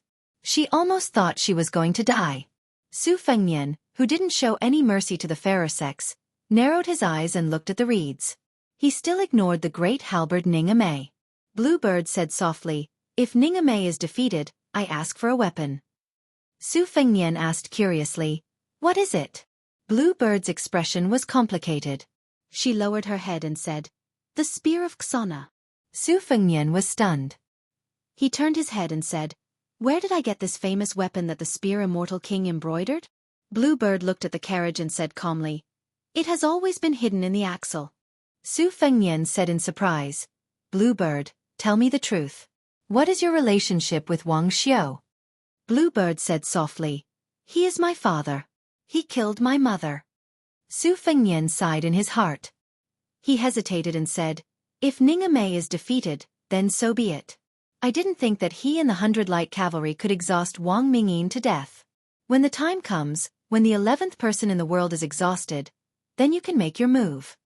Princess Pei, who was squatting on the ground with her hands on her stomach, raised her head and gritted her teeth. "Su Fengnian, aren't you afraid that the 100 people will die?" Su Fengnian turned his head and looked at Princess Jing'an, who could no longer maintain her composure. He said calmly, "What do you know?" Pei Nanwei, who could only talk to Su Fengnian by raising her head, laughed nervously and said, "What do I know? What is the difference between you, the crown prince of the king of Bailiang, and the crown prince of the king of Jing'an, Zhao Sun? Didn't you both cower in the face of battle and only know how to send people, whose lives are lower than ants in your eyes, to die in vain? Today, I want to see how you will kneel and beg for mercy from that boar of Jianghu. Then you can just wait." Su Fengnian turned his head to look at the battle between the green-robed Wu Lu Ding and the old god of swords in the sheep fur coat. If nothing unexpected happened, Li Chuangong's good temper was about to be used up. What followed was a truly hearty battle. Bluebird stared at Pei Nanwei. One was a lowly servant, while the other was an extremely wealthy Wang Fei. Immediately, Bluebird looked down at Pei Nanwei. The latter's hair stood on end and she was as silent as a cicada in winter. Princess Pei watched as the servant girl, whose eyes were murderous, walked towards the carriage. She bent down and pulled out an axle. It shattered in her hand, revealing a blood-red spear. The name of the spear was Instant? Chapter 205. The two ends of the reed marsh were two completely different worlds. Over there, a great battle was raging, and various powers were locked in a fierce battle. This side, on the other hand, was calm and tranquil. The old man was sipping some home-brewed rice wine that he had bought from a farmer. Not far away, A group of young children were whispering to each other. From time to time, they would cast curious glances at the old man. To the children who grew up in the reed marsh, the old man looked very much like the old Confucian scholars who usually came out to enjoy the scenery in Xianxia. However, the old scholars who came here with their families to play didn't think much of the wine. They all brought their own delicacies and wine. The old man smiled kindly and waved at a young girl from the cottage owner's family. The little girl walked forward timidly. The old man weighed his old gray money pouch and seemed to be embarrassed. He only poured out a dozen coins and handed them all to the girl, telling her to ask her parents to cook a fresh fish that was caught by the old water crow. Watching the little girl skipping away, the old man smiled and murmured with his yellow hair hanging down his back. He was very happy with himself. Since ancient times, Jianghu was called Yunmeng Marsh. The villagers in Reed Marsh all raised water crows and ate yellow croaker every day. The old man liked the simple taste of steamed yellow croaker very much. The group of Xianxia scholars went to the faraway place and coveted seafood, sparing hundreds of gold coins to buy it. Even if they stored it with ice cubes along the way, it had already lost its taste. In the old man's eyes, they were the lowest class of diners, not to mention gluttons. Out of the corner of his eye, he glimpsed the little girl in a daze beside the black water tank outside the house. In the end, he picked the biggest yellow croaker in the tank and gave it to her mother to steam. The old man smiled and said, "Only a child has the heart of Bodhi. Humans are always thieves." Then he looked at the bamboo table. On the table, there were dozens of pebbles picked up from the shore. The pebbles were of different sizes and different distances. When the farmer was cooking fish, the old man had already thrown away some smaller pebbles from the table, while several larger pebbles moved closer to the area where the pebbles were densest. The girl came with a wooden plate with a steamed yellow croaker. The amount of chopped green onions and old ginger was enough. She also added some wine and some ham. The old man took the chopsticks and didn't care if the farmer followed the steaming method to cook the fish. A small yellow croaker was enough to satisfy people. This was the real taste. The old man put the plate on the corner of the table where there were not many pebbles and ate quickly. The little girl saw the old man eating with relish and was very happy. She was no longer afraid of strangers and asked softly, "Grandpa, are you from Xianxia City?" The old man slowly put down his chopsticks, shook his head and smiled without a word. The little girl who was tanned because she had to work with her parents said, "Oh." She felt a little regretful. Her peers in the village always talked about how magnificent the city was and how rich the people in the city were. She had never been to Xianxia and naturally envied it. She also heard that the sisters there were like fairies. She thought it would be great if she could be half as beautiful as them when she grew up. After the old man finished eating the steamed yellow croaker, he handed the wooden plate and chopsticks back to the little girl and said softly, "When I leave, tell your parents to leave the reed marsh today and go to the Carp Guanyin temple 10 miles away to burn incense. After burning incense, you can ask for some silver from the Guanyin temple. You only need to break the stone carp in her hand and there will be silver inside. Little girl, remember not to go home in a hurry after getting the silver. The earliest you can do is wait until the sky is dark. Don't forget to talk about this after I leave. Leave early and come back late." The little girl was stunned and thought she was listening to a heavenly book. The old man did not think much of it and smiled. "Just think of me as the earth god of this land," she said excitedly. "Grandpa, are you really a deity?" The old man did not comment and touched the little girl's head. He put his finger to his mouth and shushed her, indicating that she should not say anything. The little girl nodded vigorously. The old man lowered his head and looked at the scattered pebbles on the table again. He seemed to be thinking about a long game of chess. The little girl left quietly. Since the old man was not from Xianxia, how could he be the earth god who protected the land? Moreover, the old man was not a deity. He was just a child with a sincere heart. How could he think of these things? However, although he was not a deity, in the eyes of the people, he was no different from a deity. During the spring and autumn period, the 9 kingdoms were in chaos and there were many abnormal phenomena everywhere. The azure dragon came out of the water, the divine monument broke through the earth, and the female chicken turned into a male. Which one of these did not come from him? Not to mention these imperial courts that ruled the world, just take the 3-foot game of Go as an example. Back then, the scholars of the West Chu dynasty were talkative and the game was popular. The 9 stages of Go were created by him. Now, in the world of Go there were 3 famous schools of Go. The imperial court had set up a game of Go, waiting for the imperial decree. Wang Jixin and Song Shutong, who were the top chess players of the 6 great countries, were responsible for evaluating the game of Go. There were more than 400 people who qualified for the game of Go. This old man claimed that these 400 players had gathered together to play against him and that he could easily win. He was the only one in the world who could say such arrogant words. Unfortunately, Wang Jixin and the others did not dare to accept the challenge. No matter if they were working together or alone, they all pretended to be deaf and dumb. This old man's Go skills were extraordinary. But later on, for some unknown reason, this old fanatic said that he would never talk to anyone again. The old man stared at the table and laughed. 500 years ago, he was invincible. How could it be a lie? Wei Xiong of the Su family wants to stand shoulder to shoulder with this old man, but it's still too early. When the old man first entered the Shangyin Academy, he claimed to be one of the top 3. His sword was like a dragon and snake, and he wrote the record of the Pillar of Strength in one go in the mud after the heavy rain by the lakeside.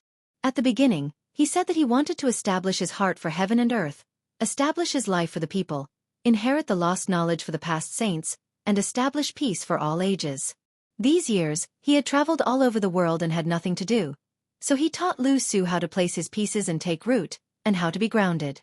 He taught Li by the lion's voice and body double, taught the fake princess how to charm people and bring disaster to the country, wrote the precepts for women on behalf of a woman, made Guangling Wang Chao kill his second son, and misled the group of ignorant juniors from the imperial astronomer. As long as he was willing, who would not be a chess piece in his hands? Next, he was going to teach a little fellow named Xiao Mu Jian how to use a sword. After the fall of West Chu's Grand Preceptor, in addition to holding a grudge against the butcher Su Xiao, he also beat his chest and stomped his feet, cursing old Huang for killing 3 million people with his 3-inch tongue. However, these ups and downs of the country had all become the patterns on the chessboard, and were left to the later generations. The old man, whose specific age could not be determined, picked up a round cobblestone in the middle of the table. This one, surnamed Zhao, placed his piece in Tianyuan.